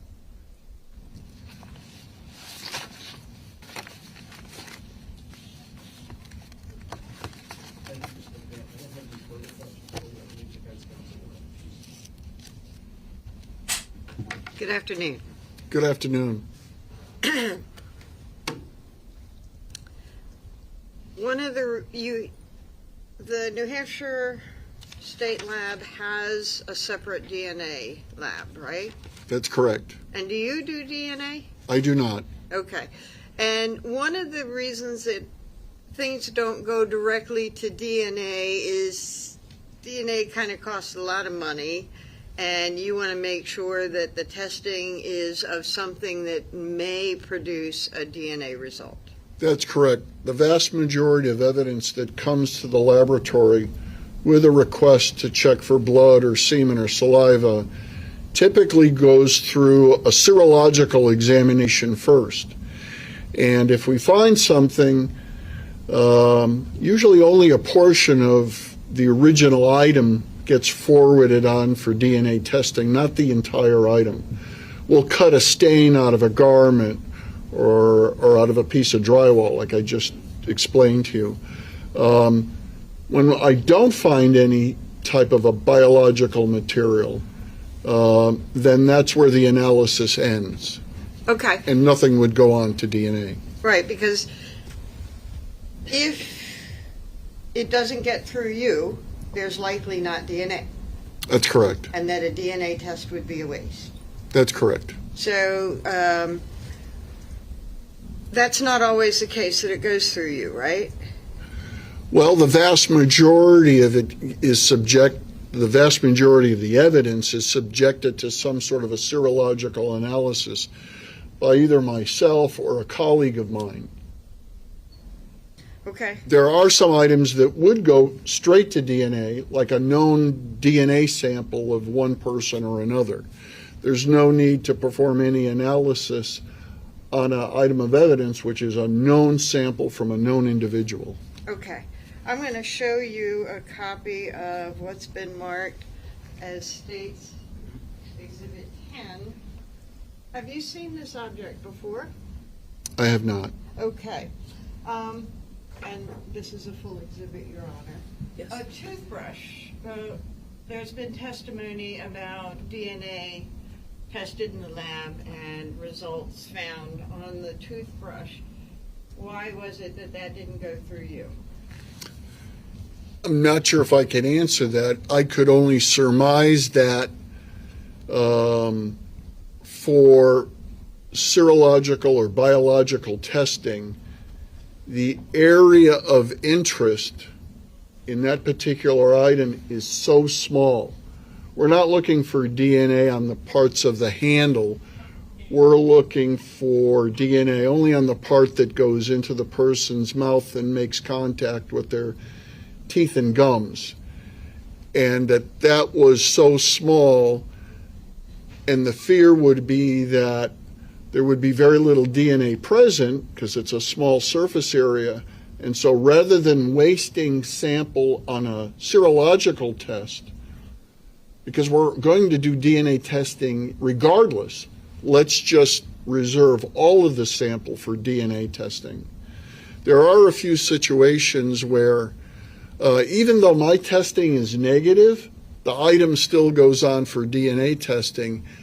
And that's a few situations, and it's only done because we recognize that the sensitivity of the test that I perform is much lower than the sensitivity of a DNA test. So when I swab the mouth of a bottle that was left behind at a crime scene, and I test that swabbing for saliva and it's negative, that swabbing would still go on for DNA. And essentially, we are talking about saliva, and that the area of interest on a toothbrush would be saliva. That's correct. And so pretty much no matter what, that's going to the DNA lab. Yes, ma'am. And so this isn't simply a procedure where people are doing things by rote. You actually consider the possibility of whether testing might consume DNA before DNA can actually be tested? That's correct. And if there's the possibility of that, you're going to send it straight for testing so that your tests don't consume or have any effect on the DNA that might be present. That's correct. To make sure that if it's there, it's going to be found. Yes, ma'am. There you had some testimony about JMT evidence, starting with the initials JMT. Yes, ma'am. And that was a section of black carpet, a child's T-shirt, and a child's pajama pants, right? Go ahead. Yes. Okay. And those, I think you were aware, were found in the trunk of a car? I believe so, yes. Okay. And the same area where the toothbrush was found? That I'm not sure I was aware of at the time. Okay. And so you tested each of these items, and they were all negative for blood. That's correct. And you talked about the testing, that if you saw a stain that looked like it might be blood, then you would take the next step and do some screening with the chemical. That's correct. In the black carpet, because a stain might be there and you might miss it, you do extra tests, right? Right, that's when we re-examine the item using the infrared light source. That's correct. So you don't assume, okay, I can't see anything. You're going to make sure that it's not there. That's only done when the color of the substrate, the surface that possible blood is on, is dark enough that it might, by virtue of its dark color, interfere with my ability to see the blood stain. Items that are lighter colored, it would just get a standard physical examination under normal room lighting. So the next step, after you question perhaps there's something there, you do that Castle Mayor testing. And the black section of carpet from the trunk was negative for blood. The child's T-shirt, you checked that for, you examined it by sight to check for stains, right? That's correct. And you found several. Yes. And you tested them to see if those stains were just child stains or blood. Well, I'm not sure I would describe it that way, but there are a number of stains on a green sweatshirt. Turquoise, perhaps?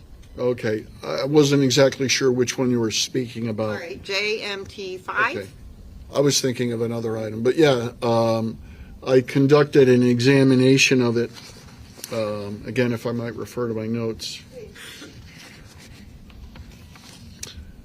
I conducted a physical examination of this child's T-shirt, and because the sleeves of the T-shirt were dark blue, the body of the shirt was this turquoise, I conducted an additional physical exam using the infrared light source and looking for additional staining on the sleeves. Okay. And so that was negative for the presence of blood. That's correct. And then there was pajama pants, a child's pajama pants found in the same area? That's correct. And well, I'm not sure where it was the collected location. from. Okay, sorry.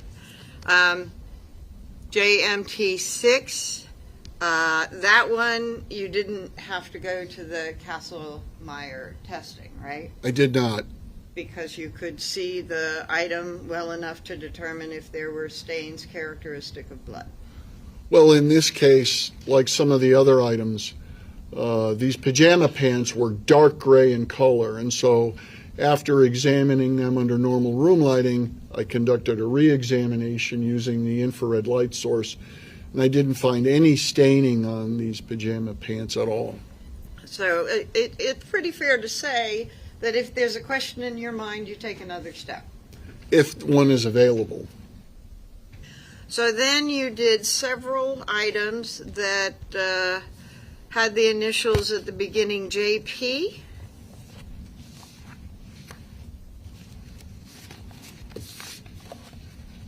Yes. And there's been testimony before you that JP would, and you understand that the initials reflect the officer that has collected and bagged or whatever the evidence. I do. That's a common practice in law enforcement. And there has been testimony that that was JP referred to an Officer Pittman. And these items were from the Audi. Were you aware of that? At that time, no. Okay. And same sort of testing to determine whether or not there was a presence of blood. That's correct. And if there was a question in your observation, you would take the next step and check for either a light source or the Castle-Meyer. That's correct. And the results were a little bit mixed. Some you did not find the presence of blood. Some you had to do additional screening for blood. That's correct. And 2 items I think that you testified of, let's see, 1, 2, 3, 4, 5, 6, 7, 8, 9, 10, 11, 12, 13, 14. About 15 items that were JP something. Do you want me to double check your math? We can do approximates if you want. Well, excluding hairs,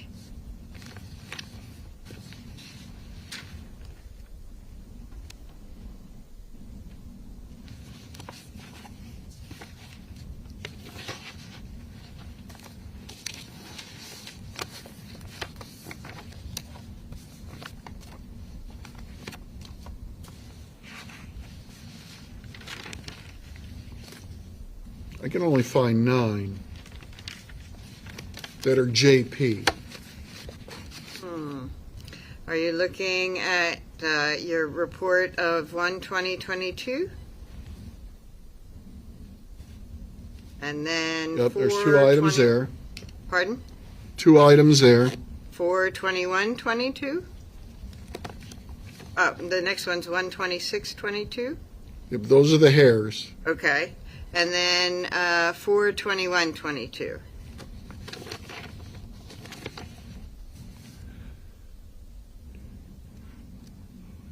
7 items there. 7, 8, 9, 10, 13. Total. But you're including the hairs. Yes. Okay. 14. Okay. Good thing. 14 in total. Okay. And speaking of the hairs, you found 1 specimen, and it's a JP hair, 1 specimen suitable for DNA analysis, and send it on, right? With respect to JP 185, yes. And then with respect to JP 202, a couple of hairs to go to the DNA. That's correct. And other hairs didn't actually have any DNA in them. Well, Or you couldn't detect. no. I guess for the remaining hairs,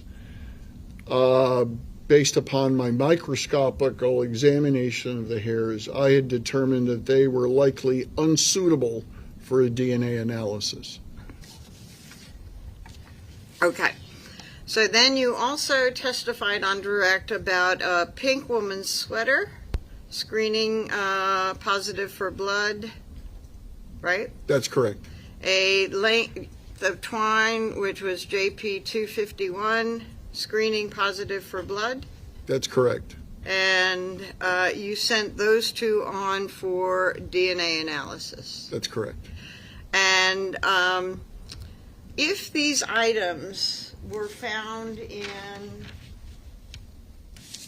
a motor vehicle that had been sitting out in the weather for a very long time, subject to heat, subject to cold, and subject to mold, apparently, you were still able to find presence of blood on those items.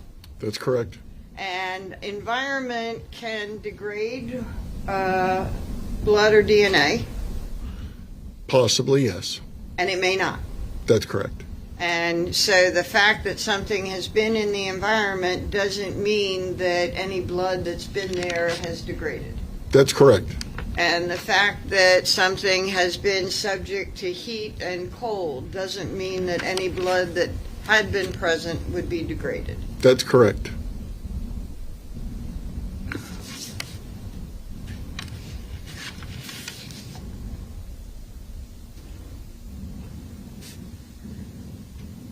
Thank you. I think, 1 moment, Your Honor, please.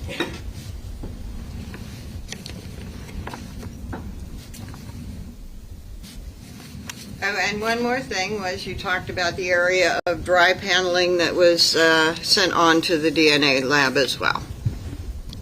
Drywall paneling. Yes, ma'am. Paneling, sealing, I don't know what to call it. drywall, you have it as drywall paneling, right? Yes, ma'am. And if there's testimony that this was taken from a ceiling, would that be consistent with your description? Yes, although I couldn't describe it in my notes or in my report as a part of a ceiling, because that's assuming I knew where it came from, and I can't take that assumption into account. So I just describe what it is as it's presented before me. Thank you. Very briefly, Your Honor, if I could, just from the table. Mr. McGuinn, just on that last line of question you were just asked about not being able to take it for granted that the drywall that you saw necessarily came from the ceiling. Is that something where, to be able to say that, you'd have to talk to the person that actually took it from the ceiling or took it from a wall or network? I'd either have to be there during its collection, I'd have to get its source or from where it came from someone whose opinion I trusted, or a third option would for it to be described that way when it was submitted to the laboratory on the paperwork that's submitted with evidence. But I'm still the final say for how an item is described. That may have come from a ceiling, and I'm certain it probably did. It's just that that wasn't so apparently obvious to me that I had to describe it as what it actually was. Thank you for that. Two other quick questions for you. You were asked a moment ago about JMT5, the T-shirt, and I believe you described how, on cross-examination, that the sleeves were darker, that dark substrate that you talked about earlier, and that's where you used the infrared light. That's correct. Did you make any notation the fact that that T-shirt was sized for an 18-month-old? I did make a notation in my notes where I can about the garment manufacturer's name and the size. And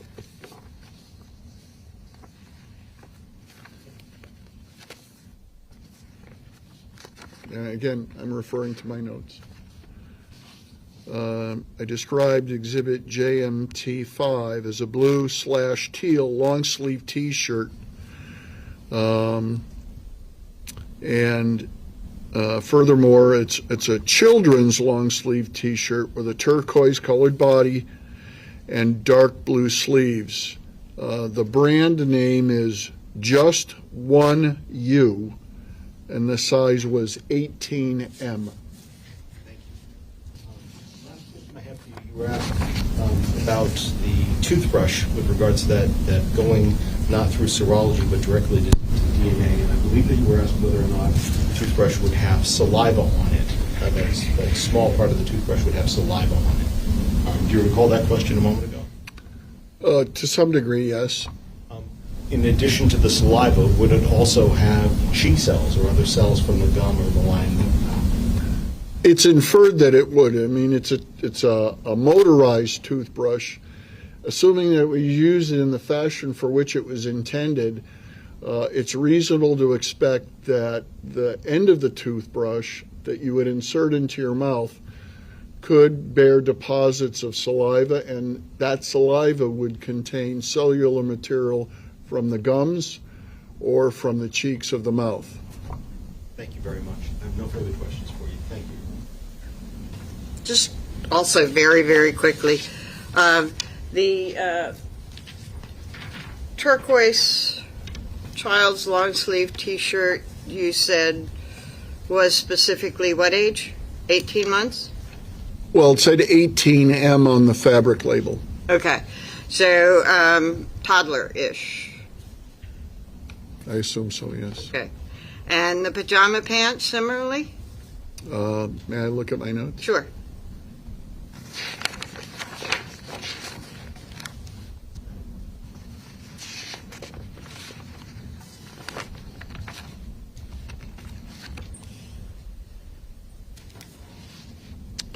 One pair of dark gray fleece children's sleep pants with a red, white, and black winter holiday pattern. The brand was Holiday, pound sign or hashtag, if you will, Fam Jams, FAMJAMS, size XS 4/5.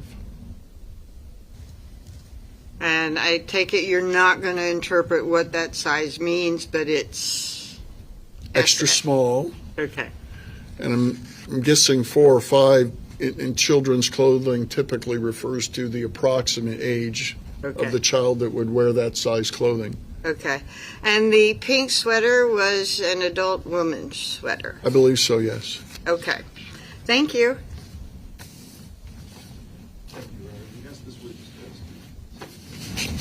Any objection? Yes.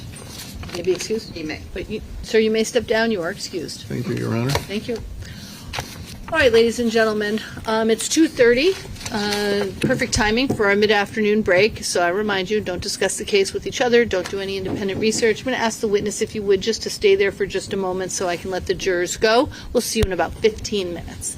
All rise for the jury, please.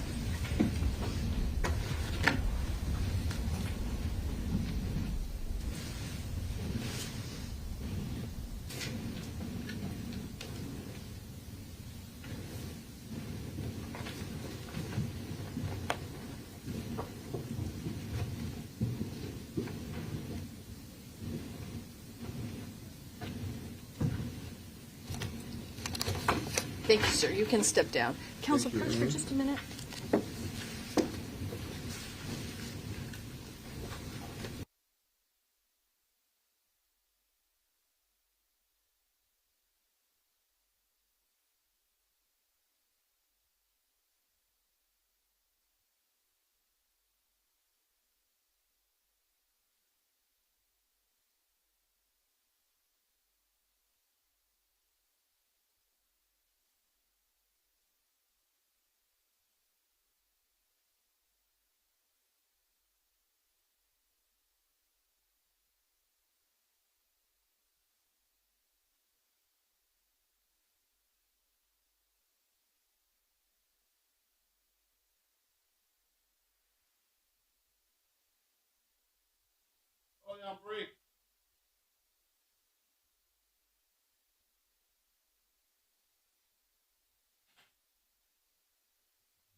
Back in 1949, I started forensics.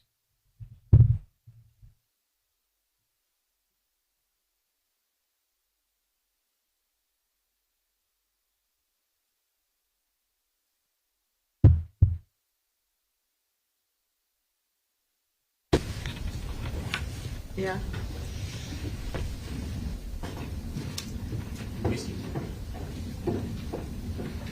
We're back at 2:45.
Oh my god.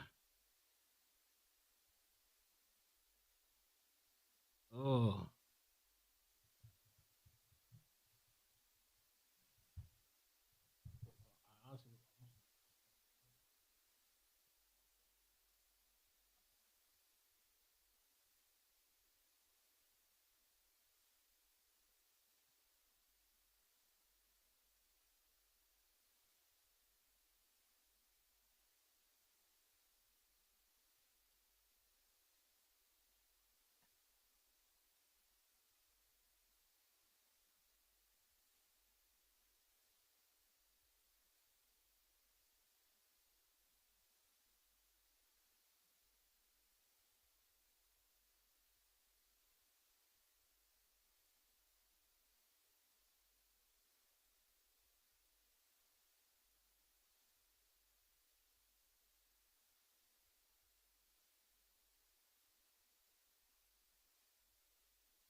What a day. Yeah, they never grow. They stay small. They're been genetically modified. Arr, arr.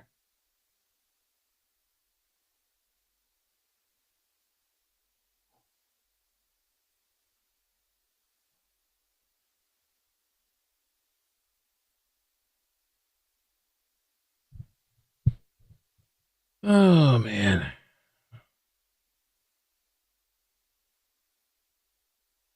They've been modified for human entertainment.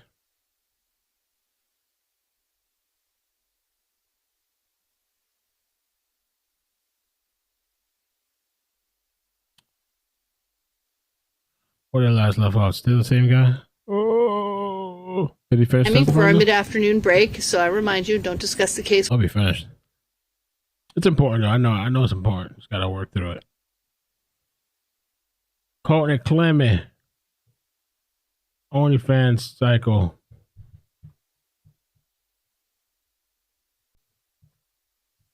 Core TV. It's kind of like hot in here. It's really hot outside, actually.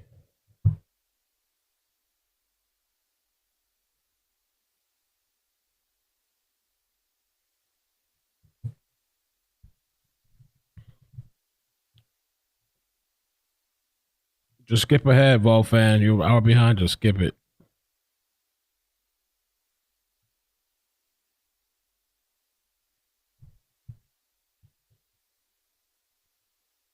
Skip on ahead.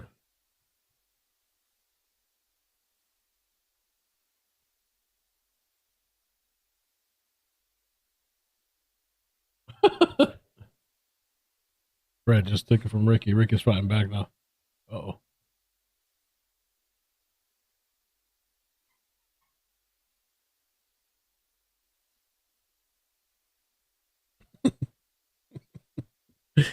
Oh, they separated it. Oh, man. It had a little string holding them.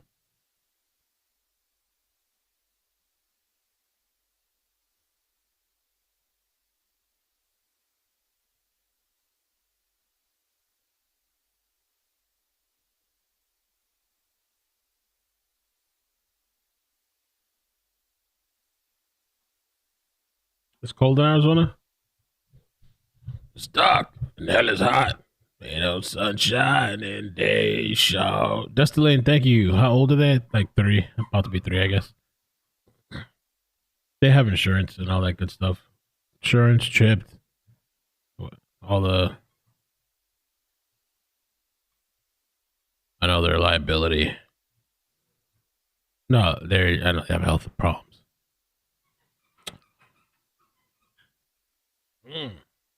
Houston, Texas teacher resigns after school bans phones to combat bullying. One school in Houston, Texas, thinks banning cell phones in school might help stop all of the fighting. Evidently, kids fight so they can record it and put it on social media. So kids at Madison High School then walked out in protest. One teacher, so frustrated with everything that she has quit. Melissa Yarborough joins us now. She was a 6th grade reading teacher until last month. Melissa, thank you for being with us. I'm just top level. Is cell phones in school a right? I'm wondering why kids think that they can do this. Well, we've always had problems with fighting in school. I think cell phones in school is a new issue that schools are dealing with. I think I'd just lock them up. Start making kids jail. They got juvenile, whatever, detention, but make a little kids an on the ground kids facility. Just put them behind, but the ones that act up. Familia Kim, thank you for the membership. Says, which brand do you like again? Wallet. It's the code something. It's in my wallet. In my pocket. Code 188 or something. Code 118. Code 118. Ching, ching. Look at the shine. Ching, ching, ching. Ching, ching, ching. You can get the GPS attachment to track your man. You can get the RFD block chip to protect yourself from radio waves and then people stealing your stuff. And yeah. Amy, thank you for the 14 months. Mel, like the shirt, looking good. Thank you. Sasha Pierce, thank you for the membership. JPC, thank you for the 9 months. And thanks for streaming this trial. Thank you.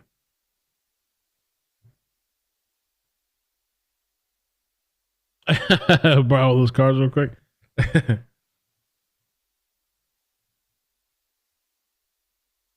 But the backing, nice. Yeah, I got the back plate too. I just like it because I had one without the back plate. The Escrow one had a back plate. This one doesn't have a back plate. No, the Escrow didn't have a back plate. The one I had, it was kind of annoying because the cards kept sliding and stuff. This one, like, it's nice because it holds them in place more firmly.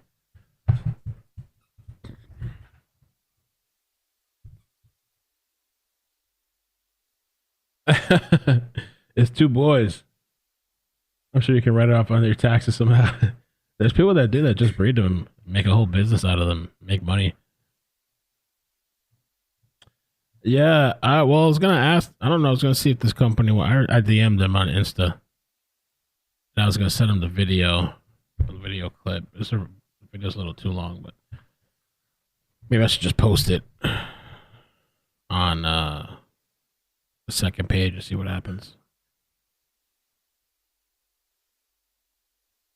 Post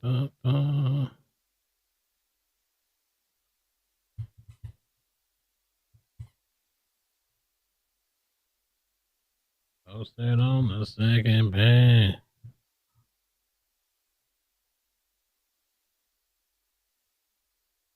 What the hell is this? Saying this, I've seen a lot of crazy shit in 36 years. This was absolutely the craziest. 4:30 this morning, we get a shoplifting call for the Wawa up there for 472. Guy goes into the store, reaches over the counter, snatches a bunch of cigarettes, gets back in his pickup truck, takes off. Deputies spot the truck. They go to stop him. They have a low-speed chase all the way back to his residence. They stop, stick the tires. He keeps driving. He pulls into the driveway. As deputies make announcements for him to come out of the truck, he won't come out. So they go to approach. When they go to approach, thank God they have their shield with them. And as they approach, he fires at them. This round right here, was up in front of my sergeant's face. My sergeant would have took a shot to the head. More shots ring out. One of our new deputies who transferred in from New York, 25-year-old young man, Ethan Thomas. He takes a graze wound to his face. They engage the suspect in a gun battle. They retreat. The suspect barricades himself in the truck and refuses to come out. We try to negotiate with them. Negotiations are not going anywhere. He's telling us to contact President Biden because the president's going to pardon him for everything that he did. Eventually, we try to pin him in with our heavy equipment. We push the truck into the garage, continue to try to negotiate with him. He starts to light fires in the garage, gets up into his attic, drops back down into the house, and eventually the house now, the vehicle that he was in, catches on fire. It was probably a smoldering fire. I don't know, the fire marshal determined that. And then the entire house becomes engulfed in flames. And for probably 45 minutes, he's up on the second floor going back and forth, coming out to the back porch, telling us that he's going to fight us, that he's not going to surrender. Eventually, the smoke really gets thick, and we're able to punch the porch, the studs that hold the porch up, out. He falls to the ground, and we're able to take him into custody. And the first thing he says to me is, call the president. He's going to pardon me for this. I'll just start off by saying this. I've seen a lot of crazy shit in 36. Oh, yeah. Wow, Ricky, what kind of jump was that? Yo, did you see that? Was it on camera? He jumped. It was kind of high. He jumped and he did like a parkour kick thing. He kicked his 2 feet up in the air, like vertically and shit. What the heck? I thought you were geriatric. What was that? To remain standard. Raise your right hand. Do you swear that the testimony you're about to provide this jury will be the truth? I gotta look back at myself and see me click this thing. Did it show on camera? Or probably not because it's so low. Oh, damn it. Mr. Orlowitz, can you start by stating and spelling your full name for the You can see it a little bit. My name is Martin Orlowitz, MartinOrlowicz.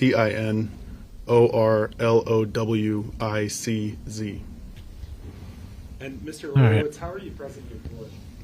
I work for the State of New Hampshire State Police Forensic Laboratory. What's your current position with the forensic laboratory? I'm a latent print examiner. And how long have you worked for the New Hampshire State Lab? Since October of 2019. And prior to that, any experience with a forensic laboratory? I worked from October of 2016 to July of 2019. I worked for the State of Alaska Scientific Crime Detection Laboratory. And how long were you with the Alaska State Crime Lab? Between October 2016 and July 2019, so almost 3 years. What was the role that you held while you were while you were employed at the Alaska State Crime Lab? I was doing latent print processing as well as crime scene processing for the lab. And when you say crime scene processing, what did that look like when you were at the Alaska State Crime Lab? The crime scene processing that I did for the state of Alaska was a accessory role where law enforcement would call for an assist if they needed specialty work done at a crime scene, searching for fingerprints or tire tracks or blood, those sorts of things. And was that for the entire state, so all the way from Utqiagvik up north to Ketchikan down south? Yes, it was. You also mentioned latent print analysis. Yes. And did you do that in your current role or in your role with the Alaska State Crime Lab, or both? My role in Alaska was more specifically just latent print processing, which was evidence processing to search for latent prints or fingerprints, as they're more colloquially known. In New Hampshire, I do the second portion of latent print processing, which is the analysis and comparison. And which unit for the state of New Hampshire, which units have you worked in? The name of my unit is the Pattern Evidence Unit. What are your primary duties and responsibilities in that unit? In New Hampshire, I'm doing latent print processing, so processing evidence to find fingerprints or friction ridge evidence, as well as doing the comparisons, so analyzing any impressions that I find to determine if they're of value for comparison, and then comparing them to known record impressions to see if I can determine the source that they may have come from. Mr. Orlowitz, what areas do you specialize in at the state lab? Just fingerprints. And I want to talk about your background, your training. Can you tell us what your educational background is? I have a Bachelor of Science degree from the University of New Hampshire in biology. That's my educational experience. Outside of that, my training specific to my duties, I went through roughly a 6-month program in the state of Alaska to learn how to process evidence for latent prints. And then when I moved to New Hampshire and started at the lab here, I went through roughly another 10-month training program to do the analysis and comparison portion. This training program is sort of like a residency program, so it's shadowing personnel who are already employed at the laboratory while doing my own independent research and study in those areas to become competent. And then there's final competency exams before I'm allowed to do any independent work. And you mentioned your Bachelor's of Science. What year did you obtain that degree? 2015.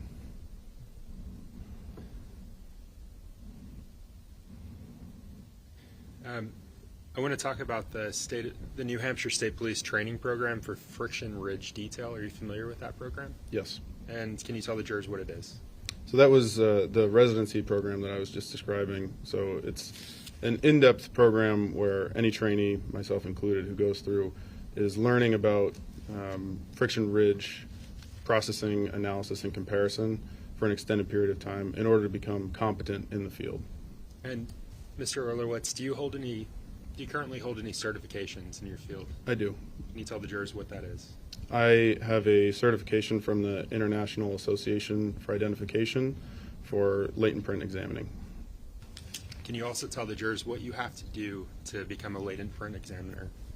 In order to, there's an application process to take the certification test.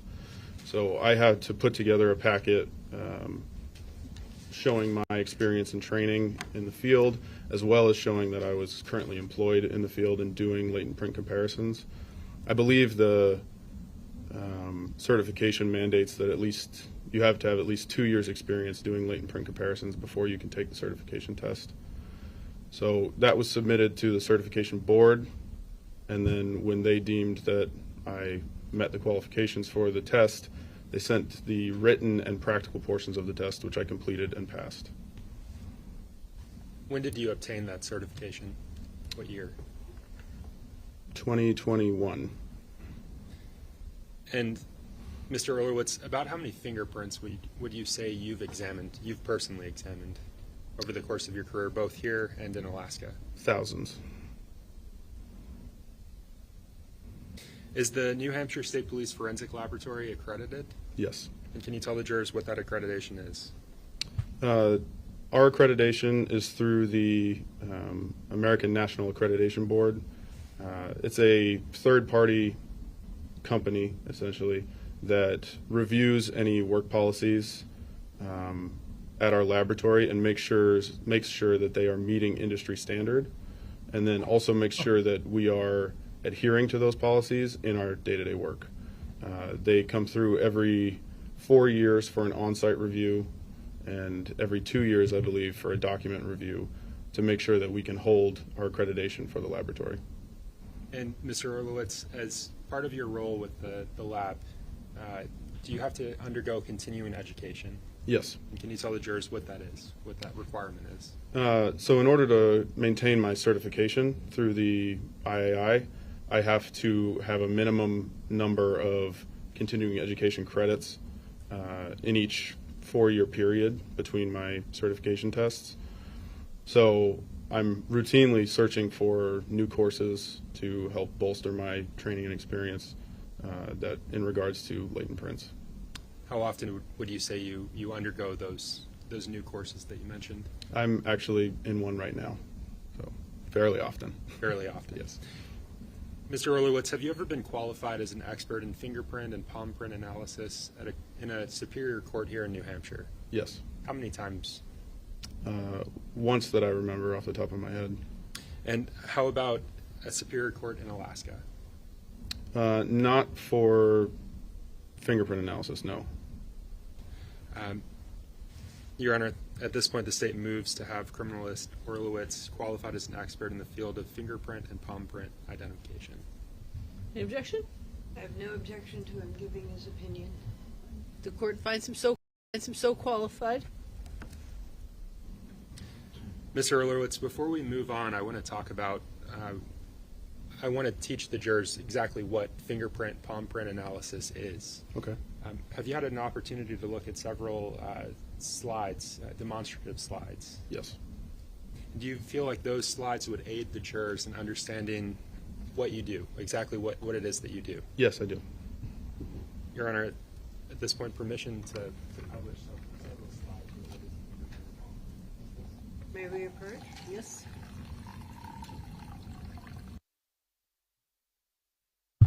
So, Parliament is an expert, and I think they're basically just going down the forensic part of everything. Obviously, the forensic list is not that long, but there's a lot of the law enforcement list is very, very long.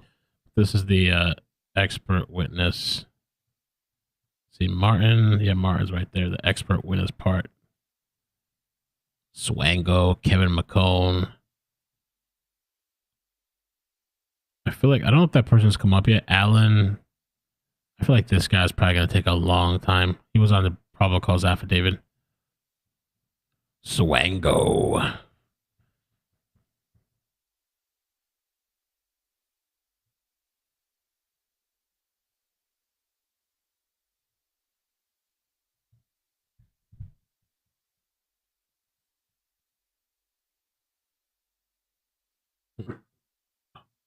Yeah.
prowl for any little scraps of food or snacks. Really, Amy?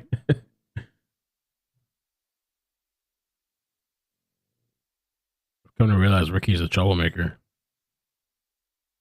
Always getting into fights, running towards dogs.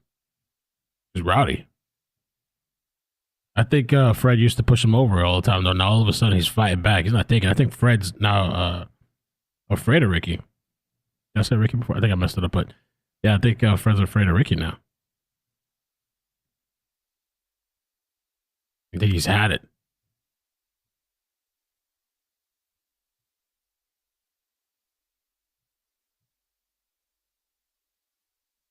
No. Okay, thank you.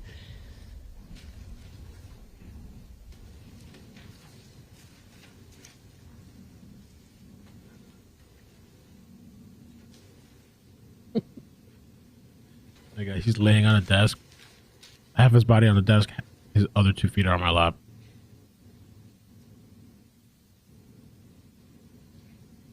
And Mr. Rowland, just to clarify, the demonstrative photos that you reviewed prior to testifying today, nothing to do with this case. Is that correct?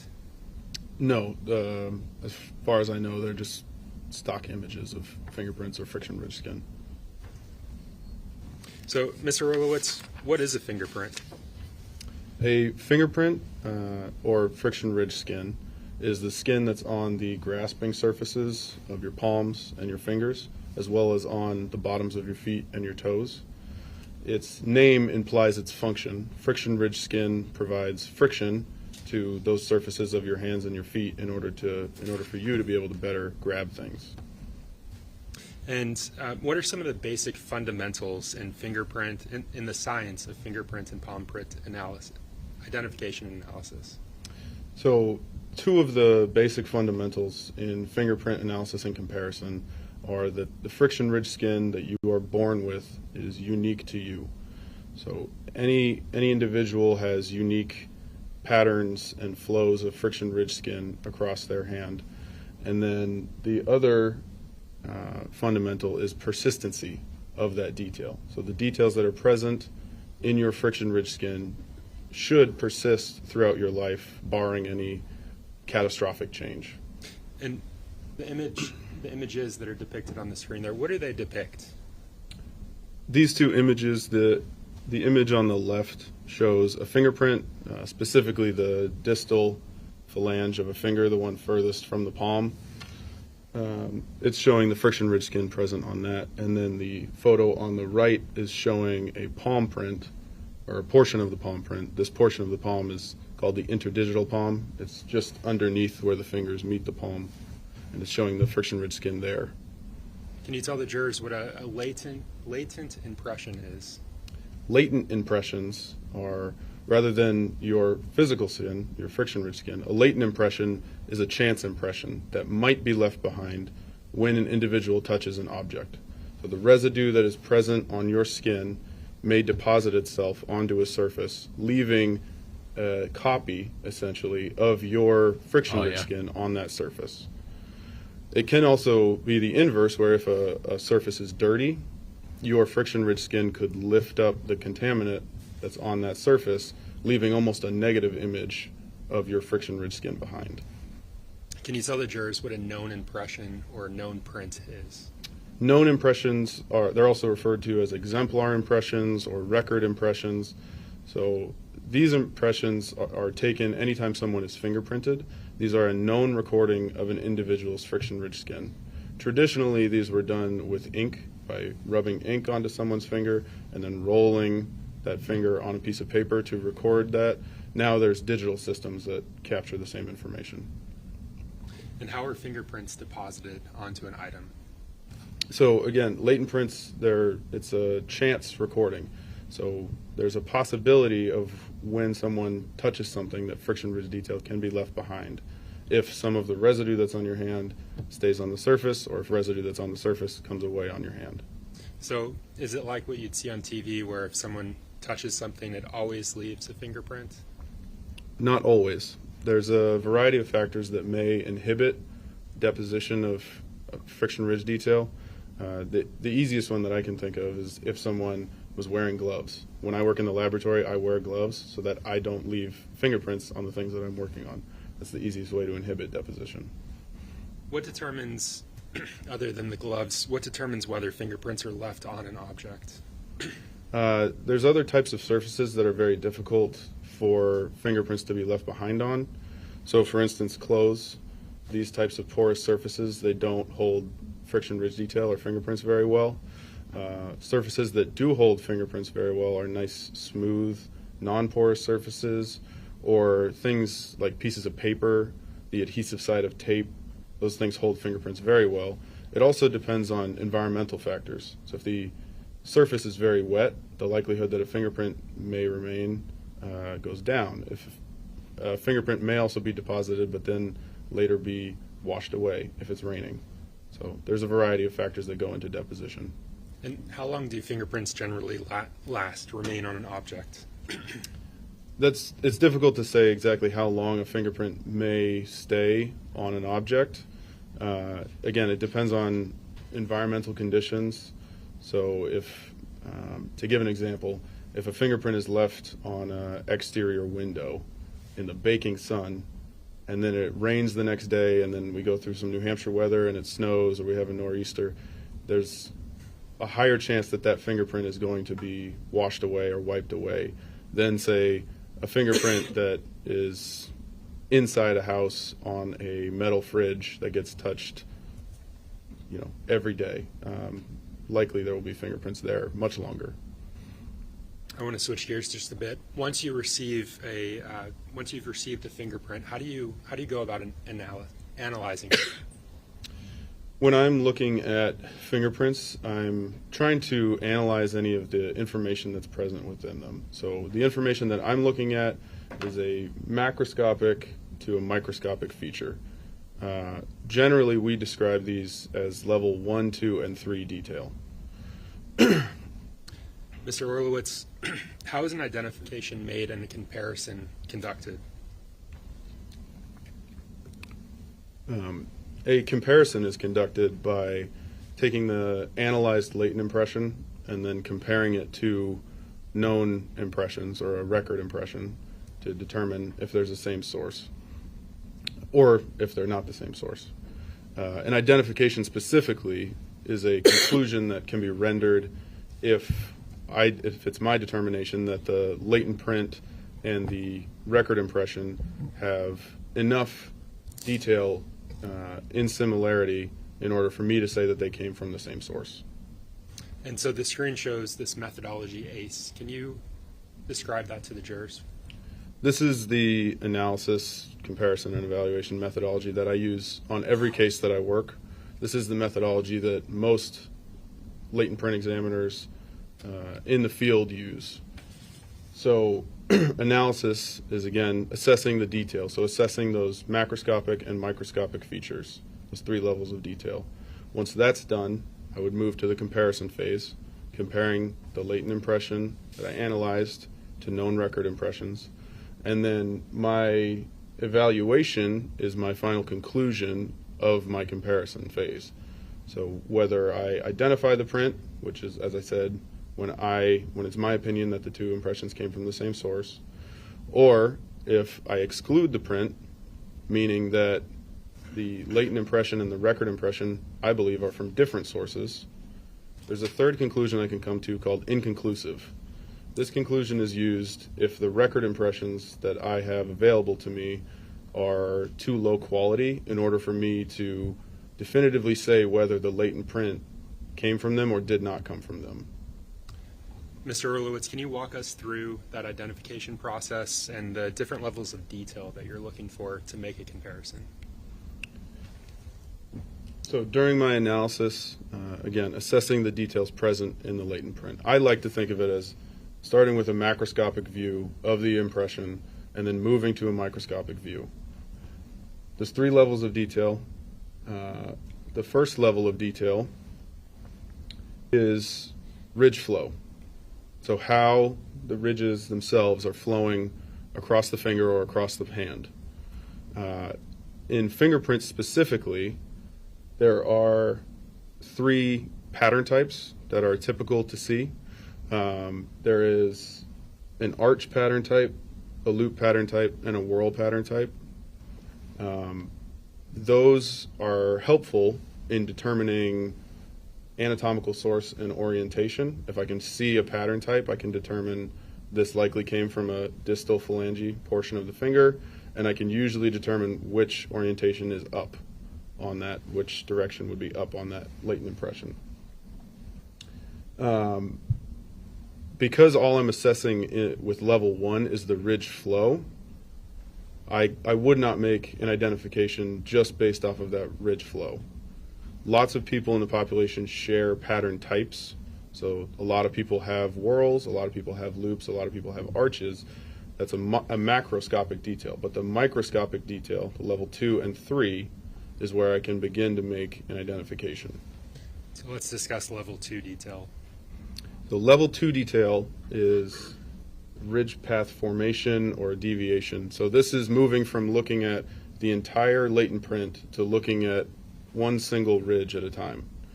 And what I'm determining and looking at in my analysis is where these ridges are ending, where they're splitting, where there's smaller ridges. So I'm searching for attributes specific to each ridge. A grouping of these attributes can be used to identify a latent print to a source. So I see bifurcations up there. Can you describe what that is for the jurors? Bifurcation would be where a ridge splits from one ridge into 2 ridges. A ridge ending is exactly what it sounds like. It's where a ridge ends. And then a dot or a short ridge is just a very small segment of ridge instead of a longer portion. And can you just identification process in terms of level 2 detail? What are we looking at on this slide? So this is this photo is showing specifically those 3 features that I just mentioned: bifurcations, ridge endings, and dots. It's pointing them out in the greater ridge flow in the larger image, and then zooming in to show you the exact feature in the smaller images.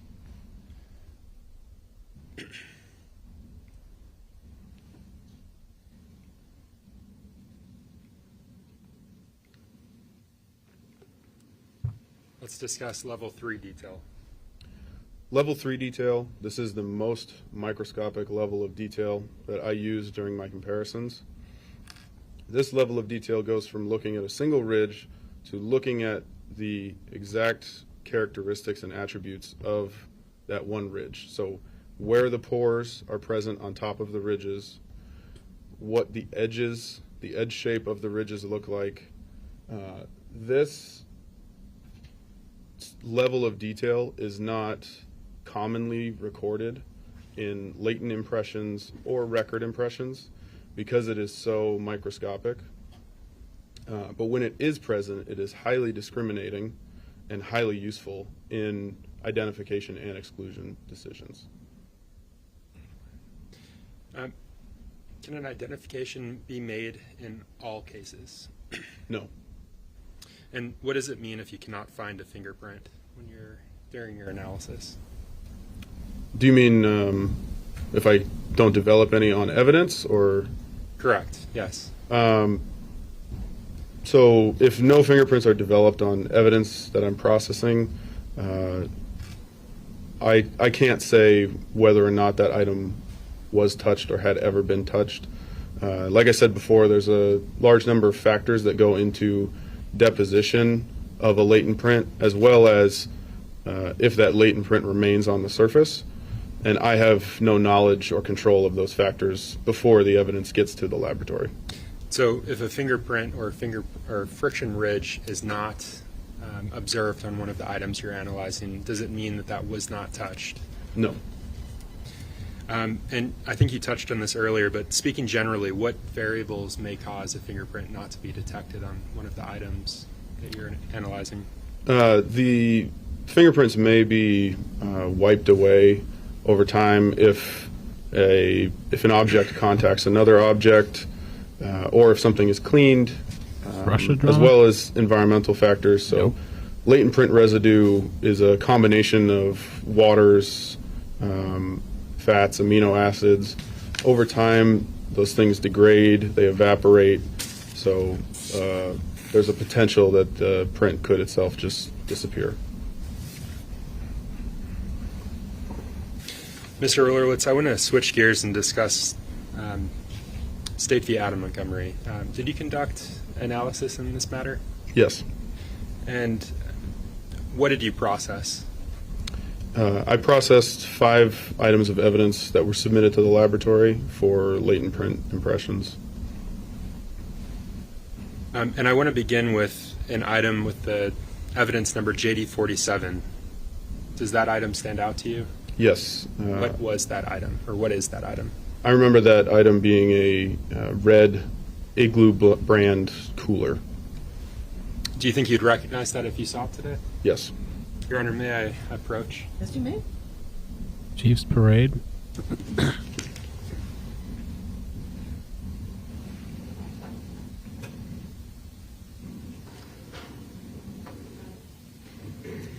So, Mr. Orlowitz, I'm showing you what's been Oh, marked yeah. for Shots identification fired as at the State's Chief's Exhibit Parade. 29.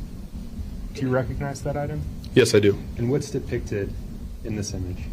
This is JD47, the red Igloo brand cooler that I processed at the laboratory. Is that a true and correct copy of the item that day? Yes, it appears so. Your Honor, the state moves to strike State's Exhibit 29 for identification. No objection. All right, the idea is stricken. It's entered as a full exhibit. It may be published. And so, if you can just point to, let's talk about this. Did the item arrive in your laboratory that way, appearing as it does in this image?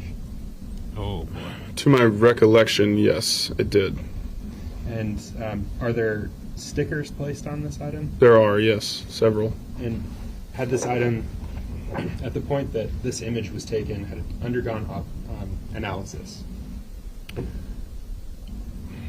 I don't recall if it had gone through my laboratory analysis at this point. I believe, I don't want to speculate on that. I don't recall if that was before analysis, but I believe it might have been. If I can have just a moment, Your Honor. Yes.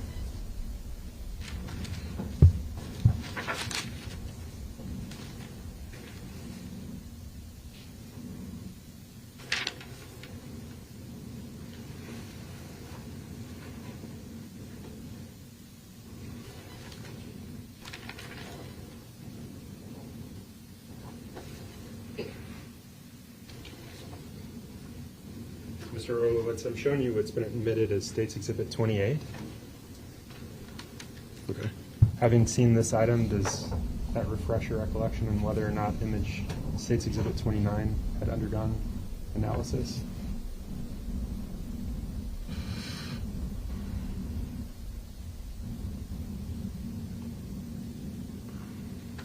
Again, I don't believe it went through latent print analysis before that image was taken. Okay. At some point, did it? Yes, it did. And you conducted that analysis? Yes.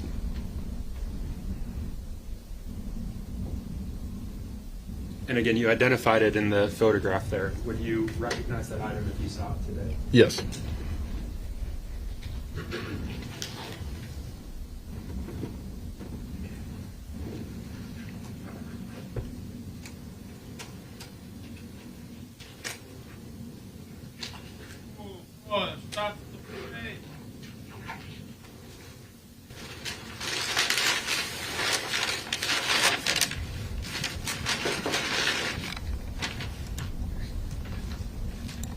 Mr. Orlowitz, I'm showing you what's been marked for identification as State's Exhibit 73, and I'm just going to ask that you stand.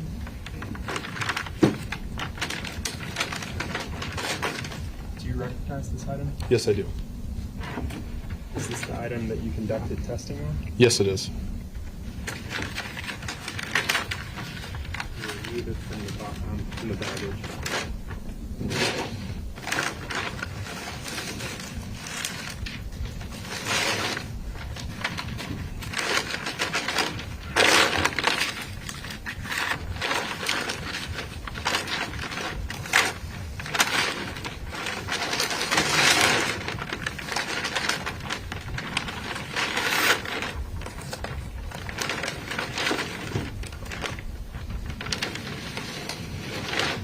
The igloo cooler that you mentioned examining, is this that item? Yes, it is. How do you know that it's that item? I recognize the item from when I processed it. I also believe if it's the same packaging or the packaging is present inside from when I analyzed it at the laboratory, my initials should be on a evidence tape seal. It looks like it may have been repackaged since I processed it. So this is a true and correct. This is the item that you. Yes, it is. Your Honor, I move to strike down the State's Exhibit 73 and mark as full. Any objection? Objection. The ID is stricken. It's marked as a full exhibit. May I publish? Yes, you may.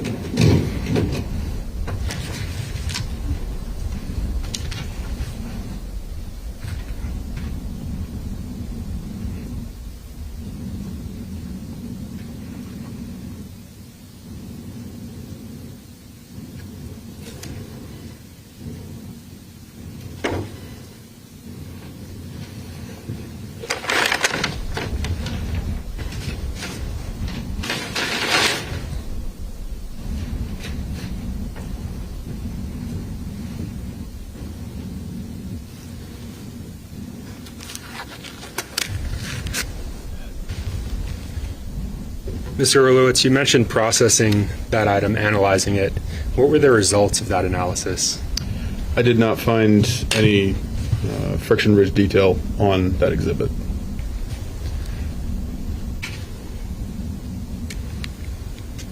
No friction-ridge detail? That's correct. Your Honor, may I approach? Yes.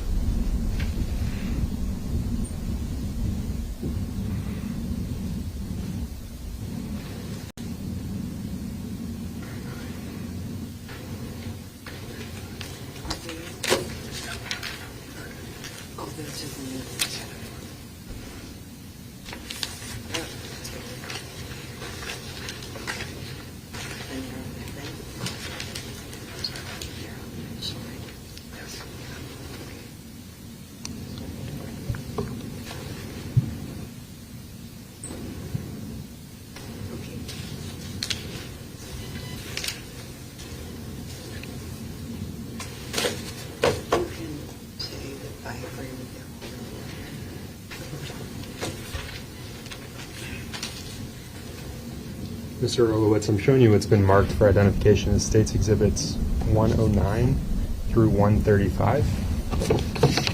And I'm just going to ask that you review each of those items in turn and just look up when you've had an opportunity to review all of them.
Do you recognize those items, State's Exhibit 109 through 135? Yes, I do. And how do you recognize them? These are images that I took were generated in relation to my latent print processing and analysis and comparison for this case. Are those true and correct photographs of the images or the items that are depicted? Yes, they are. Your Honor, the state moves to publish. So strike ID for state's exhibit. What's marked for identification is items 109 through 135. No objection. Right, the ID is stricken. They're entered as a full exhibit. So, Mr. Orlowitz, switching now to the white metal ceiling, it's MER 3A and 3D.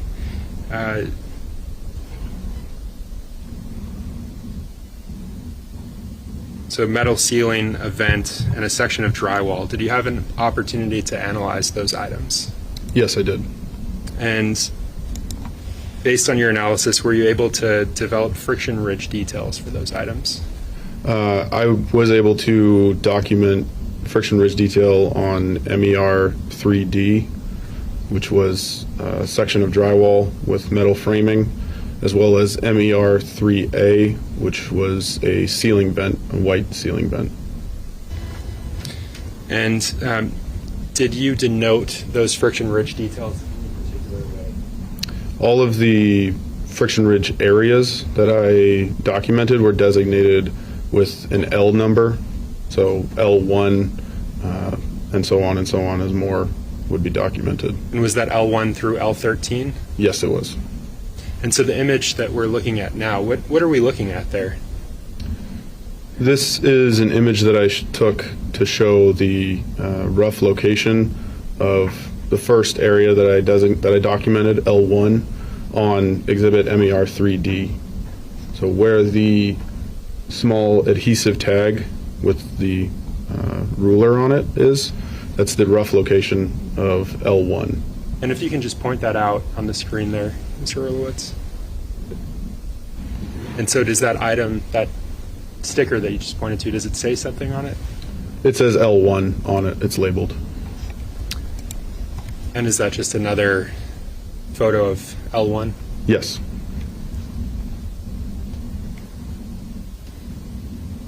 And what does this image show us? This is showing the rough location of the next two areas that I documented, L2 and L3. They are similarly labeled as L1 with the small adhesive scales in this area. So that's L2 and L3. Closer version. Yes. And those are the stickers that you mentioned? Yes. What does this image show us, Mr. Orlowitz? This is showing the location of the next three areas that I documented, L4, L5, and L6, with their related labels. And what does this image show us? Can you back up one? What does this image show us, Mr. Orlowitz? This is a different angle of those same three areas, L4 through L6. And can you just point so the jurors are able to see? This is L4, L5, and L6.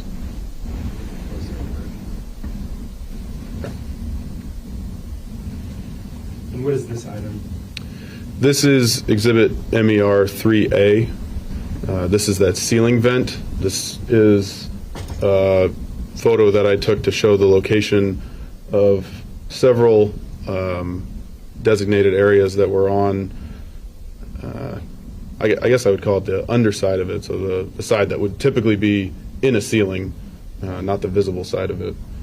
Can you identify in that photograph just each of the areas that you designated? Items?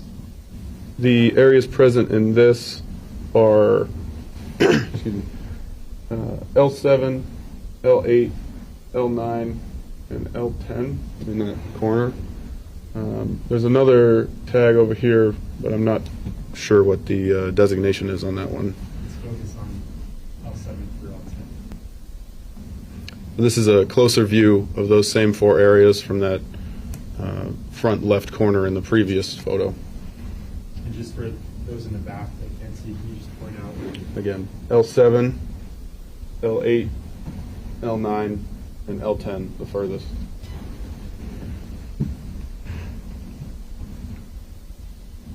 Which of those items had sufficient details that you can compare them to known impressions? During my analysis, I determined that some of these areas had multiple sections of ridge detail in them, so they were subdivided out. So instead of just being L8, I subdivided out to L8A through L8E, for example, so 5 impressions in that one area. Of all the impressions that were present in this case, L6, L7B, L8A, L8D, L9, L11, L10A through L10C, and L13 were all determined to be sufficient to move on for comparison. Okay. And this is showing States Exhibit 116. I want to take a look at the prints that you found, beginning with, you mentioned L7. I want to look at that first, and so it's blown up here. If you could point out L7 again, the friction. L7 is in this area. Okay, and what did you do with L7? How did you analyze it? So again, moving back to how I described the analysis phase before, L7 particularly was 2 impressions, so I sub-designated those L7A and L7B.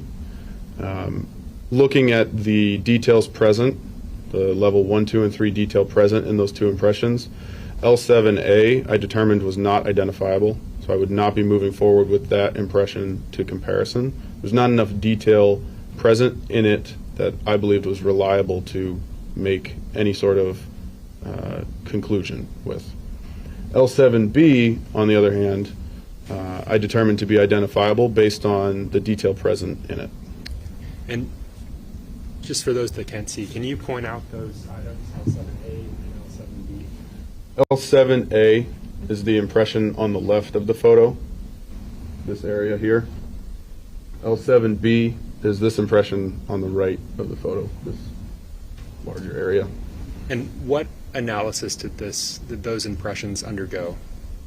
So the analysis that I'm doing for all of these impressions is the same as I've described before, looking at the 3 levels of detail, documenting detail that's present in them, particularly when I'm marking up an analysis image like this, I will mark level 2 features that are present, or if there are reliable, what I believe to be reliable level 3 features that are present in the impression, I'll mark those up as well.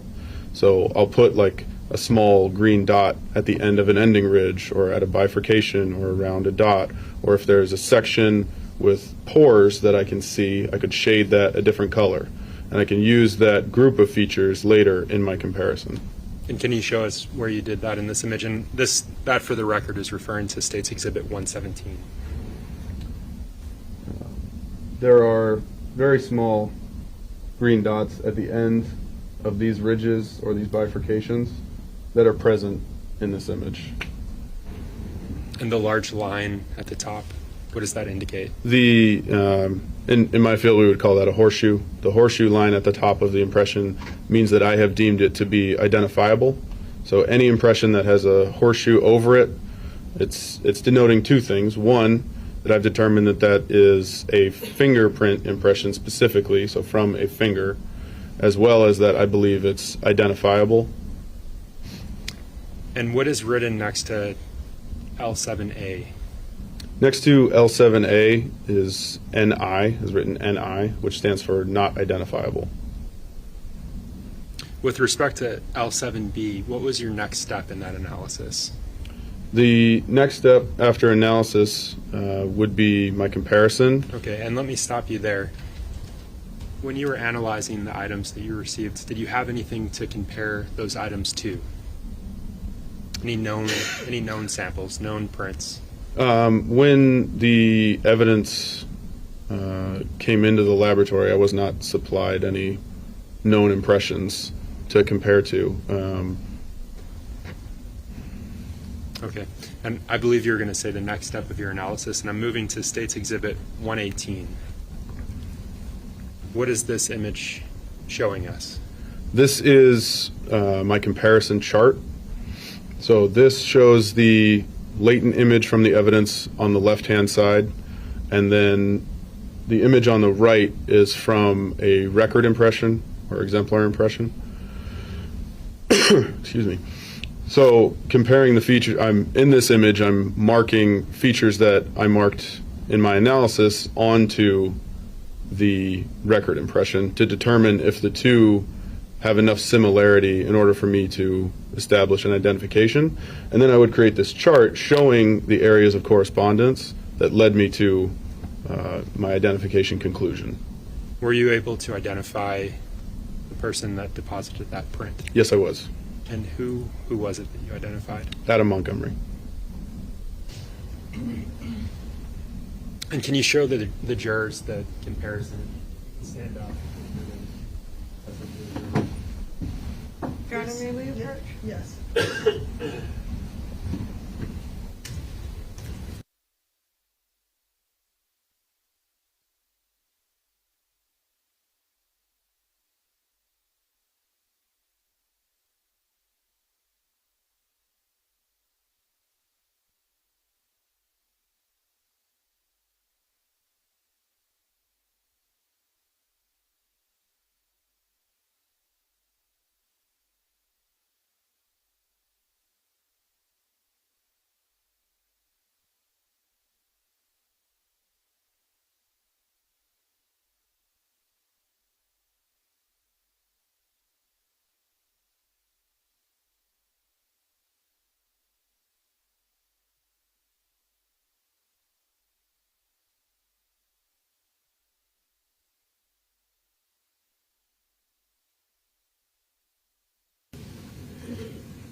Mr. Orlowitz, at some point during your involvement on this matter, did you receive known prints for Adam Montgomery, the defendant in this case?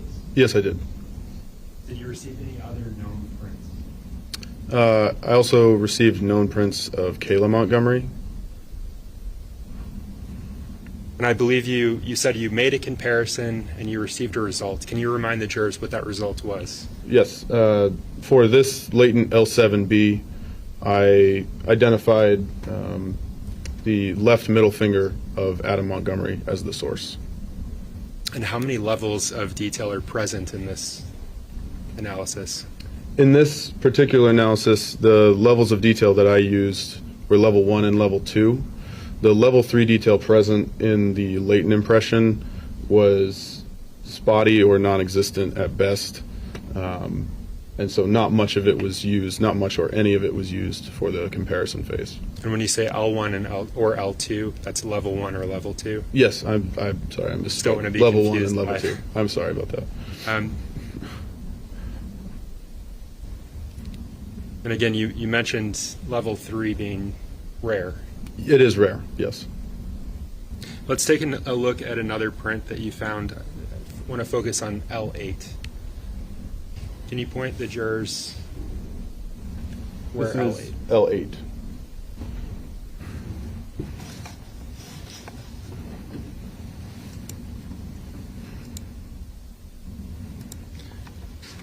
So I'm showing what's been published or admitted and published as State's Exhibit 119. What does this image show us, Mr. Orlowitz? This is a photograph that I took of the latent area, L8. So there are multiple impressions present that I further sub-designated during my analysis, but this is a photo that I took during processing of that exhibit. And those sub-designations, do you recall what they were? Yes, they were L8A through L8E. And does this image show an alternative light source? It does, yes. Can you tell the jurors what it is, why you use it? An alternative light source is a forensic lighting application that is typically used in conjunction, at least in the laboratory, with a dye stain or some sort of fluorescent chemical. What this enables us to do is remove background color or pattern from the evidence in order to better visualize friction ridge detail that's been developed on that item. And now this is State's Exhibit 120. What does this show us? This is my analysis image of L8A through L8E. And what was your analysis? What was the results? Were you able to develop? Go ahead. Sorry. My initial analysis was that 3 areas were identifiable: L8A, L8C, and L8D, I believed to be identifiable.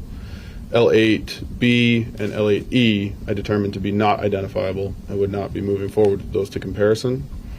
During the course of my analysis, I reanalyzed L8C and determined that the detail present in that was not enough for me to reliably move forward with that impression to a comparison. So I determined that L8C was also not identifiable. And so now L8A and L8D are identifiable impressions. And how did your analysis proceed with those items? The same analysis methodology that I've been describing. These were all determined to be L8A and L8D were determined to be fingerprint impressions. That's the horseshoe over the top of both of them. So I would be comparing fingerprints to these. And who did you compare those two? I compared Adam Montgomery to these impressions. And were you able to identify the L8A friction ridges from MER 3A? Yes, I was. And who did you identify those to? I identified those to Adam Montgomery. Which finger of Adam Montgomery? I believe the left middle. And how many levels, with respect to L8A, how many levels of detail were present? I'm not sure. Without looking at my chart, I'm not 100% sure. But in any latent impression, any of the 3 levels of detail can be present and can be used for a comparison. In most of these impressions, I was using level 1 and level 2 detail to arrive at my identifications.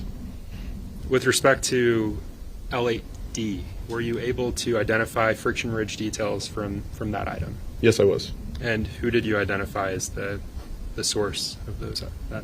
I identified Adam Montgomery. Which finger of Adam Montgomery? The left little. Let's look at another print that you found. This one, L9. This is State's Exhibit 121. Can you tell us what we're observing here? This is my analysis of L9. This impression I analyzed to be a simultaneous deposition, meaning that both areas present in this image are from one simultaneous touch. Both fingers came down at the same time and left these impressions. I determined that based on the angle of contact as well as deposition distortion present in the images. So this is a identifiable simultaneous fingers impression. Can you show the jurors how that would occur using the screen there? The Generally, simultaneous impression. if 2 fingers come down at the same time, in this case at a higher angle of contact, both impressions would be left at the same time. And how is this analyzed? How did you analyze it? As I said, I analyzed this to be a simultaneous fingers impression. And who did you compare L9 friction ridge details to? I compared this to Adam Montgomery. What were the results of that comparison? I identified Adam Montgomery, specifically his left middle and left ring fingers, as having made this simultaneous impression. And I'm showing you State's Exhibit 122. What is that showing the jurors? This is my comparison chart of L9. So the latent impressions are the images at the top of the screen, and then the known record impressions are on the lower section. You mentioned that these are Adam Montgomery's fingerprints. Which finger specifically from Adam Montgomery? Specifically the left middle and left ring fingers.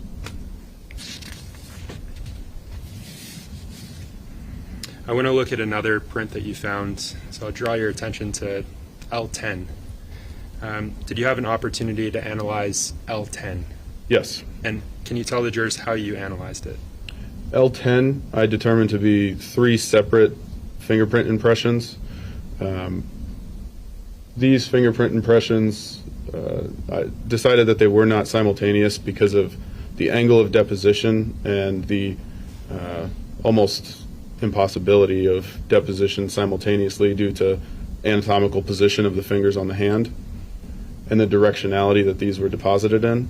So these were all designated separately, L10A, B, and C, and they're all horseshoed at the top to show that they're identifiable fingerprint impressions. Okay, and the image that you just pointed out that has horseshoes at the top to show that they're identifiable, that image, you did those horseshoes at the top, is that correct? Yes, I did. As part of your analysis? Yes. The analysis images with any markings on them, I generate those at the laboratory as part of my analysis. And here we're referring to State's Exhibit 123. Did you have an opportunity to compare those items to any known prints? Yes, I did. And whose known prints did you compare them to? I compared these to Adam Montgomery. And I want to go through each in turn. So let's start with L10A, and I'm showing you State's Exhibit 124. What does this show us? This is my comparison chart, the latent being on the left side, the known being on the right. This is my comparison of L10A to Adam Montgomery's left middle finger. And Mr. Orlowitz, what was the result of your comparison of L10A? This was an identification to Adam Montgomery. Do you know which finger of Adam Montgomery's? The left middle. I'm showing you what's been published as State's Exhibit 125. What does this image show us? This is L10B, again, a comparison chart of the latent on the left, the known on the right, showing my identification conclusion. Who did you compare L10B to? I compared it to Adam Montgomery. And what were the results of that comparison? I identified L10B to the left index finger of Adam Montgomery. I want to turn to State's Exhibit 126. What does this image show us? This is my comparison chart for L10C, latent on the left, known on the right. This shows my identification conclusion for that impression. And what was your conclusion for that impression? I identified L10C to Adam Montgomery's left little finger.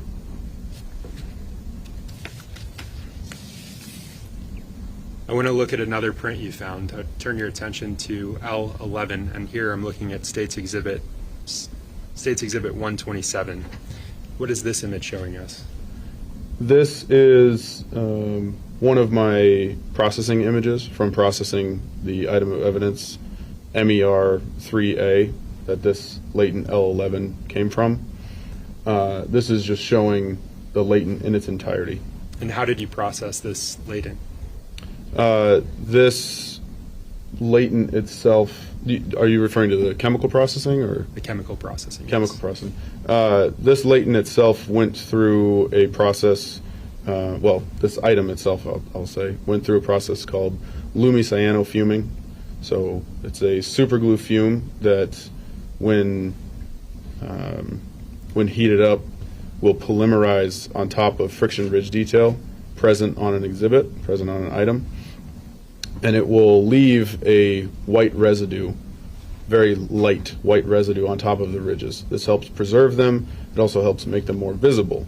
Lumicyano also combines a fluorescent dye, so it can then later be visualized with an ALS, which I mentioned earlier, to help better visualize any prints present on that exhibit.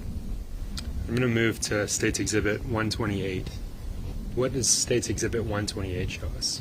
This is my analysis image of that latent L11.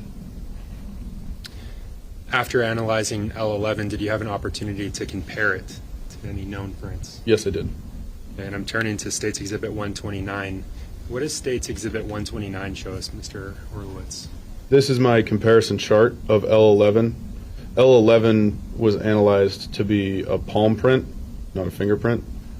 So this is my comparison chart of L11 to Adam Montgomery's left palm. What were the results of your comparison, Mr. Orlowitz? I reached an identification conclusion for this. And who did you identify as the person that deposited that palm print? Adam Montgomery. And I'm sorry if I missed this, but which palm print was it of Adam Montgomery? The left palm.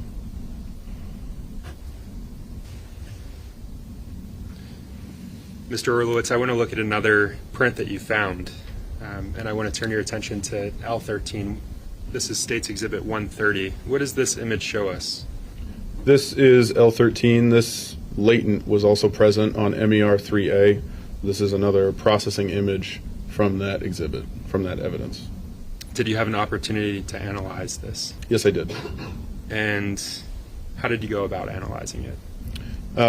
My analysis for this, I determined that this was a latent fingerprint impression in the opposite orientation from what you see in this photo.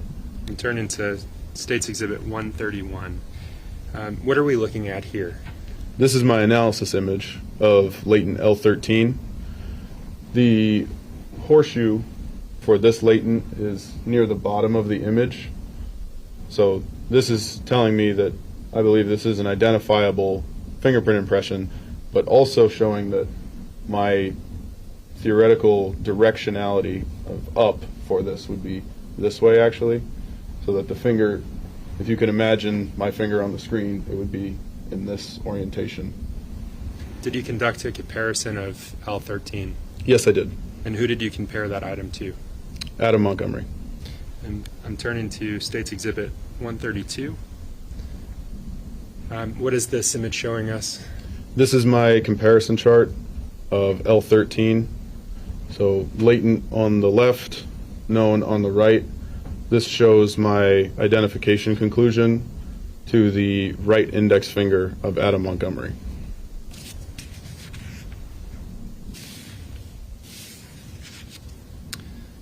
I want to look at the final print that you found. So I want to turn your attention to L6, and this is State's Exhibit 133.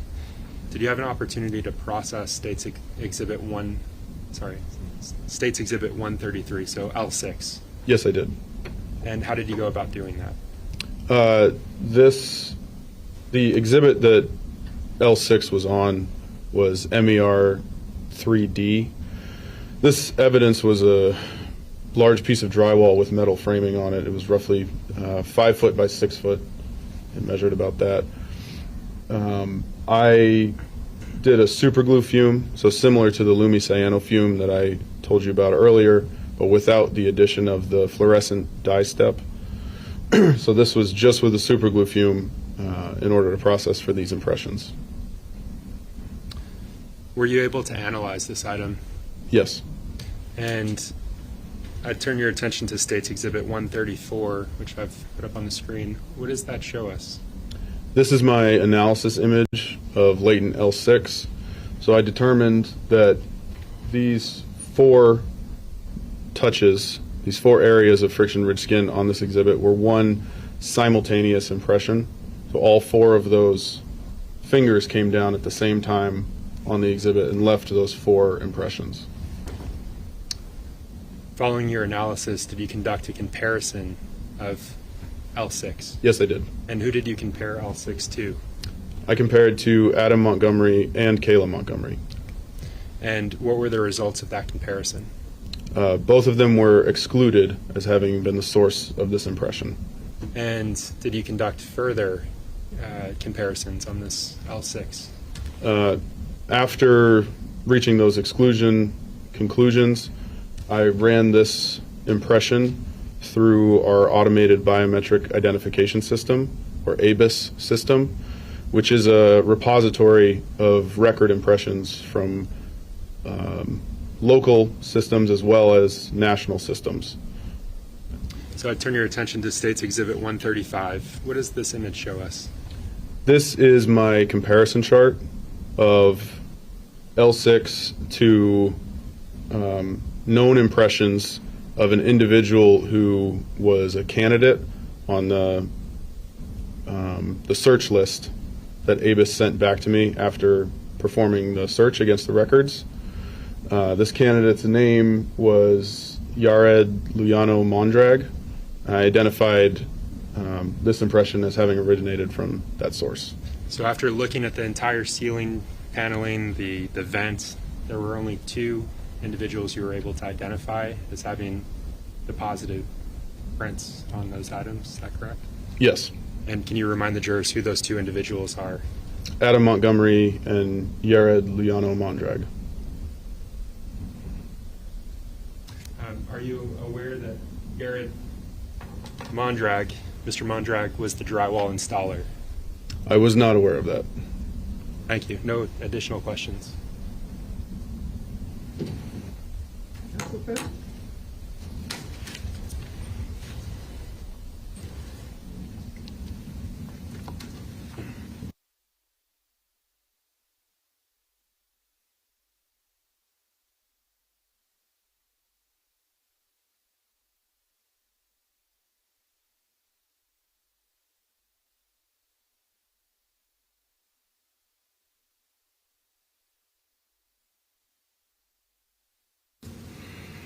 When you're ready, Attorney Smith. Thank you, Your Honor. Good afternoon. Good afternoon. A couple of questions. One about the fingerprints that you just testified about identifying in a comparison to a person. Yes. Okay. You got a high degree of certainty that you've identified the right people, right? Yes. And for especially in some of those fingerprints that had that level 3? I don't recall specifically using level 3 in any of my comparisons. They were also done in June 2022, so my memory may be a bit off.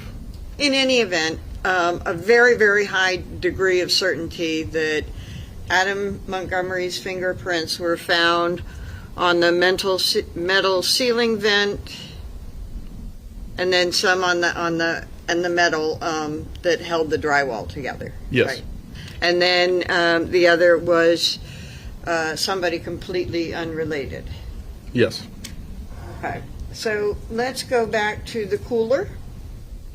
When you analyzed the cooler, did something happen while you were analyzing before you started your analysis of the cooler? Did somebody come in and do something in front of you?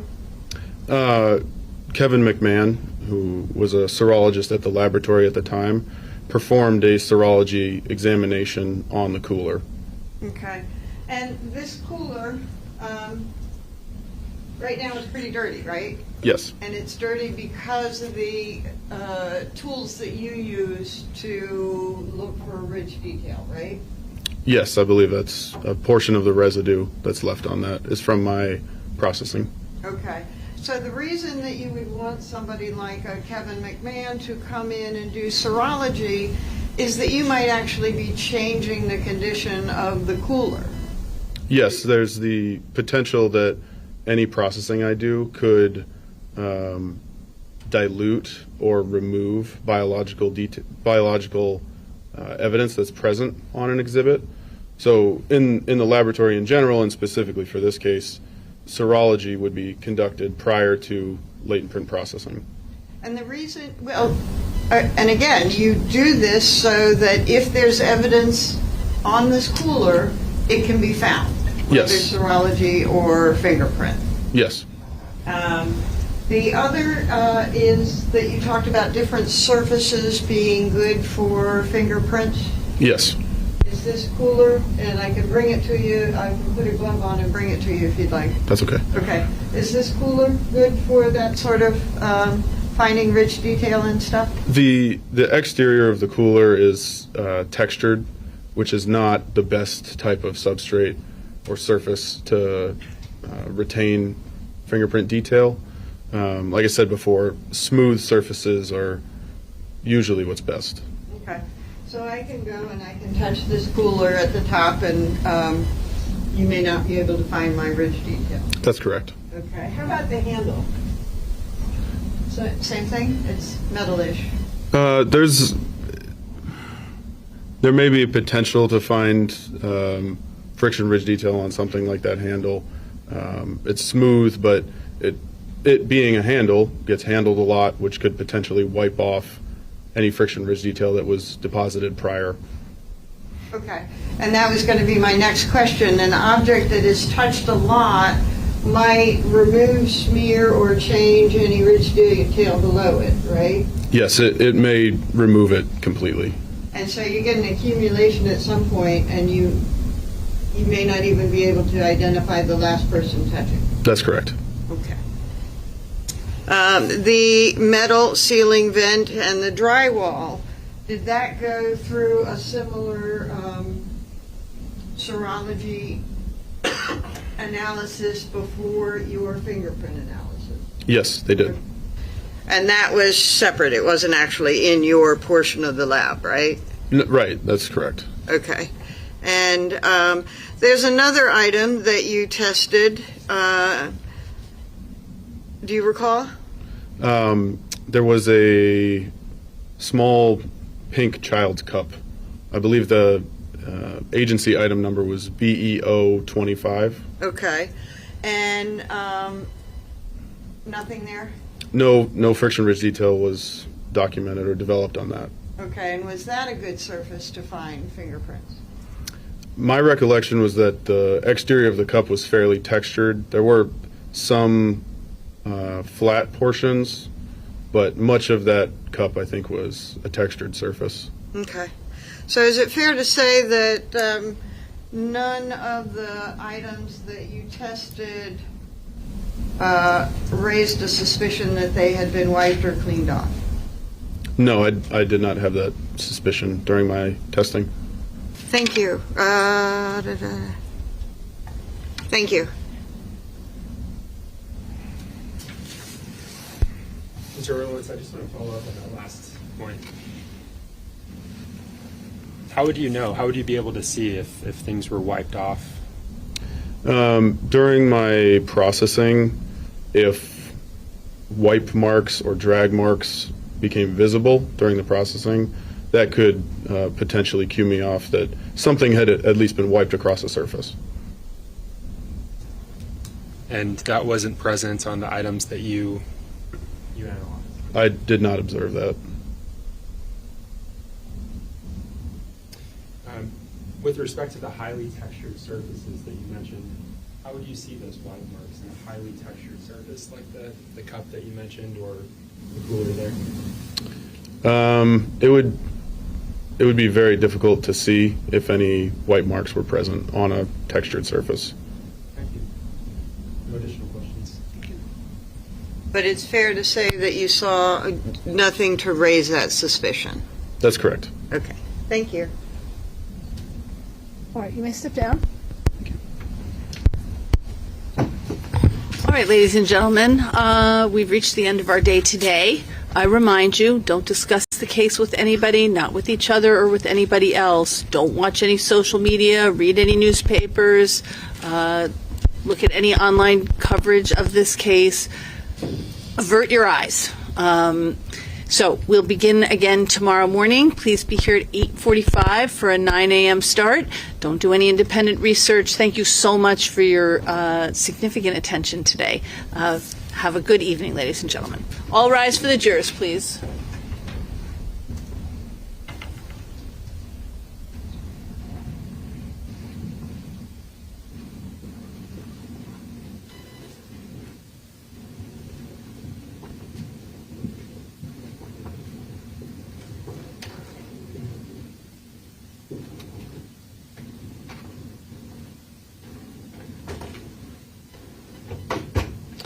All right, everybody. We'll see you in the morning. I don't know if we have somebody who's incarcerated who's coming. You're going to let me know before I say your next witness. Yes, of course, Your Honor. Okay. I think there's just the one individual for transport for tomorrow.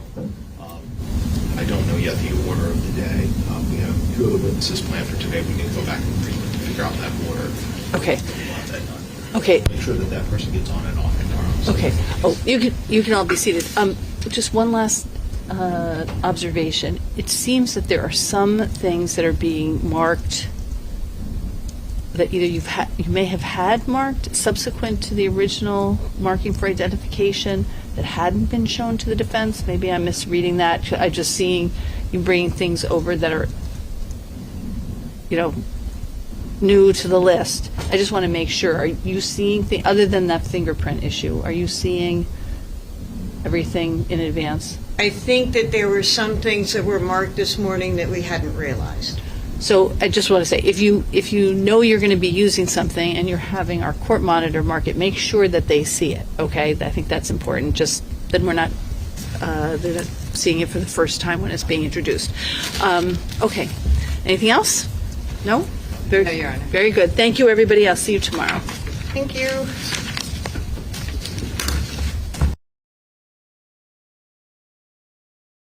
Okay, so they're done right now. Thank you guys so much for today. Couple of things. There is a premiere going on right now with a partner that I'm working with, Advertising Weekly. They're about to drop a Jada Kiss episode. It's literally dropping right now. It's a couple minutes long, like 5 minutes long. So I'll be in the chat over there. Come check me out. Come say hi. I'd appreciate it if you support me over there. And moreover that, we're actually planning, I'm working out something with Alpha David, where we're going to come up with some topics. He's going to probably interview me, and we're going to actually feature the episodes on that channel. So we're going to probably work on that on Sunday. So that's another thing that's coming. All right. So join me there, please.